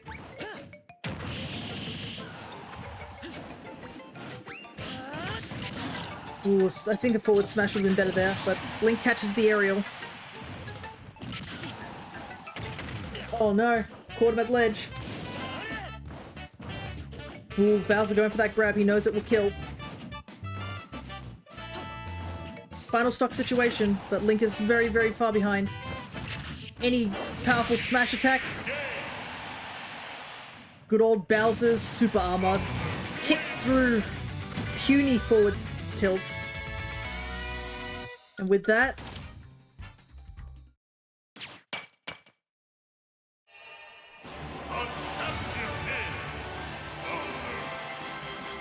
Bowser wins round 2. So we have Yoshi and Bowser as the current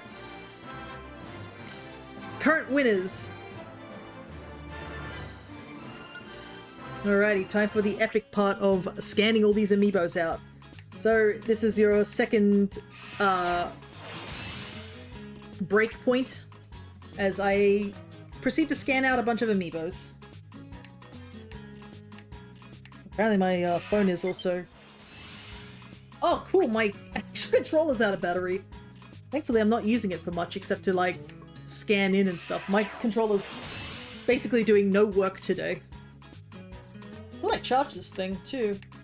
The undefeatable Jack Black. Yeah, Bowser is tough, honestly. It's kind of crazy. I think he's won a previous year as well. All the amiibos are going back into the box, where they will be taken downstairs to be put back in display. We've had some solid clips taken as well, I think. I know Crescent has asked me to like try and be a bit more... I have to get used to taking clips more often. So I can convert them into YouTube shorts, so my YouTube channel isn't just VODs. People can watch what is called quick media. That's sad that Toon Link got taken out so early. Don't worry, there's still plenty of links to go. There's by the looks of it, there's 3 more links that will be joining us for this final round, I assume. Unless I've miscounted, but I'm pretty sure there is enough amiibo here to, or like, fit within the 32 range.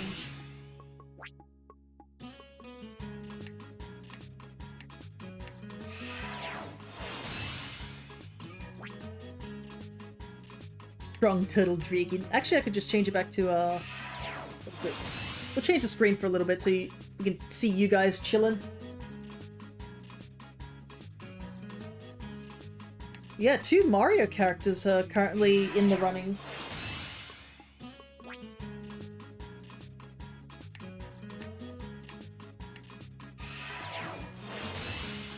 And this will be interesting to see what how many amiibos are part of this final bracket.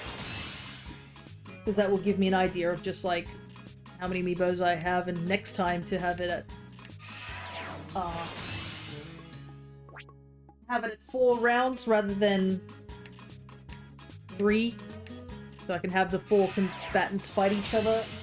Have like a true first, second, third, but most likely I'll get the 3 winners to fight against each other. and then see who gets more of the wins, I guess. Or more stocks taken. I think that's how I'm gonna do it.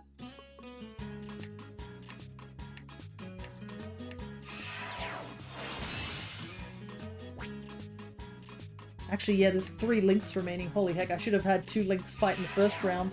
I didn't realize I had 3 more links.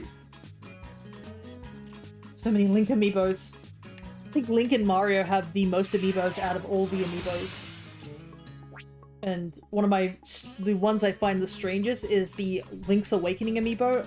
Never understood why that counts as a Link amiibo rather than, I don't know, a Young Link or Toon Link amiibo even. I think Toon Link suits it more, but apparently it's not a Toon Link amiibo. It is just straight up Breath of the Wild Link amiibo.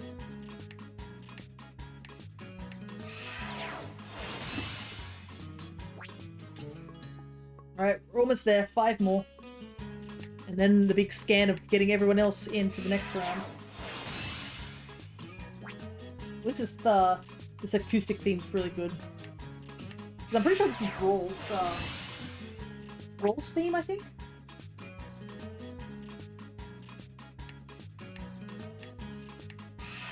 Also, I can imagine my voice is sounding a bit weird because I'm not facing the microphone. I'm sort of facing away as I'm scanning the amiibos that I've placed on the floor. To have them out of the way. Alrighty, I made it. Actually, since you guys are just chilling here, I'll make you guys battle as well. Why not?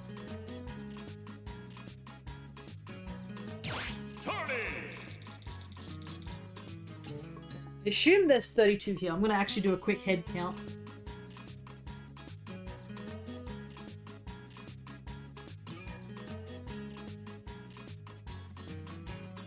There is 31. I'm literally 1 amiibo short.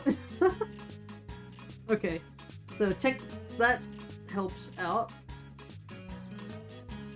I guess somebody gets a freebie? Yeah, whoever gets put in the final slot gets a free pass. Choose your fighter.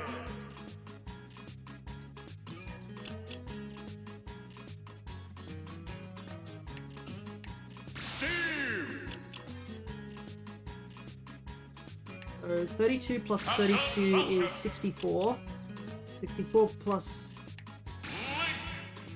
So... It's 95? Hey, Kit won! Nice. Kit gets a couple more points. He already had like 200 points for joining up. But now he has 50 more points in order to get himself an avatar. I think Gino and him can take a look. If you are curious to see where the avatars are, I believe on the mobile they're on a little separate like thing. I think it's like it says S and A, like a little purple box or something like that.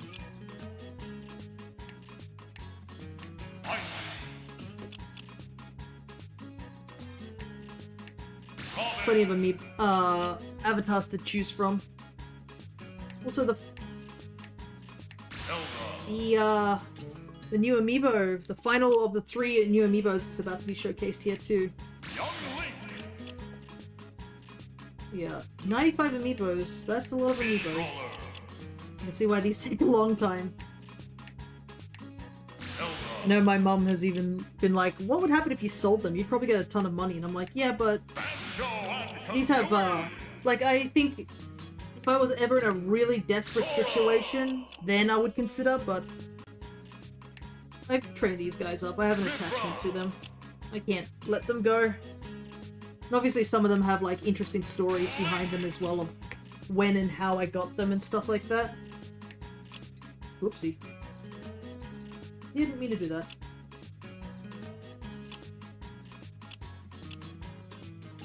Here we go. I'm grateful that I've never been in a situation like that, where I was forced to sell off my possessions, and I hope I never end up in that position, because, I mean, I wouldn't wish it upon a lot of my friends to be in that position. Unless you're like a real awful person, then, and you put yourself in that situation, understandable, but like, obviously I'm not going to be preying on someone's downfall.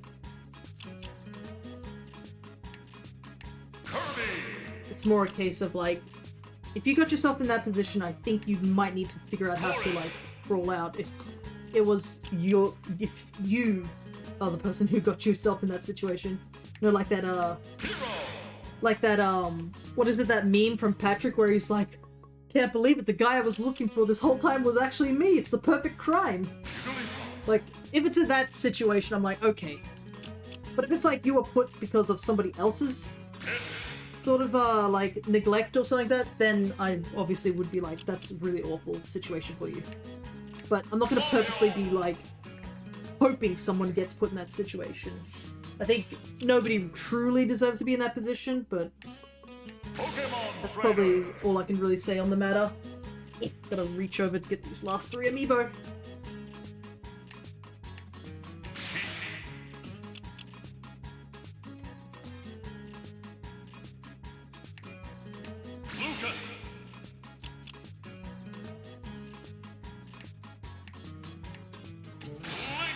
Alrighty.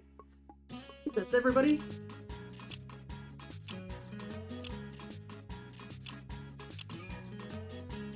Alrighty, final round.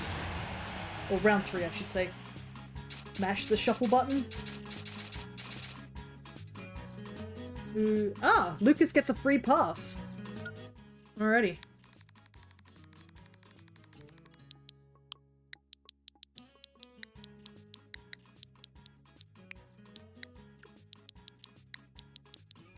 Tournament 2026.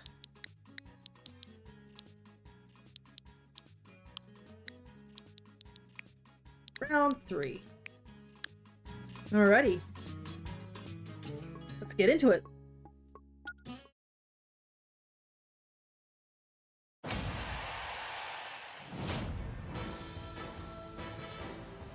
Alrighty, it is Kirby versus Ness. This Ness actually belonged to my cousin for a little while because I painted it for him.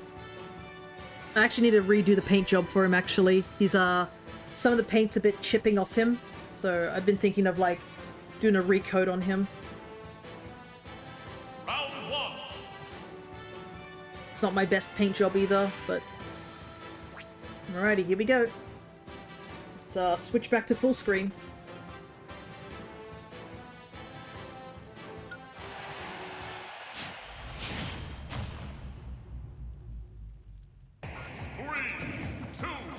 I feel like we've gotten a lot of the Metroid stages. Alright, damage is starting to stack towards Ness.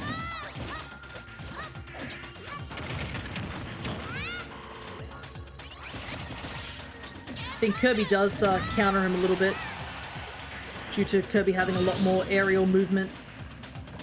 Because Ness and like Lucas definitely thrive against characters who have really bad recovery. They do this annoying thing where they just PK Thunder over and over again if you go off stage.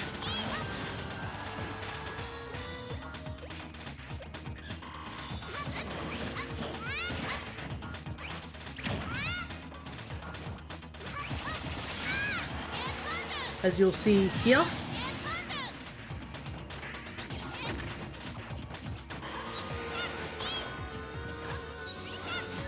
Alright, back to even.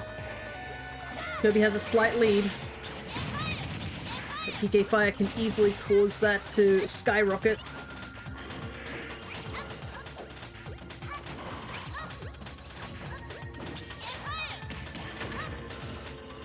Just looking at the weird creature in the background. I wonder what it is doing in that tube. Is there an explanation why he's just chilling in that tube? I'm sure Metroid fans know why the thing is chilling in the tube.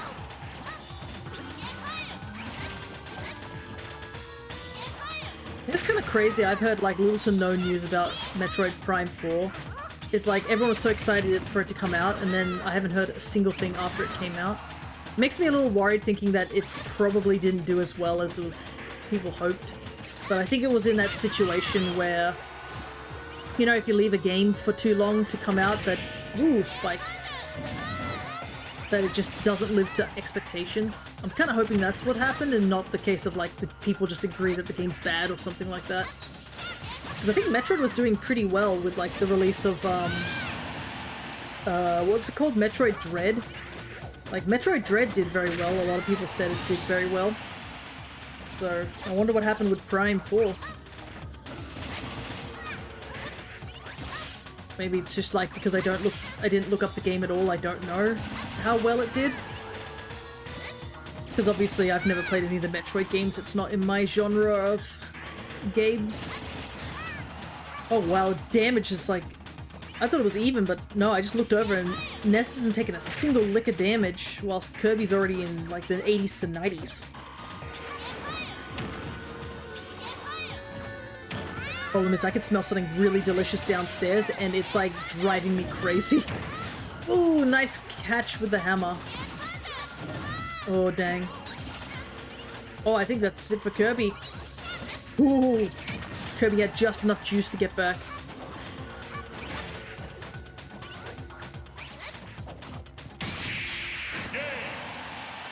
But unfortunately, Kirby wasn't able to handle the last part of that fight.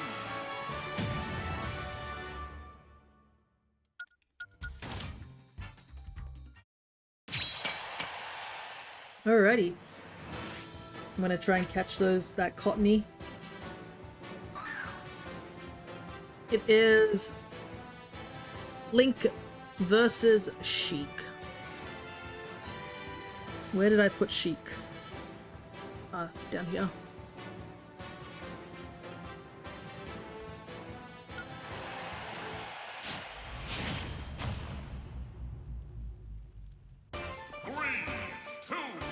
I feel like this is another stage I see a decent amount. Not too frequently, but I definitely do see it. Wow, big damage for Link already. Put Sheik already to 81% before even a single kick of damage.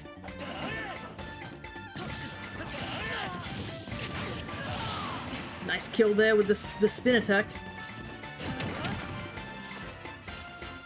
Something I guess I'll just... Welcome back, Cryo. We're on round 3, so this is the final rounds before, I guess... We're pretty low... Oh, goodness. I might have to plug in my controller. Problem is my controller thing is like way over there. Let's just hope my controller lasts that long. Worst case scenario, I just plug it in and just have it sit from a distance and I have to get up every time. But welcome back, Cryo.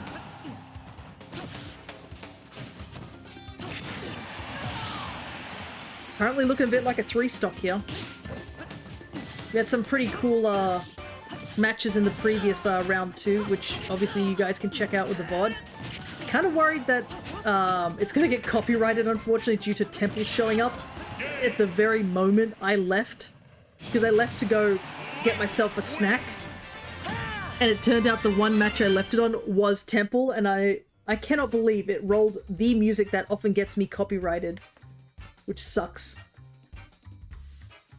I'll explain it real quick. So basically, Temple from Melee has a distinct theme, and for some unknown reason, every time Temple has ever shown up, it gets copyright flagged as a song that's in a different language. I have no idea why it does that. It's not even the song. Sometimes it even copyrights it on Twitch, and they're like, this is like a copyrighted song, and I have to literally be like, no, this is Smash Bros. It's really annoying. And I put Temple's music down quite a bit, but somehow the one time I left, just my extreme luck works in mysterious ways. Because like this is at the beginning of round 2, so there's like 32 Amiibo battling, right? So that's what, 16 matches to 8 matches to 4 matches to 2 matches? All those matches happened in the first round, and the one time I decided to leave, that's when Smash Brothers rolls the one song that Twitch and YouTube both hate, and try to copyright me for a German song. I kid you not.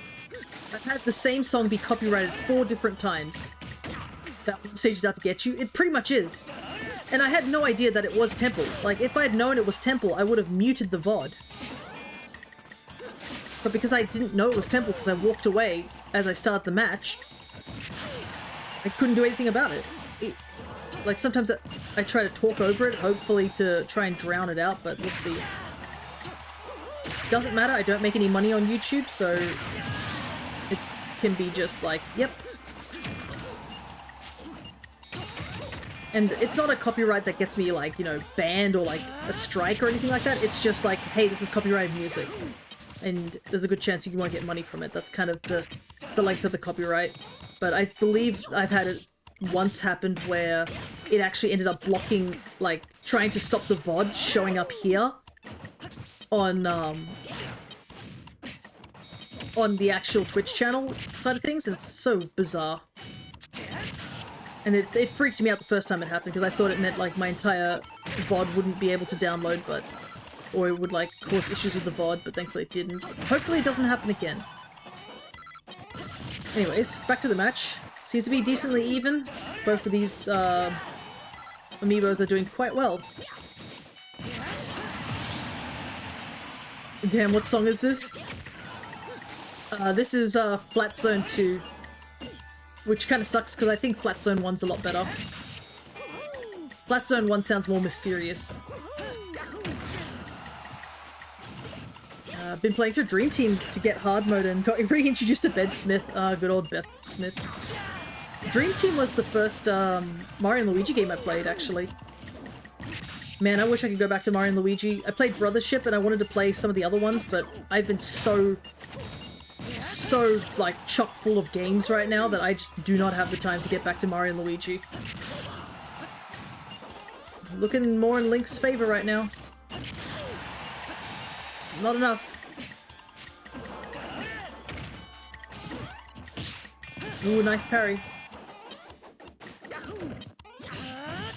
Ooh, catches the down air with the up smash.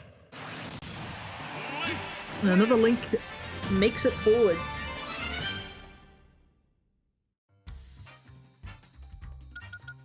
Dream Team do be fun aside from all the tutorials. Yeah, I believe that's kind of the big thing that they always mention, is literally like, oh, the tutorials. But I think because I'd never played a Mario and Luigi game when I first played Dream Team, I legitimately was not concerned too much by the tutorials, because I was like, oh, I actually suck ass at this game. Also, look at the difference between the two amiibo just here. You have highly detailed Mithra versus Steve.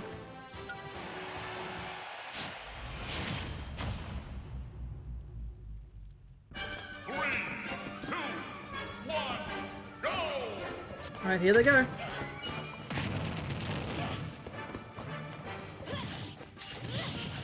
So, much like the Pokemon trainer, I trained it that the Mithra amiibo tends to have Mithra show up more, whilst the Pyra amiibo I trained to have Pyra show up more.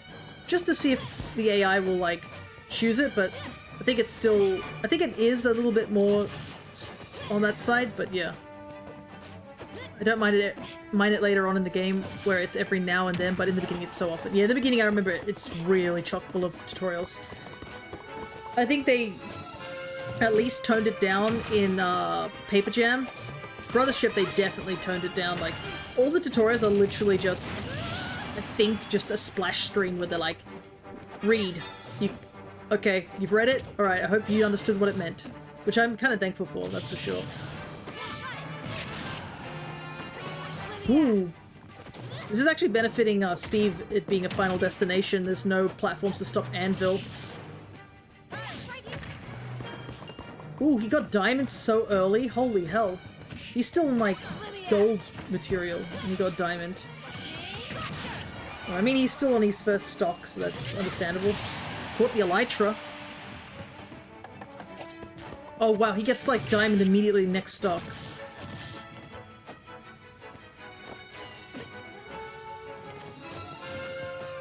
Can he capitalize on it? That's the thing. Mithra is doing huge strings of damage.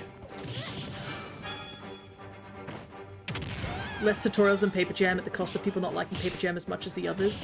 I think the reason people don't like Paper Jam as much is, I think Paper Jam, in my opinion as well, was, it feels like because unfortunately the Paper Mario they were going for was Sticker Stars Paper Mario, where it's rather generic.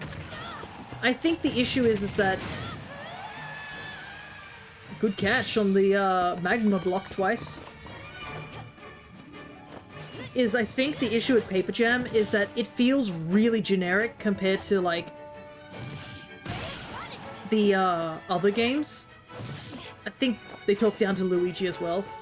Yeah, I mean, but that's every Mario and Luigi game. It's only Dream Team and like Brothership where they don't talk down to Luigi. That's like a given.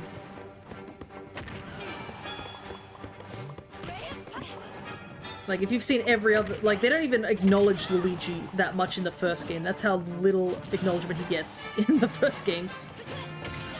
And, like... Oh, wow! That nearly was a misplay on her part. But I think a lot of people, like, remember...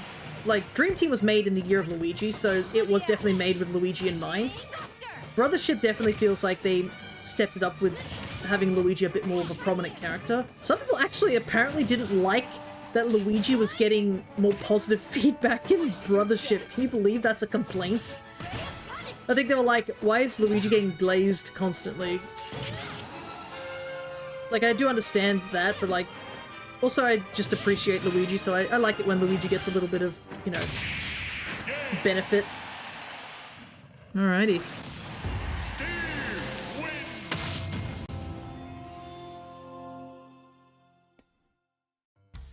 Alrighty. But, I don't personally understand the opinion on this thing, that sort of issue of people apparently liking Luigi too much. I mean, you've seen the internet. Yeah, but in the others, they're at least as nice to him and give him a purpose. In Paper Jam, they only talk down to him. Yeah. And I think another issue was that Paper... Oh, my face has changed for some reason. I forgot to change it back. Also, with Paper Jam, they didn't include Paper Luigi either, which sort of made the thing feel a bit lopsided, but I understand at the same time. They couldn't have all four of them, which is weird, because, I guess Partners in Time had 4 different characters. 3, 2, 1, Oh, Splatoon song on, Battlefield.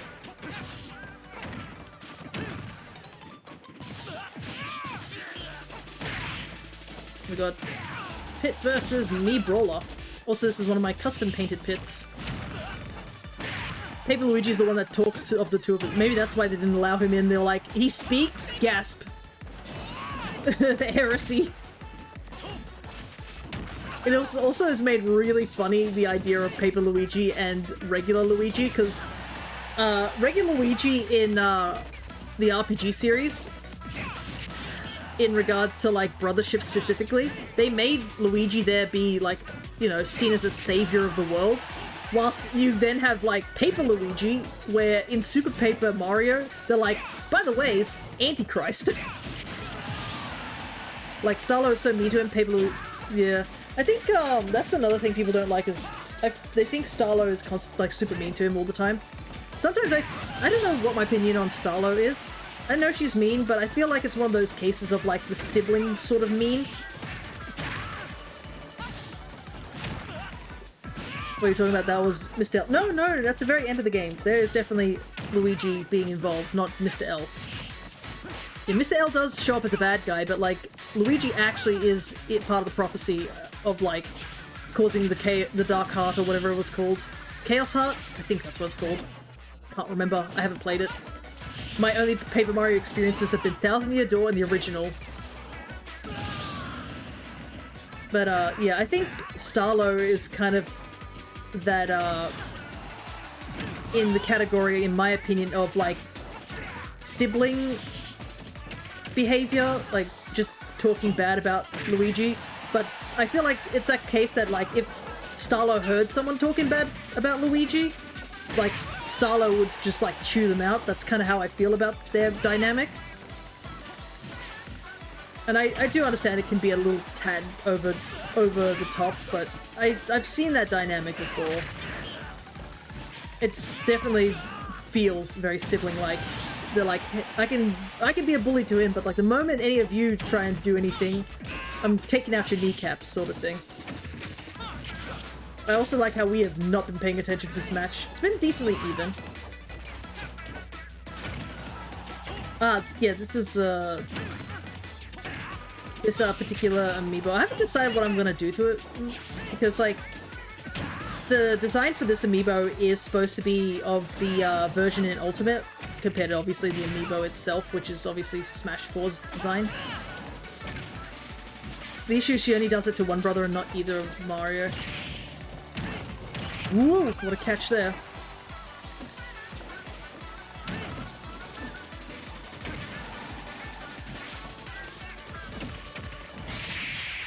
Ooh, that was a good grab catch there.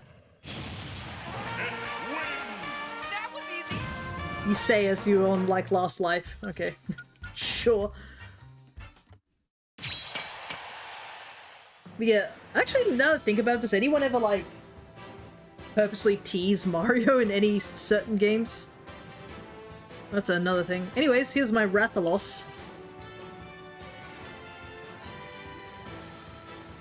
And we have Killager, who actually is able to attend this year. No glitches this time. I can understand her not doing it to Paper Mario, because I don't know what the issue with... I don't know what their relation is. Paper Mario is like that, the weird other guy. I think the Peaches might have at the start of Paper Jam. I think the Peaches do... that was like a little bit uncalled for, like the Peaches picking on Luigi. Because I think they do actually do that, but yeah. I think besides the maybe a tad bit overdone Luigi hate in that game, I think the biggest complaint of Paper Jam is it is very generic. It's literally Peach gets kidnapped by Bowser. That is literally how you can, like, squeeze down the story of Paper Jam. It's like, let's take the example of, and Luigi, let's face it, it's Luigi here. But, like, let's summarize all the other games. You have the first game, which is Superstar Saga. Mario and Luigi have to go to a different country because some sorceress steals Peach's voice and replaces it with explosive letters. Alright, I'm gonna see if I can plug in my controller. The low battery constant pop-up is not gonna be fun.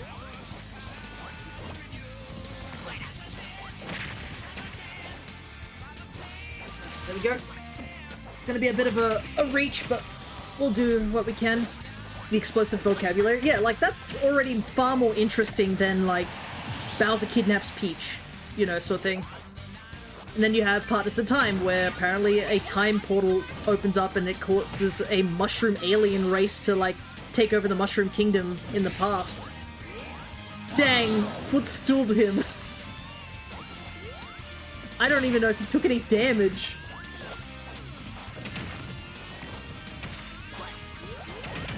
Just denied.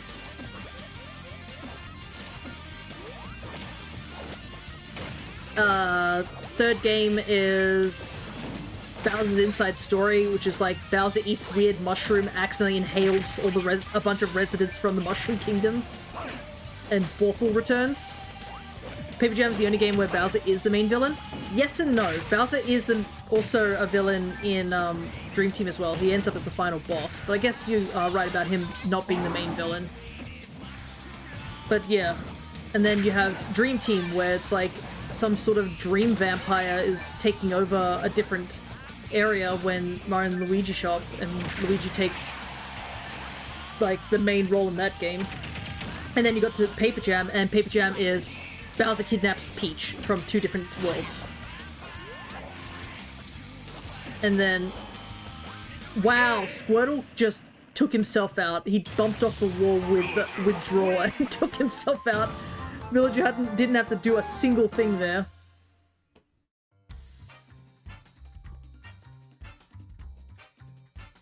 I think this is like the earliest... Oh no, I think the other Pokemon trainer got taken out quite early too. Right, Dark Pit and Corrin. I wonder if the female Corrin still costs a lot these days. Also, Paper Jam is the only game with generic locations. Yeah, it's pretty much the big thing is, oh, we're back here again, this time with platforms.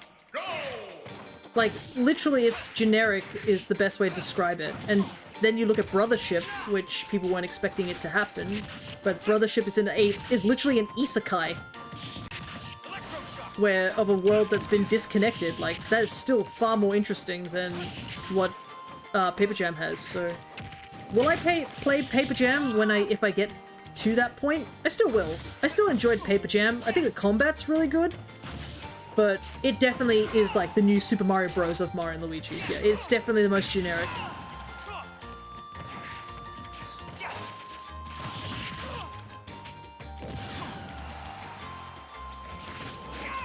Ooh. Incorrect play on that up smash. Alright. For the spike, but Corrin was too low.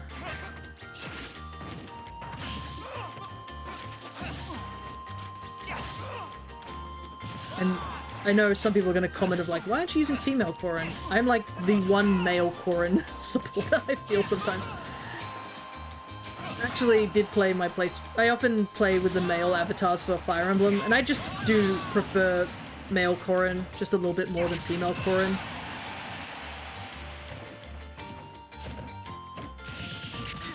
I think I didn't like the absurdity of the female Corrin design. I think that was what it was. Wow, caught him on both the down, like male Corrin for the hair. Yeah.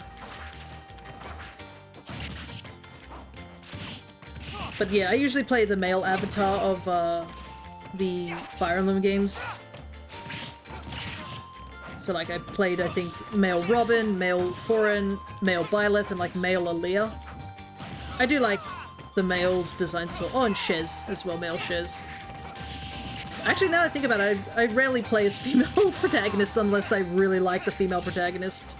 I prefer to play as a male protagonist. I just prefer their designs most of the times. Yeah. Like, for example, female Corrin's, like, design is so dumb in some areas of just, like, having exposed legs just because she's female nonsense. Because I think, they have, like a thigh gap in both their armors, but for some reason, female Corrin is the only one who has, like, the underwear design. You're just like, why? You're supposed to make these characters, like, very similar. Why do the Corrins not wear shoes? I do not know if there's a lore reason. That went well. But I think they are technically dragons. Or they're Manakeets. Why they don't wear shoes? Not entirely known. But I guess it's just to allow them to transform into their draconic forms. There's never been a clear-cut reason why they don't wear shoes. The thing is that if Fates was done a little bit better, because I know a lot of people do say that Fates has a pretty really undeveloped story. I think we could have gotten more explanation for their armor, because they don't know they can turn to a dragon until, like, randomly during a certain thing. Was that thwack? Holy hell. Like, if they had explained that, or like they knew they were a dragon prior, or they were wearing a different armor, then that could be a reason why they suddenly have no footwear, because they apparently wear footwear as a kid, so I just kind of wish that they didn't have immediately the armor design that they have now until they could turn into a dragon. That would make more sense in my mind. I think Aaliyah is the only case of me liking the blue and red hair. It's so funny because I know a lot of people did not like Aaliyah's hair. They were like, ah yes, good old Pepsi. But it's so funny because the hair is actually important to the lore. And I actually did enjoy Aaliyah a lot. He's not my absolute favorite avatar. That still goes to Robin, and I think Shez comes second place, but I definitely did like Aaliyah. He's a much softer, like, especially I think I like male Aaliyah a little bit more than female Aaliyah just because of the voice acting. Male Aaliyah is just very soft with the way he talks. And there's a slight hint of naivety, to his voice, which I really enjoy. Ooh, nice dodge on Lumos's part. If there's an amiibo I really would love to retrain, it's definitely the hero. Get Lumos back into... Because I feel like if I had done the training on slow mode, I could use the menu more what's the word? More effectively. Because I obviously didn't use the menu too much, I didn't have access to a lot of Hero's nonsense. His voice is gentle with the others, yeah. And it's just a great voice direction that they had with that. I think both Aaliyahs are good, but I just definitely prefer male Aaliyah's voice. Just a tad bit more. Do not use Kamikaze for the love. I saw you hovering over Kamikaze, Lumos. Do not. My goodness. Got me scared out here, thinking he was gonna throw out Kamikaze.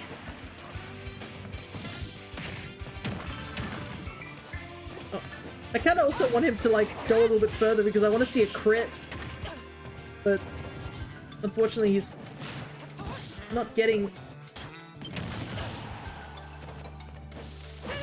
What's your favorite emblem? One ring and one bracelet. So I didn't get to use the bracelets too much, so I can't really give a good opinion on those. I didn't play the DLC.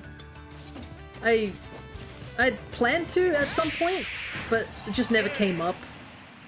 But favorite bracelet to use? Legasp. I know, I didn't have time to play the DLC. Wild. I think I was like, I'm gonna get the DLC, and then I didn't. Which is so funny, because I enjoyed the main game of Engage. I think a lot of people say the story's really cheesy, but I enjoyed it just because I was like, yeah, it's cheesy and everything, and all that, but the gameplay was really fun. Like, the combat system in that game is definitely pretty solid. And it was just nice to not have all the characters be pitted against each other and the story to be a complete story. I think that's something I didn't really like with Three Houses. I mean, they all are complete in a way, but at the same time, if you only play one route of Three Houses, you legitimately just do not get the whole story. So it kind of forces you to play, like, multiple runs. And because of that, it's like, if you don't have time to do multiple runs, you just do get an incomplete story. I believe when I did Three Houses, I did Golden Deer because I did like Claude, and I also really loved a lot of the Golden Deer's houses. Like, my favorite character was Marianne. Cheesy, yes, but I grew attached to them. Yeah, that's pretty much my opinion on Engage as well. Like, gotta let Petra die at the start and didn't notice. I know. Like, I didn't know about the recruitments thing, because obviously it's also a new file, so you didn't have much friendship. Having to be forced to kill, like, past classmates was so agonizing. Like, the first person you come across, like, in the Golden Deer path is literally Ash, and I was like, I felt so horrible. I was like, oh my god. But then Petra and Felix, like, immediately, like, made me hate them for a little while. I was like, why are you so dangerous? Felix is so goddamn dangerous in that game. Holy hell.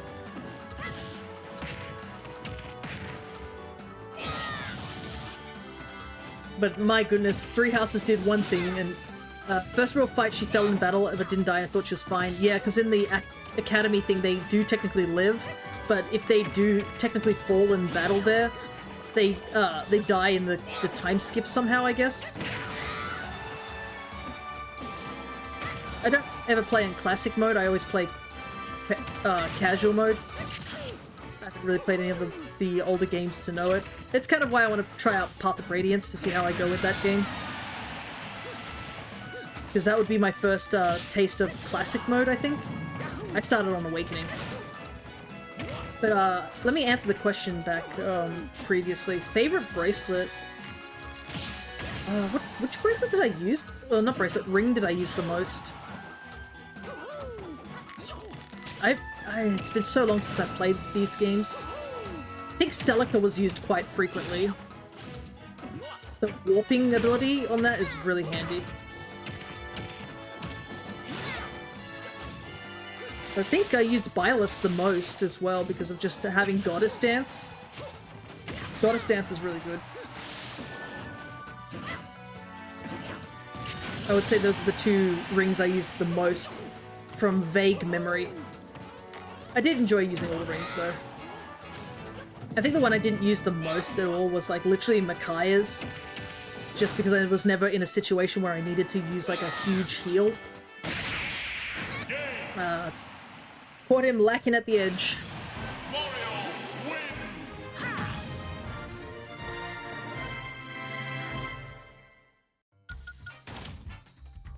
wins. Did you use the Aaliyah emblem at all? Oh my god, spoilers.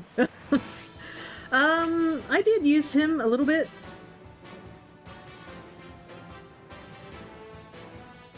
But I don't know if I used him too often.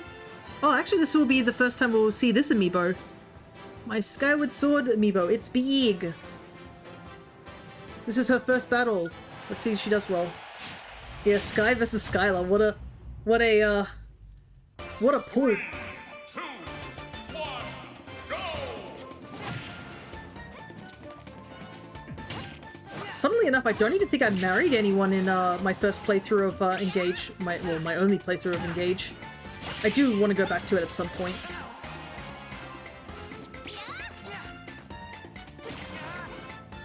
Platforms are not helping Sora out here.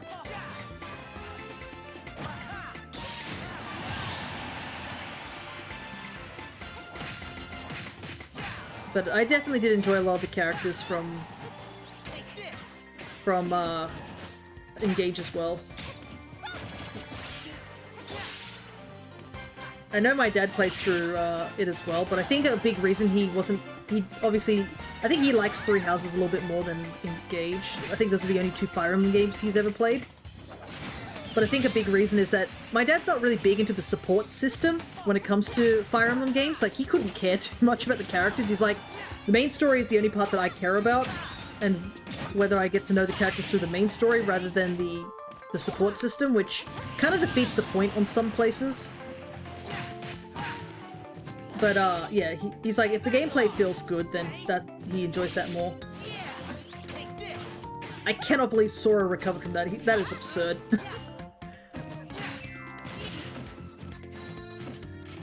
I forget how goddamn, like, jumpy this boy is. Unfortunately, it's not good against Zelda because she's got literally... I think this Zelda's trained to, like, use a lot of aerial attacks.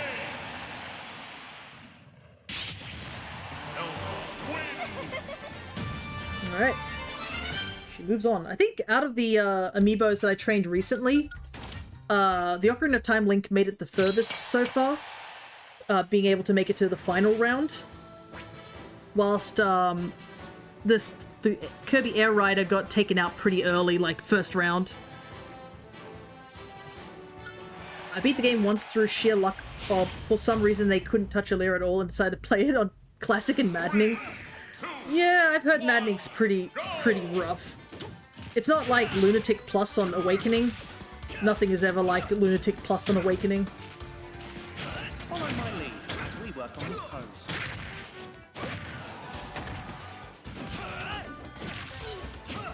Keep your hands and heels on the floor. Hold this pose Yeah. for 30 to 40 seconds. If I'm gonna play a Fire Emblem game on stream, I jokingly want to play Tokyo Mirage Session first. Because that, ironically, is just one of a really fun, Now, a fun return to your game. original position. I have to keep starting to fight over and over again to not lose someone. Yeah. I cannot believe you went... Did you go from normal to, like, maddening? Like, that is a big jump. Because maddening is at a point where, like, you either need to train yourself stupidly hard, or you need to, like, be super lucky. Like, maddening is that point in the game where, like, you have to be pin perfect in order to win some scenarios. So I don't blame you trying to reset over and over again. Return to your original position. I'm pretty sure he only just got KO'd too, so, like, he was not on high health, but we finally get to see an ether kill. Follow my lead as we work on this Good old eat the kill. I don't know how... Ooh, double spike.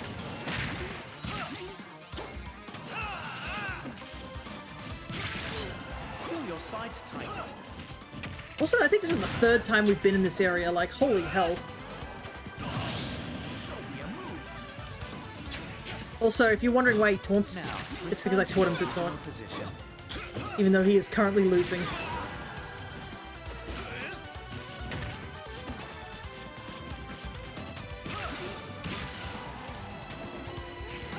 Follow my lead as we work on this pose. Whoop.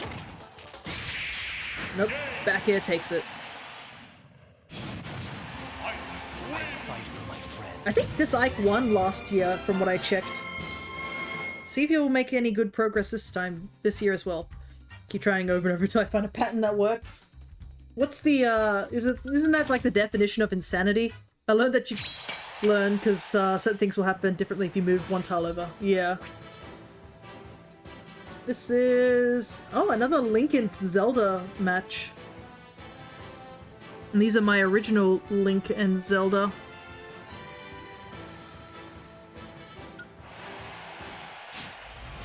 That Link is one of the first Amiibos I ever got. 3, 2, He's named after my dad's naming scheme. My dad often calls his characters Seamus. So technically this Amiibo actually belongs to him. Because he got it for the Hyrule Warriors spinner, because I was like, we should grab one for that. Because it was before the spinner was unlocked. I think it was in the Wii U version. That was kind of the only way to get it. So there's your little lore about that.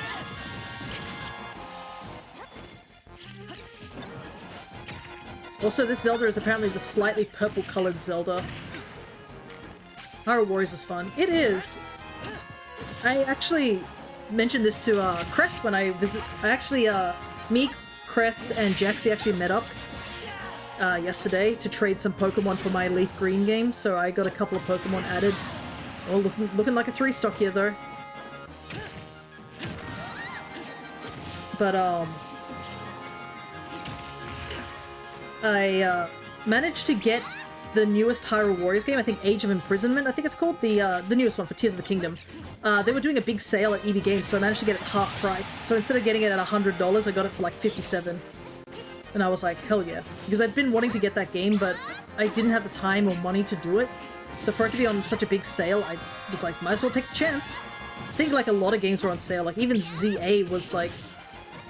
oh, sick, wait, 100? Yeah, the Switch 2 games over here in Australia are like $100. It does suck. I think it's because the Australian dollar is like weaker than, say, the American dollar. But yeah, it was half price essentially. Oh wow! Managed to get them at even. Or mostly even. I didn't even notice. He was absolutely losing and then all of a sudden he's brought it back.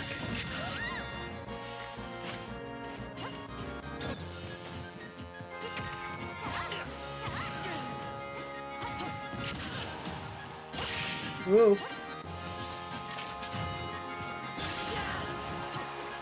Yeah, I agree with you too. With the original Hyrule Warriors. I enjoyed the original Hyrule Warriors a lot. No, I don't think I enjoyed Age of Calamity as much. Like, I think the reason was because my bias to Young Link. That's probably what it was. I absolutely was a Young Link main in Hyrule Warriors.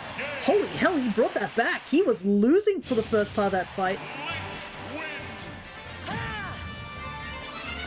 Good on him. I can hear my controller vibrating because it's on the desk next to me to charge. So you'll probably hear it vibrate every time a match is about to restart. Also, both Links won.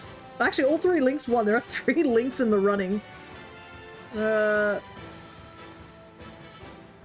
Peach Amiibo and Banjo and Kazooie. Big chunky Amiibo, this one. He is an underdog. Uh-huh. 3, 2, 1. Oh, speaking of Breath of the Wild.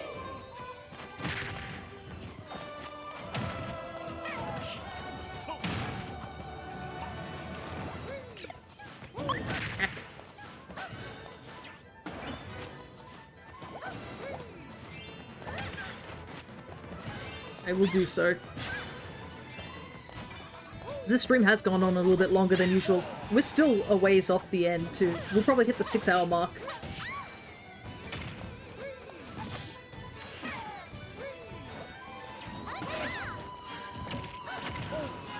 But yeah, I know some people were a bit iffy about the story of Hyrule Warriors, the original one. I mean, I was okay with it, but I think Sia's design could have definitely been improved. Ooh, nice turnip throw. Wonder Wing helps him there. Like, if Sia's design was just a little bit better, it's definitely very over-sexualized, unfortunately. Like, if that was slightly improved, I think it wouldn't have been as glaring of an issue, but because it was so stupidly, like, over the top, I think that was literally the only big complaint I had about the game. I didn't mind it was very fan fiction-y sounding, like, I mean, the whole concept of the thing was literally a person looking into the world of Zelda and Legend of Zelda and wanting to be a part of it in some way. It's just, I preferred her original design. Like, if she'd kept that design that she had, because I believe you could unlock a costume for her where it was her original sorceress design before she took the bad route. If she'd just kept on that design a little bit and just slightly modified it or corrupted it, I think that would have worked a lot better. I mean, that's just my opinion. Some people like over-sexualized outfits. I just think that we can do nice-looking, sexy outfits without overdoing the sexualization.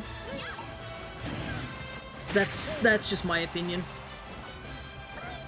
Her outfit is too nightgown for the game she's in. The original one, yeah, I guess it is a bit light pale, but I always liked it.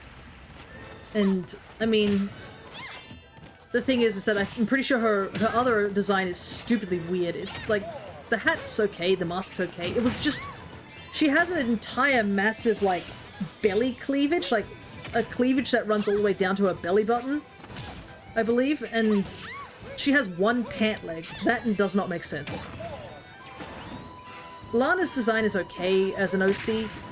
It's also could have been improved a little bit, but I think the issue I take with both Lana and Sia's design is they look very out of place compared to the rest of the world. I think that's my biggest gripe. If they had looked more that they fit the world of Legend of Zelda, I think it could have been a lot better. I mean, look at Linkle's design. Linkle's design is also a bit of an OC design, though they technically had concept art. Wow, grenade egg into tennis racket. Unfortunate, Banjo.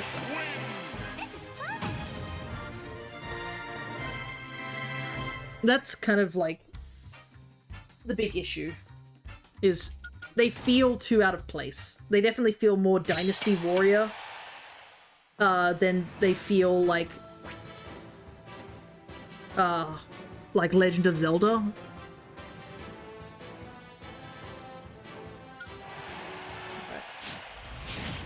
Move some of these amiibos around, given... Hey, Luigi's Mansion, finally. Move, Volga is just a giant chicken too. Volga's okay, I guess. Like, I think his design fits him. Wizrobe's design fits him as well. Like, they do what they need to do. But, yeah. Like, I think that's my only complaint. Sia and Lana are okay characters. It's just, their outfits just feel too Dynasty Warriors rather than Hyrule Warriors. Other than that, it's fine. And I enjoyed the Wind Waker addition to the Definitive Edition. That was fun. I liked the little bit of story it did there, and it also gave us a thing of, like, Sia's actually still alive, and it seems like the two sorcerers haven't merged back in some way. They're both, like, now their own individual person. It seems to be, like, one soul split into two people sort of situation, you know? Which, you know, I understand at least.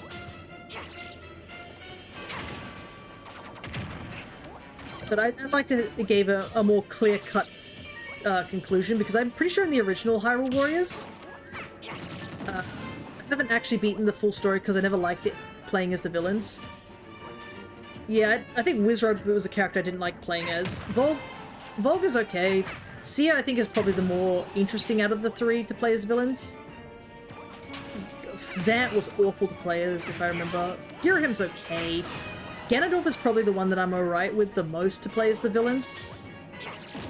I do like how it gives you that scenario. I think it's really cool. You don't really see the villains win in a case. Sure, they lose later. Yeah, you just hate helping them. But it's part of the plot. Then... Oh, is this another... This looks a bit 3-stocky. Also, I love how the mansion on the Final Destination, it's just half the mansion, like where the heck is the rest of it? They just cut it off. They're like, yeah, we don't need the rest of the mansion, it's fine.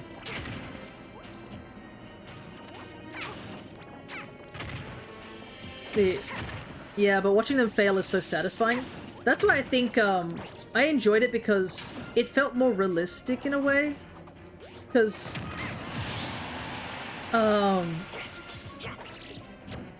like, one of the things I didn't like was, like, Zelda changing into Sheik. That felt very forced. Like, why are you disguising yourself as Sheik?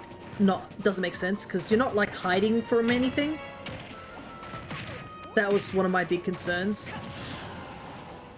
That Sheik is cool, but, like, it definitely felt very forced in terms of the story. But I did like the villains sort of coming together and finding a way to beat the heroes, because I don't remember off the top of my head. Maybe, because it's been a very, very long time since I've finished Hyrule Warriors, the original one.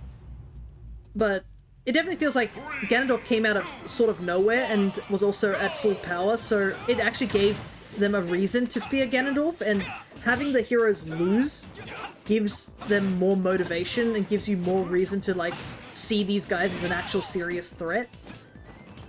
Because, yeah, Ganondorf, like, wins the first time they encounter. It's only thanks to, like, the heroes having to scramble and try and figure another way out and not just face the situation head on that they do win. I like Proxy, didn't he show at the end? Ganondorf, I think, shows up due to Sia's meddlings as well. I think because Sia, like, definitely tried to get Zant and Girahim to work for her, and they were like, haha, no. Because, like, Girahim is literally, Demise's right-hand sword, and Zant is, like, biggest Ganon glazer. Like, that was her fault for not doing the research on, like, who to manipulate to join her cause. Like, in Sia's story, she actually ends up brainwashing, I think, Wizrobe and, Volga a little bit for them to work on her side, so she never was in control. And I think Ganondorf literally showing up and, like, pulling the plug on things, in a way, really shows how little control she absolutely had.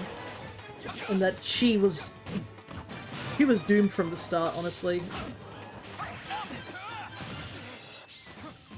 Proxy was cool as a fairy companion, and though it kind of sucks that Young Link also uses Proxy, I kind of wish that it was a different fairy, maybe Tattle, for Young Link, and because Wind Waker Link got, I think Wind Waker Link got his sister to do the voices, but yeah. Anyways, I realize we are not paying attention to whatever's happening on the match. We're just chilling here. Seems like Byleth has lost his lead that he had a bit ago.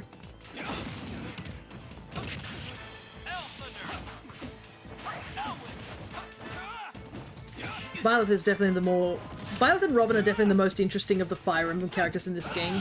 I think then Corrin, and then the rest of the group. Because the rest of the group are like, we use swords, but like, Robin's like, I use magic. Byleth uses big-ass axe. No hesitation. Byleth's another character that I do like the male design way more than the female. The female design does not scream mercenary. I am sorry on that one for all the female Byleth enjoyers. Ready. Oh. It is this Link. But I think this is like pulling from like years ago knowledge on Hyrule Warriors. Who was your favorite character to use in the main story of Warriors? In the main story part, Link is always like a solid character to use. I think Lana, I enjoyed her playstyle. I didn't really like regular Midna's playstyle. I preferred Twilly Midna. I think that was awful. I did not like playing as her. Actually, Fi was another character I used quite a bit too, I think. Midna confused me. Yeah, because Midna's attacks are very long drawn as well.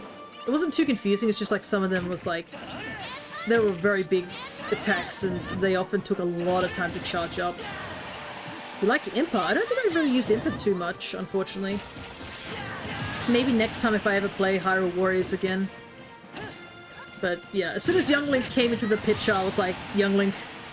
I think in a lot of the side mission mode, the campaign mode, it was literally my team was Young Link, Toon Link, and regular Link. And, oh, and Tingle. Tingle actually was like really good in that game. As weird as that was. I think I used Tingle as a secondary. Her grab I didn't understand. Oh, the hand grabbing thing. Yeah, her grab was a bit weird. I think she grabs enemies when you do the hand slamming attack and then she tosses them. And yours was Young Link and Linkle and Fi. Yeah. Definitely I played the 3DS one, I think, the most. I did buy the Switch one, and I actually don't think I played too much of the Switch version. Because I'd played like throughout the Wii U version and the 3DS version. Another character I enjoyed playing, I think, was Ravio. Because I liked Ravio's character in A Link Between Worlds. I can't go too much into that if I ever do play that game on stream. But yeah. Solid game, that one. Very spoiler heavy on things, but they didn't spoil anything in Hyrule Warriors. And I think I liked just the idea of a merchant character fighting. The merchant being able to just do random bullshit go is so fun.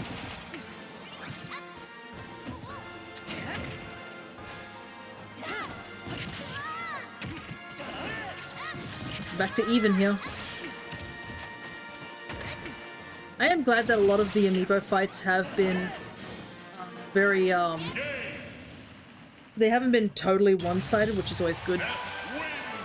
I think we've only had like three stocks. Everything else has been like somewhat back and forth. There's been a couple of matches where it feels definitely like one's better than the other, but yeah, seems to be pretty solid, which is always good to see because that means that I've been doing pretty well to train these Amiibos. Everyone likes a hint of random. Yeah. You know what I'd like? I'd like to see the Minecraft area. That's got good music. I think this is the second time we've gotten here.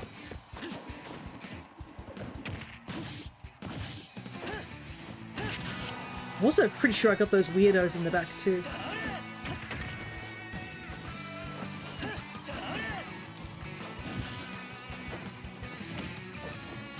I do like how there's just random characters just showing up here. It adds another random effect.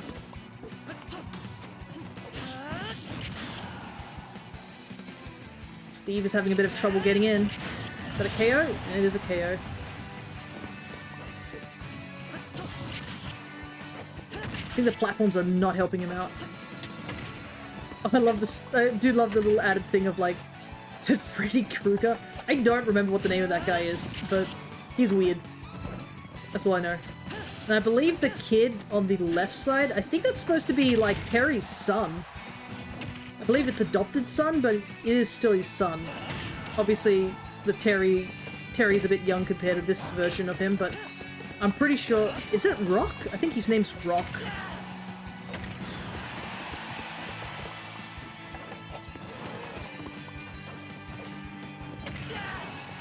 But I cannot entirely remember. I might be thinking of like Mega Man or something like that.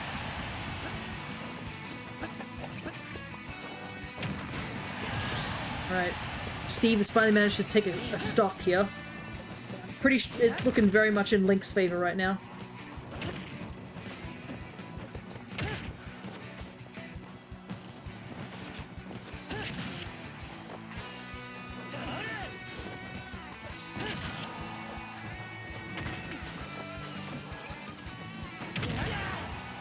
Steve is pulling it back though, but is it... I do not know if it's too little too late at this point. I guess we'll see.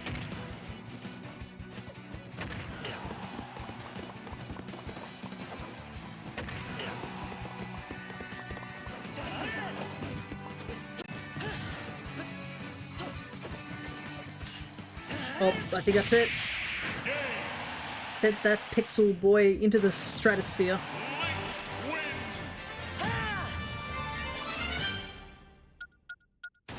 Alrighty. Grab these two out of the way.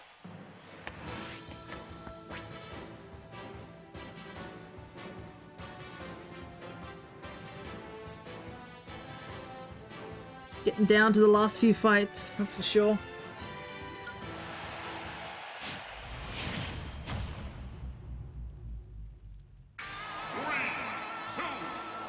It's been a while since we've been back here. I think this was during the Isabelle fight that we were here. Glad to see DLC not destroy everyone. Yeah, but it could be a case of me not being that great at some characters as well. You obviously missed out seeing the Kazuya behavior though. Like, Kazuya just rinsed two characters. And then he just got smoked by Zelda. It was kind of funny to watch. Like, he basically just completely destroyed Kron. Gino had never seen the kick attack that Kazuya can do, where he can just knock somebody like sort of at a weird angle. He was just like, what the heck was that? And I'm like, it's called DLC.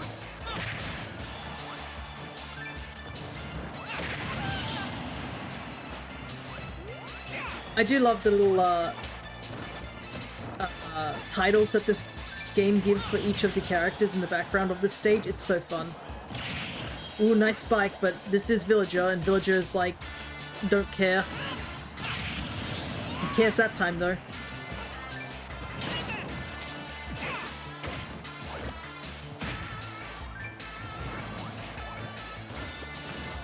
No tree planting there. Unfortunately, the tree planting mechanic in for the Villager is just so moot to use against the for the Amiibo, because they cannot like perform all three actions effectively of plant tree, water tree, cut down tree.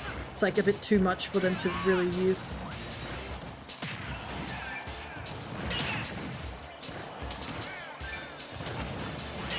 Constant slingshot is causing issues here.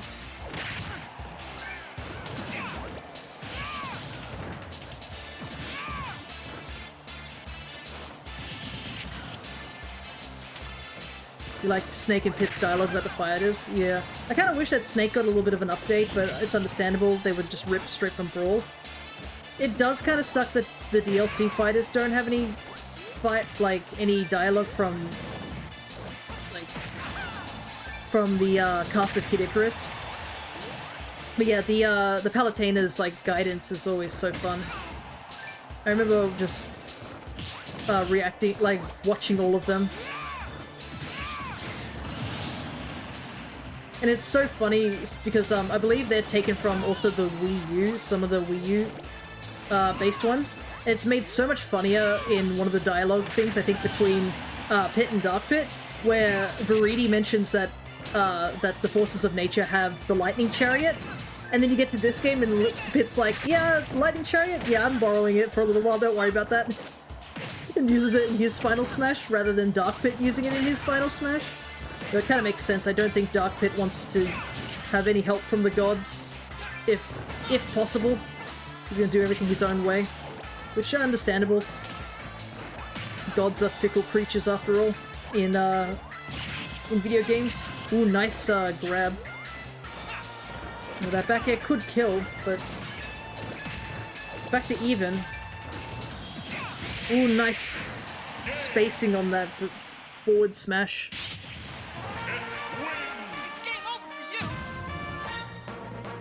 Alrighty.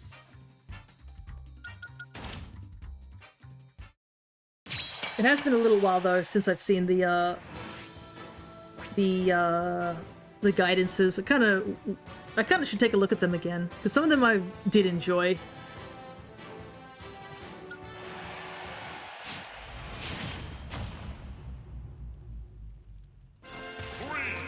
I think one of the ones I did like was actually Ice Climbers one as well for the Palatinus guidance, because they're talking about how the Ice Climbers work in a pair, and you know, like one is the leader, one is like obviously support, and just hearing Dark Pit just being like, this is stupid, like I don't want to get involved in this conversation, because he usually doesn't, and then immediately one of the gods I think mentions like, oh, I wonder which of you two would be like, you know, the leader out of the Ice Climbers, and it's just two angels literally fighting over who's going to be leader. Nice counter on Corrin. And it's just an adorable little fight. Like, as much as he tries to be all, like, moody and stuff, he absolutely still has a bit of Pit's personality. Not catching him with this counter. Both are racked up high damage. Also, I just realized, whoa, we got the crit! Let's go! I was so excited to see if we were gonna get a crit. We definitely got a crit. Ooh, missed on the forward smash there. Come on, Lumi! You got this. Acceleratle.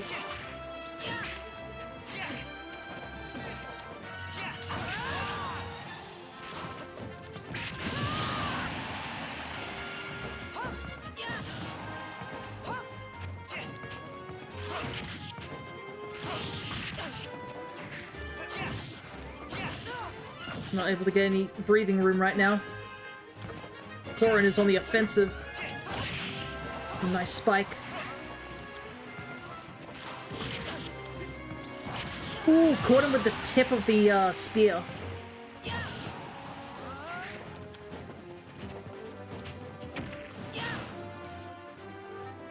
Don't worry about the moon falling in the background, it's not important.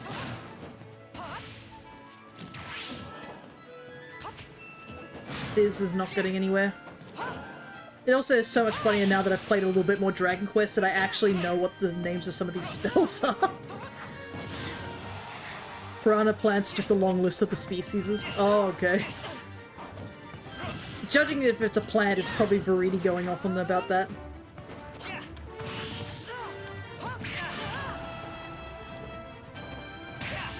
Ooh. No follow-up on the pin there.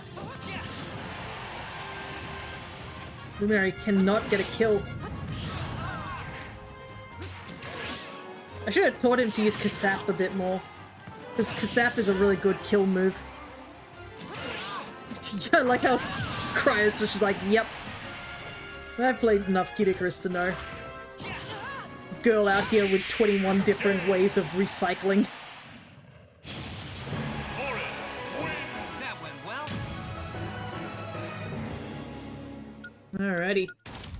I think this is the furthest Corrin has made. Corrin tends to be like knocked out really early on from like previous encounters. You and you.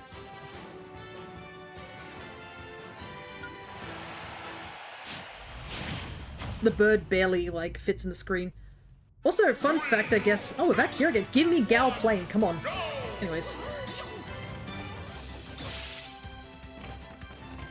As much as I do enjoy Xenoblade 2, I enjoy Xenoblade 1 a bit more.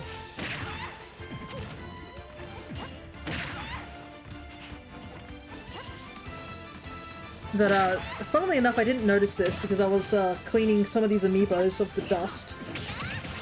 I was looking at the Skyward Sword amiibo. I didn't realize, but the white part of the bird, the Loftwing, actually has glitter in it. First stock to Skylar. And I was like, oh, there's like little bits of glitter in this. I had no idea. It's actually an amiibo I wanted for a bit of a while because I just do like the design of it. It's a cool looking amiibo. Problem is that it sold out, I think, when it first came out. And funnily enough, I found two Amiibo in TK Maxx of all places. And they were like cheaper than what I'd find online. They ate the glitter when no one was looking. Yeah, who's making glitter back in the day?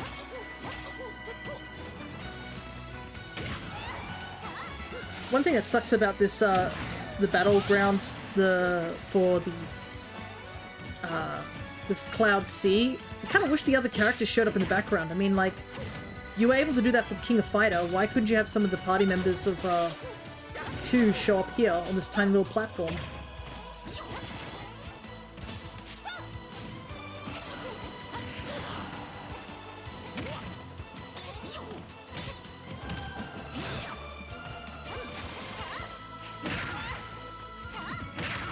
Good solid hits from Rio.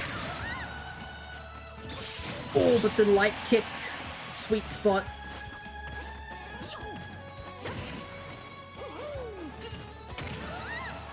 Yeah, there's some stages I'm just like, there are definitely stages we have not seen. Kind of wish we did see them, you know? Because we've had like, I think how many? Maybe 3 or 4 stages get a reappearance. There are so many stages in this game.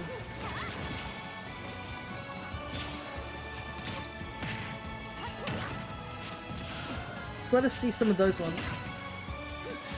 Big turtle. I forget how crazy the concept of giant titans were in Xenoblade 2. Because obviously you don't really see the titans for what they are. Because you're obviously traveling around them. Because they're just so massive.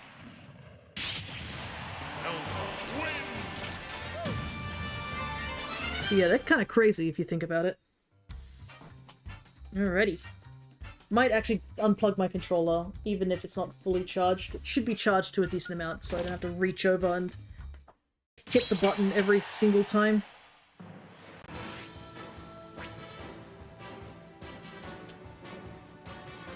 Alrighty, Ike versus Link.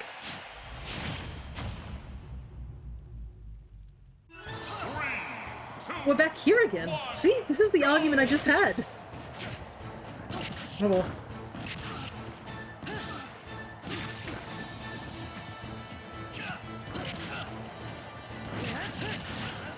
Dang! What a clean kill.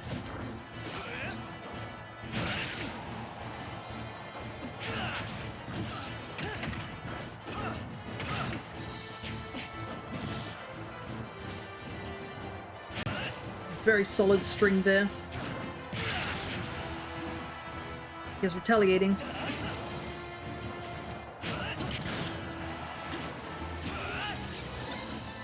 Dang. That angle was just not good for Ike, and I think he had already burnt up his jump.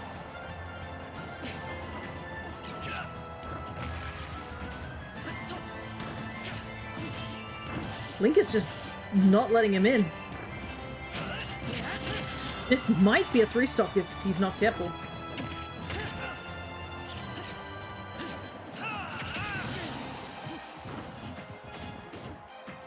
Like, Ike can win with a solid hit, but Link has not given him that opportunity.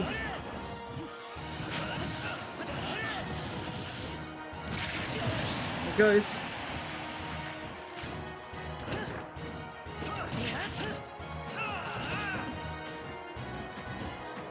Interesting that it switches over, I guess. A part of me wanted to ask about it being Battlefield and Final Destination, then I reminded myself at this stage is like Great Cave Offensive exists.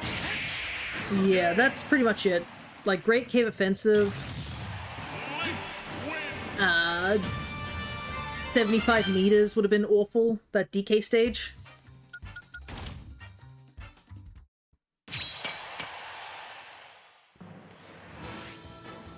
The Mario Bros. One's also another bad one because some characters are just not able to kill on that stage for like the longest time. That would be a nightmare, yeah. Plus, just having flat stages makes the fight a bit more even. 3, 2, 1, go! Oh, this is the Shantae song, right? Burning Town.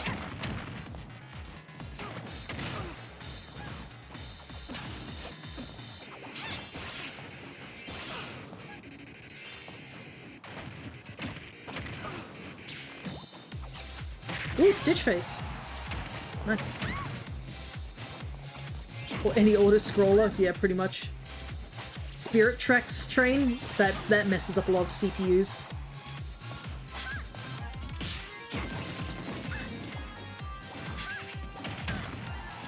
Like, a lot of CPUs, if they don't have a good recovery, Spirit Track just kills them instantly. And it's not even what about Big Blue as well, like that flying plane one? Yikes. Okay, they're both about even. No kills yet. Samus is very close to death though, but Peach has not been able to get a solid hit on her. Meta Knight's ship at the start? Yeah, some people actually get caught off by the sudden launch of that one. Not all the time, but it is definitely possible.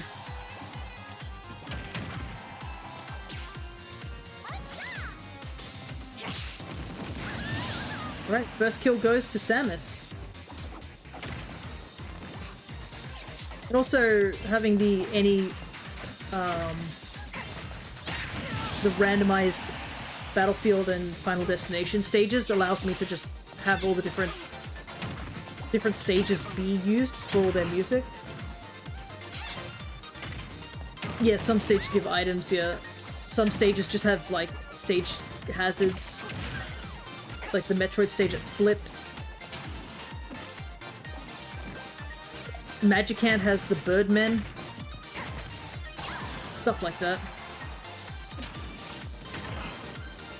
So best not to get them involved in that sort of stuff. Alright, back to an even sort of stage. Both of them are at high percent. Peach's stock is gone. Yeah, Mario Bros. With the shell and crab. And just like the awkwardness of the platforms and you just bouncing like a pinball on them. Be entertaining, but yeah. Gal Plane's another bad one for those who don't have good recovery. As much as I would like to see it here, because it'd be Xenoblade music. Also, I feel like we got this stage again as well. It's an add on the list of stage we've already seen before. Because I don't think there's like a more likely stage to show up sort of situation. It's just like, it's just purely random and it just happens to be that I'm rolling some of the stages over and over again, you know? Despite there's like 80 plus stages or something like that now in these games.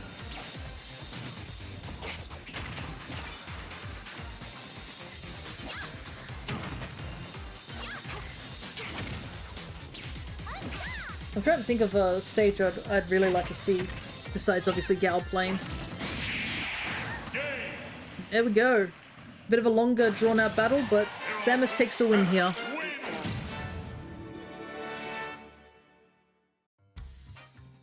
Alrighty. And we've hit the 6-hour mark.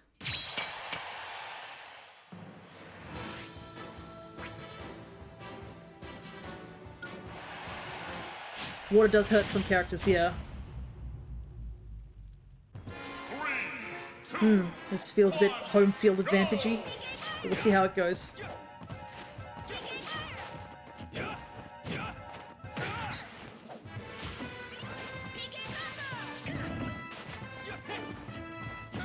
No damage from Lucas at the moment.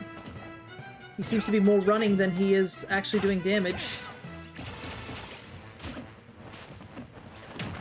Yeah, he's starting to get the damage in.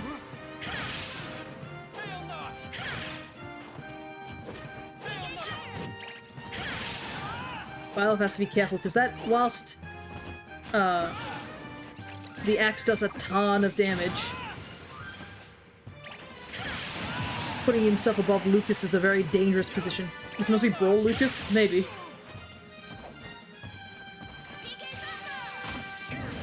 Wow, he went low.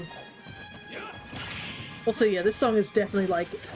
I don't think Mother when I hear this song, I immediately just think of Brawl.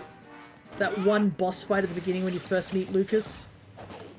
And I did it. I think Lucas was my secondary in Brawl as well. I just loved Lucas. He was fun to play as. Though I think it was the benefit of like having the snake recovery that put him a little bit above Ness for me, because I was really bad at recovering with both Ness and Lucas with the PK Thunder. So having like a tether actually often saved me a lot more.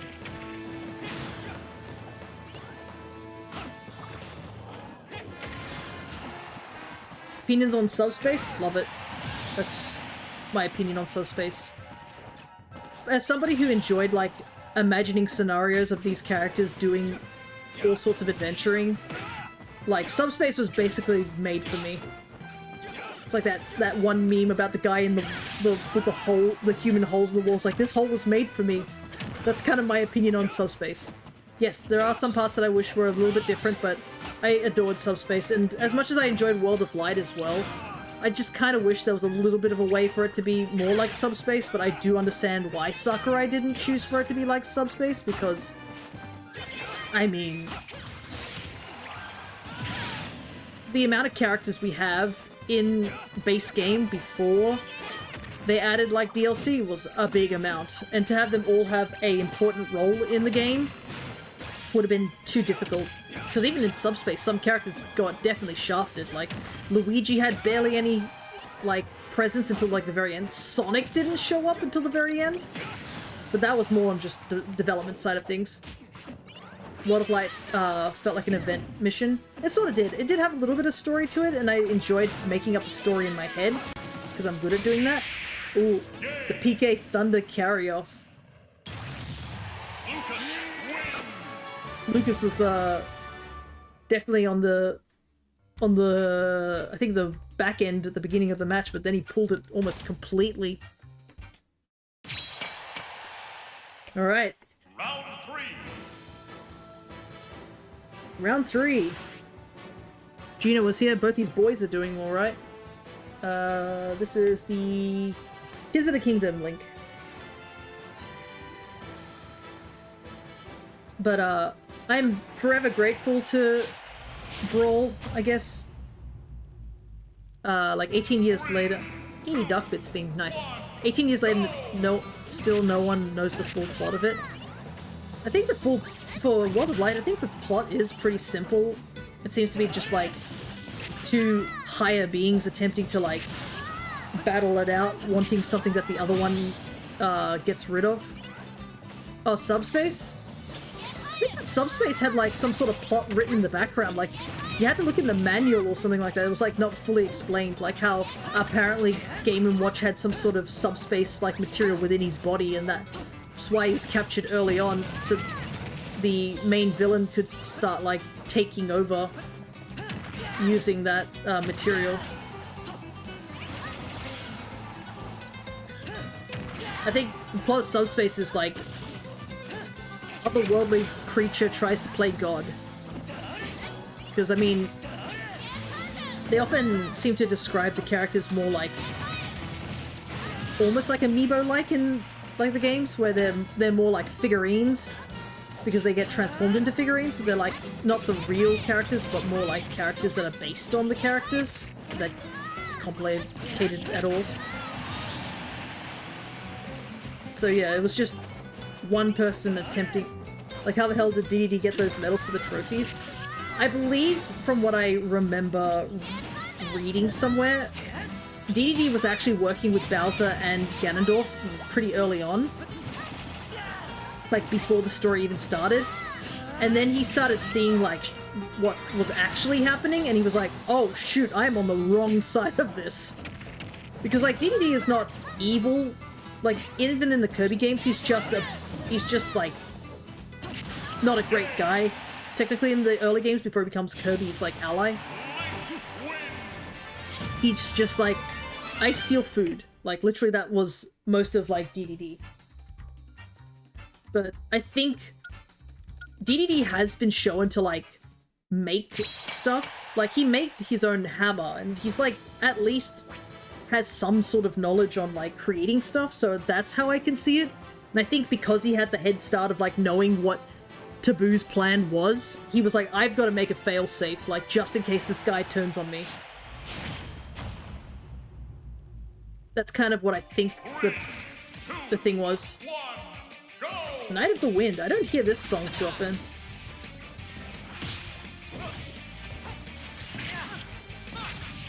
Yeah, I kind of wish we could have seen more of that stuff, because there was a lot of lore in Subspace that was just in a manual somewhere or like on their website that is like no longer available. But yeah, that's what I believe the gist of it is. Like, Taboo starts like captures Master Hand early on, and that's what Ganondorf and Bowser believe they're working for. They think they're working for Master Hand. I don't know what the relations really with Master Hand is to the Smash Brothers characters. I don't think he's a deity. I think he's just more like a slightly higher up, so they're like, okay, he's clearly the higher up here. We probably should listen to what he says.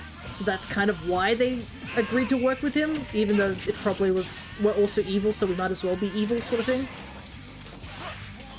And I think DD must have caught wind of that and was like, nah.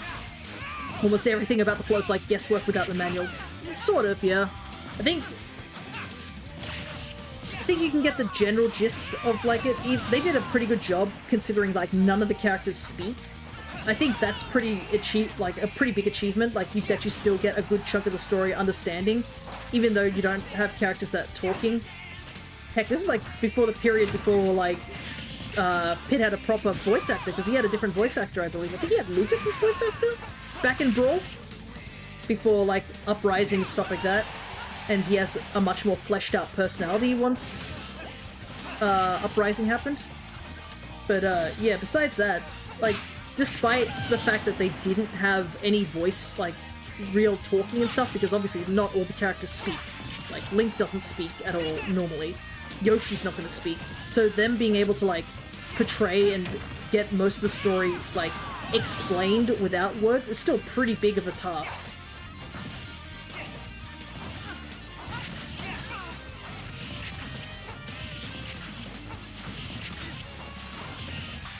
Yeah, I think that's the general gist. I don't know how exactly they figured out. I forgot how they figured out that Game & Watch had the material within his body to make the Subspace Army. Whoa! Big use of the up B there. Feels very lopsided right now.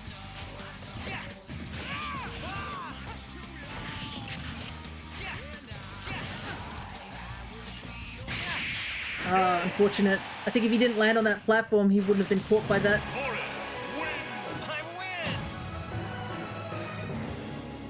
Alrighty. No, none of my angels made it to the end. I did like the whole having characters with little in common work together. That was always, I think, a lot of people's fun parts. Was just, characters. I think a lot of people started developing, like, characters interacting with each other after it. Like, for example, I think a lot of people were like, oh yeah, Marth and Ike probably know each other, and you're like, no, they're separated by, like, continent and hundreds of years. Even though they're from the same franchise. But I always loved the little teams that they had. Like, you had Ike, Marth, and Meta Knight working together. You had Fox, Falco, and Diddy Kong working together. Pokemon Trainer, or Red, and Lucas working together. The Big Five, which was like Link, Yoshi, Pit, Mario, and Kirby. Pikachu and Samus, yeah. Samus has always been a person who wants to protect animals, so that made sense as well. But she didn't even question Pikachu. She saw Pikachu suffering and was like, absolutely not. I've decided we're going for absolute extermination of this area. Like, those type of things were cool. Like, Lucario and Meta Knight having some sort of rivalry and, like, a chivalrous sort of standing together.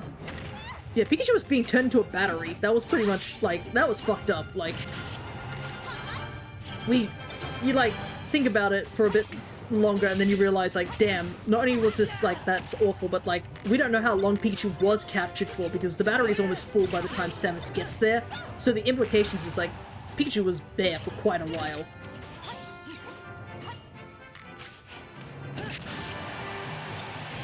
I'm trying to think of... Oh yeah, and then Rob actually got, like, an actual playable sort of thing. Or the Ancient Minister, that was a cool plot as well.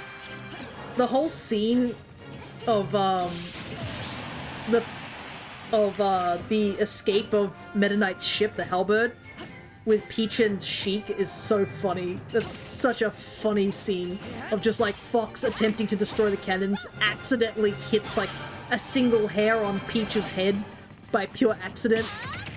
And Sheik's like, well, guess he's gonna die, and just warps up to his ship and just punches pure glass with their fist.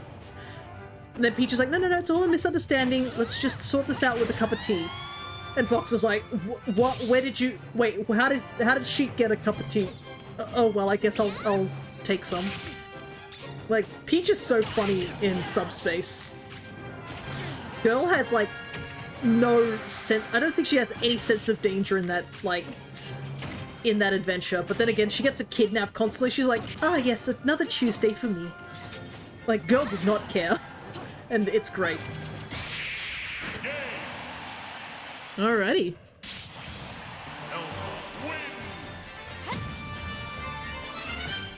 Getting close to, I think, the semi-finals, right? Or the finals. I think this might be the finals, right? No, this... Yeah, the semi-finals. Only 4 will be remaining after this. And I'm actually kind of pleasantly surprised by, like, the 4 that are remaining. If Lucas doesn't win this match, all 4 of these characters have not placed in semi-finals before, so it'd be really cool. Meta Knight's ship against the laser was peak. It was a good one. Also, I think another favorite scene of mine is... I think a lot of people's favorite scene is the scene where Marth and Meta Knight are chasing after the Ancient Minister, and Ike shows up and just immediately just whips the Ancient Minister and takes out a bomb. And I think it is even, like, confirmed that that's the only bomb that's ever, like, not detonated, is the one that Ike takes out. But that's such a good scene. And it makes sense also because apparently Ike for a long time was a lot of people's favorite character in Fire Emblem in general. Path of Radiance is a very... and Radiant Dawn are very well-liked games in the franchise. Also, I think a lot of people did like Ike as well, just in general, because, man, it appears out of nowhere, but it's sick, so we don't mind. Pretty much. And, like, Ike is a mercenary. He's not like a prince or anything like that. He's legitimately just a mercenary in his own, like, home franchise. Unlike, say, Marth and Roy, which they're both princes and stuff like that. So just getting a mercenary was just really cool. Also, this is another song that makes me think of Brawl. It's so Brawl-coded. It's that cave area, which I despise. I remember there was one section of that cave area where, like, it would crush and insta-kill you, and that was the part I hated the most.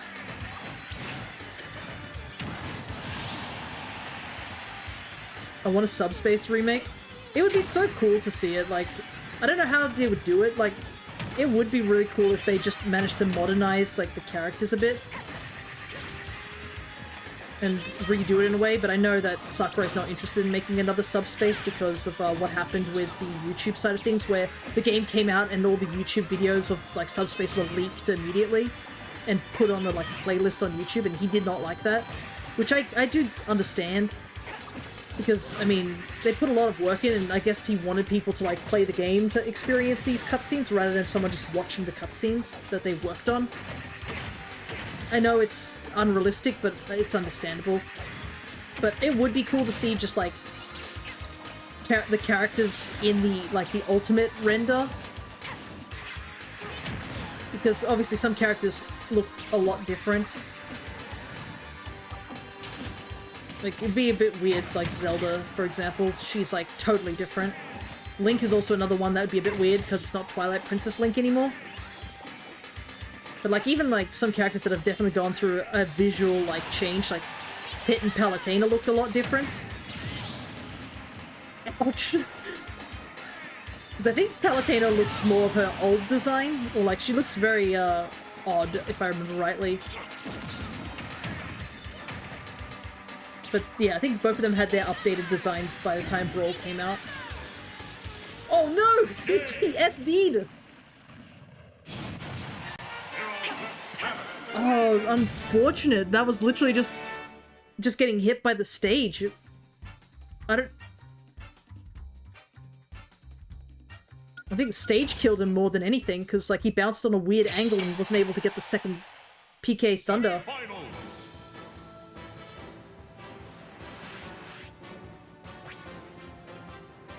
Alrighty. Yeah, it would be cool if they could figure out a way to like... I bet no one has decided doing that, but it would be so cool if there was a way to like redo Subspace's cutscenes just with the ultimate renders, the ultimate like engine. Even if we never get a playthrough of it. I refuse to believe it, he gave Samus the win. Yeah, it's literally, I think he got caught on the stage. Because the stage on that one is not a perfect, like, perfectly straight diagonal, it's like that crisscross, so I think he literally hit a really weird angle.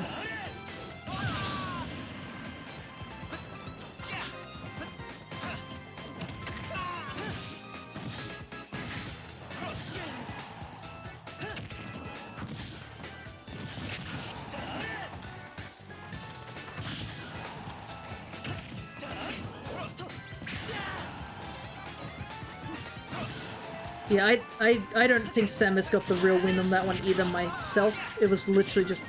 Even if it's just the cutscenes were updated, yeah. Like, I'd love to see, like, somebody do that. Because, I mean, you wouldn't need to do anything with voices. Like, too much with the voices. Maybe a couple of, like, grunts and attacks. But it would really be cool.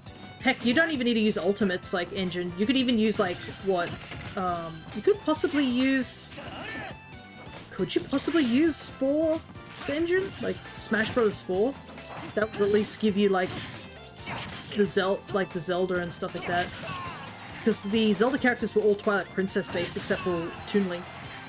It's only in this game where the Zelda characters all got updated except for, like, obviously Toon Link and Young Link, but... And then the unique enemy adders. Yeah. That would be the hard part, is that the enemies don't have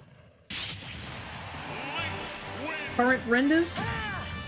I think the only renders they have of those characters are literally maybe trophies from 4. Yeah, Ice Climbers would be missing. Yeah, so it's a hard situation.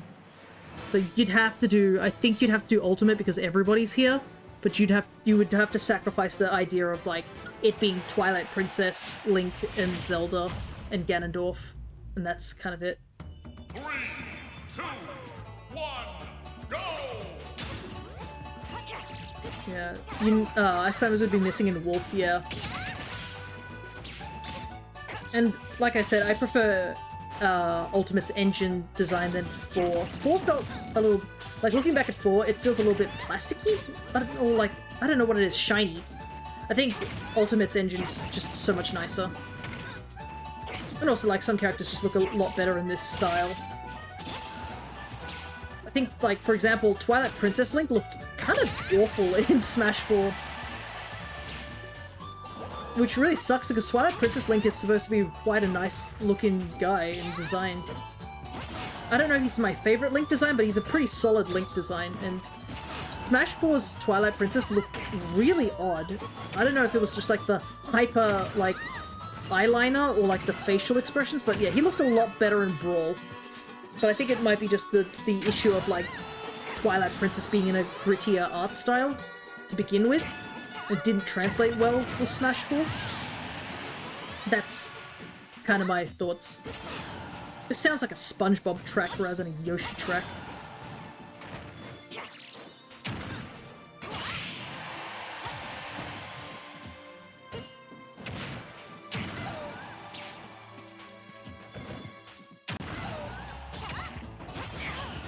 Sheesh. Okay, there we go. I was wondering if they were gonna get the kill at that point.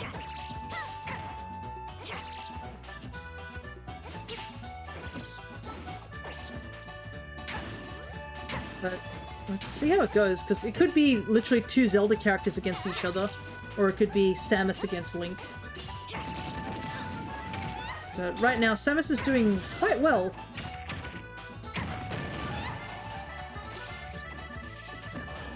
I love the split choice with princesses at the start of Subspace. Yeah, because it like adds a little bit of extra like replayability. Because I think there was another thing that was a split choice, but I cannot remember off the top of my head. I don't think it was as major. I think it's literally just like if you chose to fight as Lucario or Meta Knight. At the top of the mountain. And that's pretty much the only other split choice I can think of.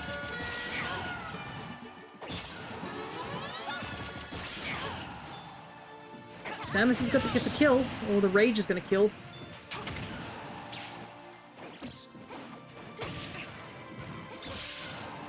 It does kind of suck that I can't show the comments here. So I have to just comment every time. At the top to choose who wins the fight.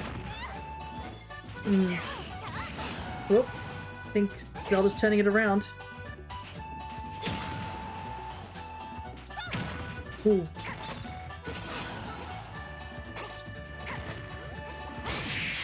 Yep. Hit with the up air. Alrighty. So 2 of the amiibos I trained recently have made it to the finals, which is pretty cool. Final.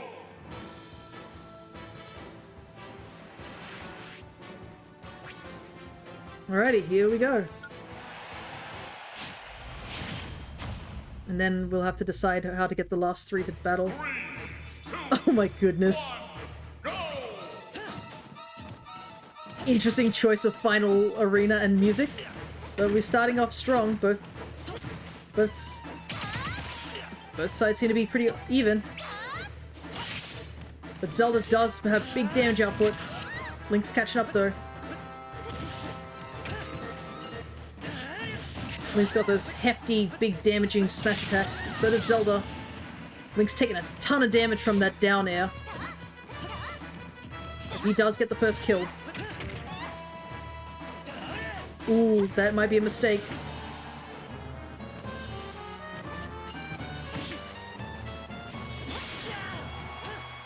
The dash attack did connect even though he got interrupted.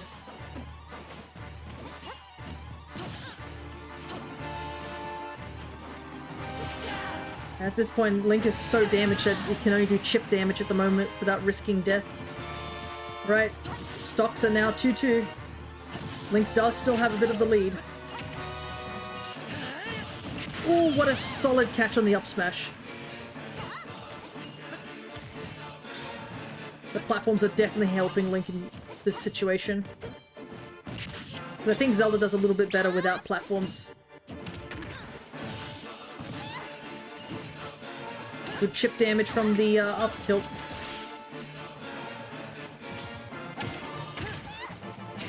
Cancels the up smash from Zelda. Ooh, with a solid spike. We're back to somewhat even, but Zelda's taking a lot of damage.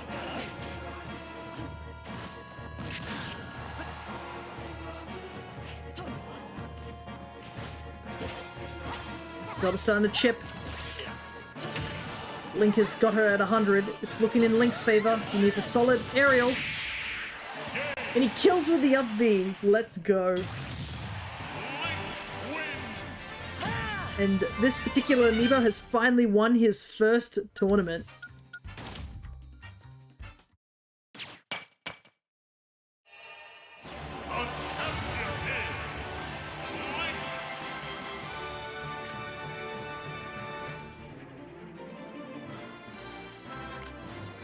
Alrighty, now's the hard part. I do have to I have to scan these all out and have the 3 amiibos fight each other. Just to see what the placements are of first, second, and third. But this is the big reason I need to next time. So it was like 32... Oh, no, right. You are not in here. You haven't been scanned. Let me write down notes. So it was 32, which was 64. 64 plus 31 is 95 total amiibo. So next time I will divide them by 4, if possible. Anyways, let's scan these all out. Yeah, I think Yoshi might have at least placed at some point. I cannot remember. Bowser has definitely won previous tournaments, but yeah. This is the first time this particular Link Amiibo has won, which is cool to see.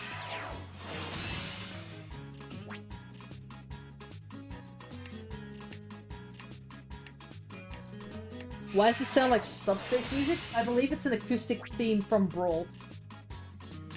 It is Brawl's theme, just in acoustics.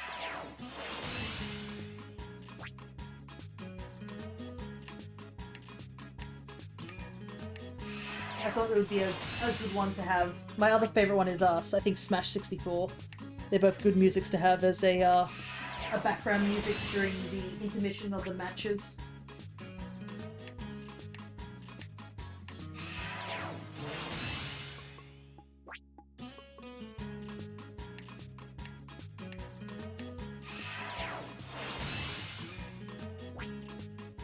Okay.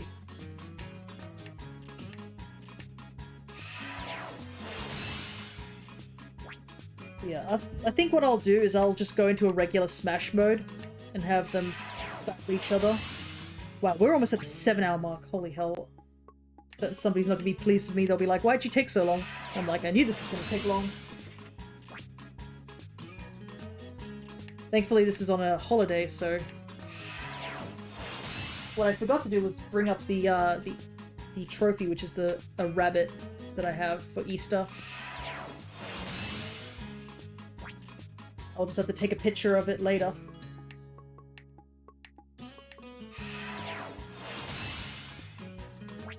Yeah, every once in a while I should honestly train some of these Amiibos again.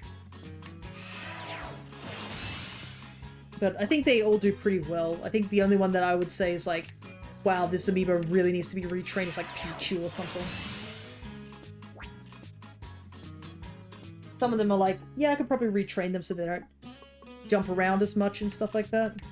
And they actually can hit the targets a bit more, or use certain attacks more frequently. Now that I'm a slightly more experienced Amiibo trainer. Only downside is finding the time to do that.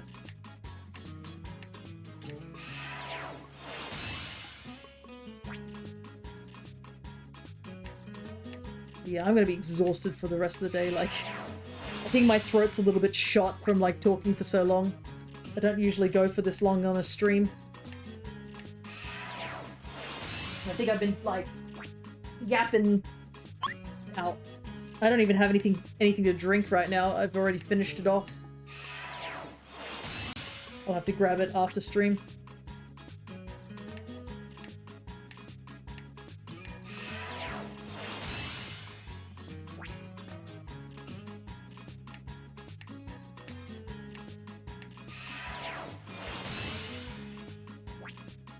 Almost done. 5 more.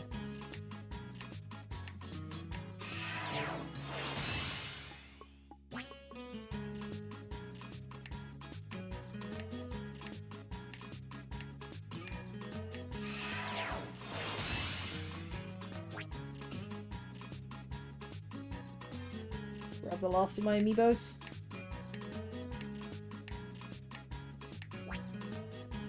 Oh. Scan another one instead. The hard part is like after stream where I'm gonna have to like put all these Amiibos back. The true hardest part. The box is heavy. Though I should probably get a slightly bigger box now.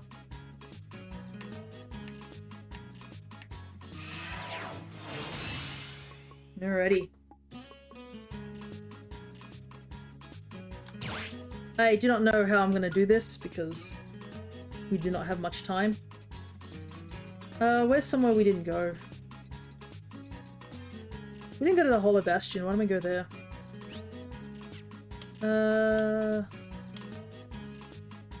Why don't we do normal for it as well? Why not? I believe stage hazards are off, so they won't affect. Alrighty. Honest, the problem is like if I have them all three of them fight at the same time, we know how it's gonna end. It's gonna be like Bowser wins or something like that. So I'm gonna have like them both fight each other, and we'll see of the three which do the best. I think. Ready.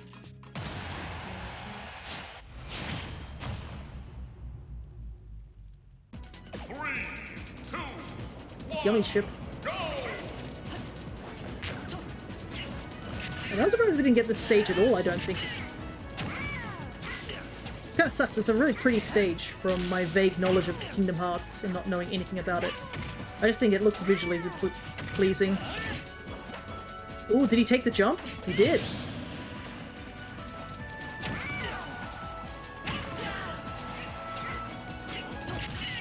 We'll just see how many stocks they have left and we'll use that as like a way to tell. It's even though.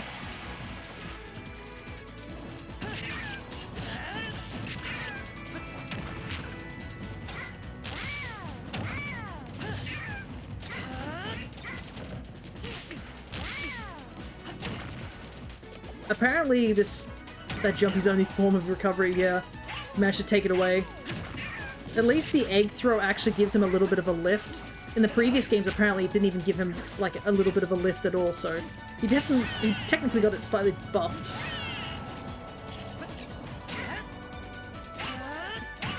Ooh, the lag from the two smash attacks gave Yoshi the edge there.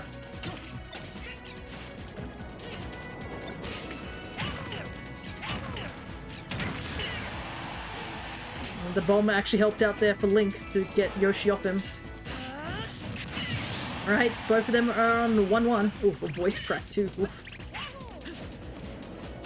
But yeah, as you can see, because there's no stage hazards, even though they're both at the last stop, it doesn't go to the stained glass form, I don't believe.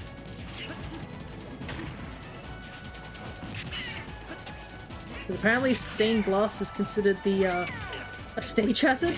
Not sure.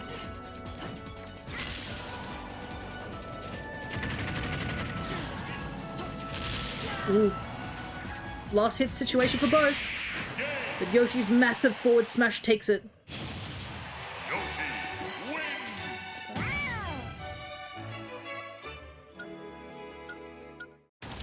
Alrighty. We'll get Bowser and Link to fight. We'll just go to the same stage, all of them. That's probably for the best. Start the battle.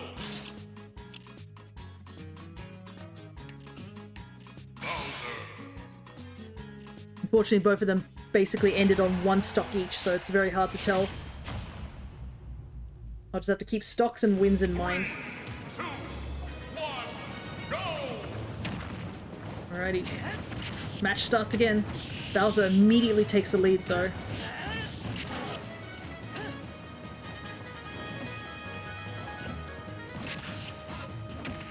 But Link is retaliating very quickly. They're both keeping it very even, despite Bowser's massive power.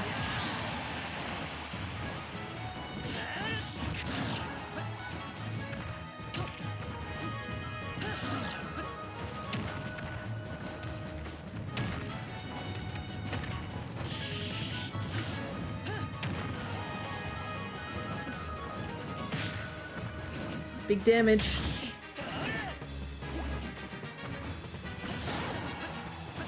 Ooh, unfortunate. Raged Bowser also gets the kill there. Link is not looking too solid here.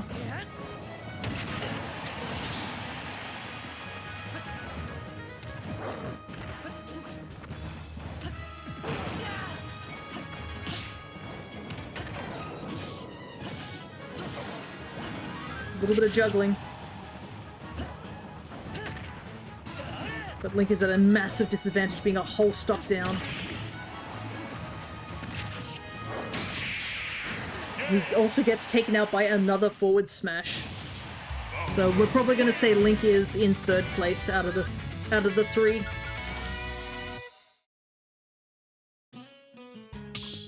We'll do the final match, which will be Yoshi against Bowser. And that will determine first and second place.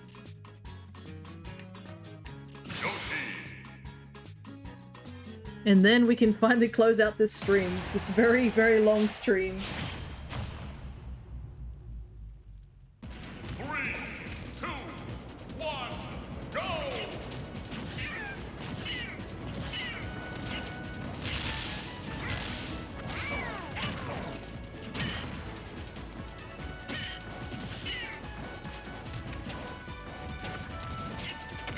Good damage on Bowser already from Yoshi. Bowser immediately retaliates and takes an early kill. I think out of all the amiibos, Yoshi does have a better chance against Bowser just because Yoshi's got really great aerials.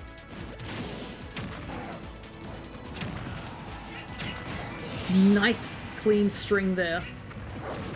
Back to somewhat even, but Bowser does have the advantage on damage. And also Bowser is definitely spamming forward smash because it is a kill option. And I mean, I don't blame him, it's a very good kill option, let's not kid ourselves there.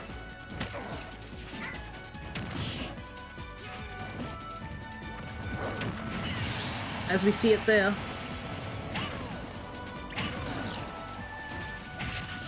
Ooh.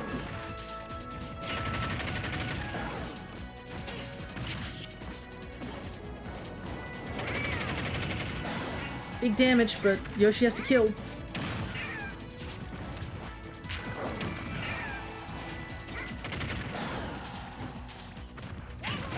Gets the kill. We're back to somewhat even.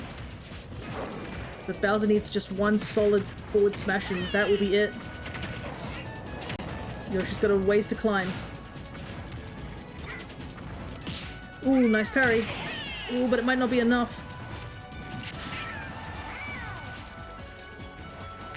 Ooh, nice dodge on Bowser's part.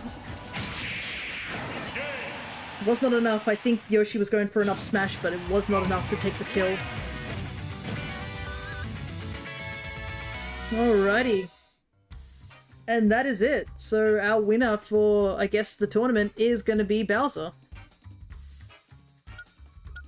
Let's move back to the main screen real quick. Wow. We've made it to the end. There are a couple of you still sticking around. Thank you so much for sticking around, considering how long it's been. But yeah, we are finally at the end of that. Start battle! Might as well just put our last amiibo here for now. Let's see if I can fit him in the screen. Sort of. There we go. So, thank you for those who did stick around for the entirety of this 6 hours long stream.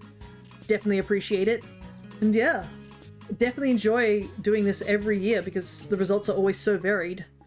And I mean, heck, we got some amiibo that have made it even further and some new amiibos joining in. But it's definitely time for me to head off because it is getting late for me. Cannot stick around any longer than I can. But I guess next stream will be this coming Sunday. It'll be Pokemon ZA, but I'll have to figure out a time or like what to do about the Dragon Quest stream we missed out on. Probably we'll have to like switch a stream for it. But we'll also see, because in regards to ZA and even Dragon Quest, we might be getting close to finishing both those games. But yeah, it will be unknown when I will be able to get the next Dragon Quest stream in for now. But yeah, next 2 streams will be Pokemon ZA and then Monster Hunter. But for now, I think it's time for me to head off. So, thank you all for sticking around and watching me play with toys and making them battle each other. And I hope to see you later.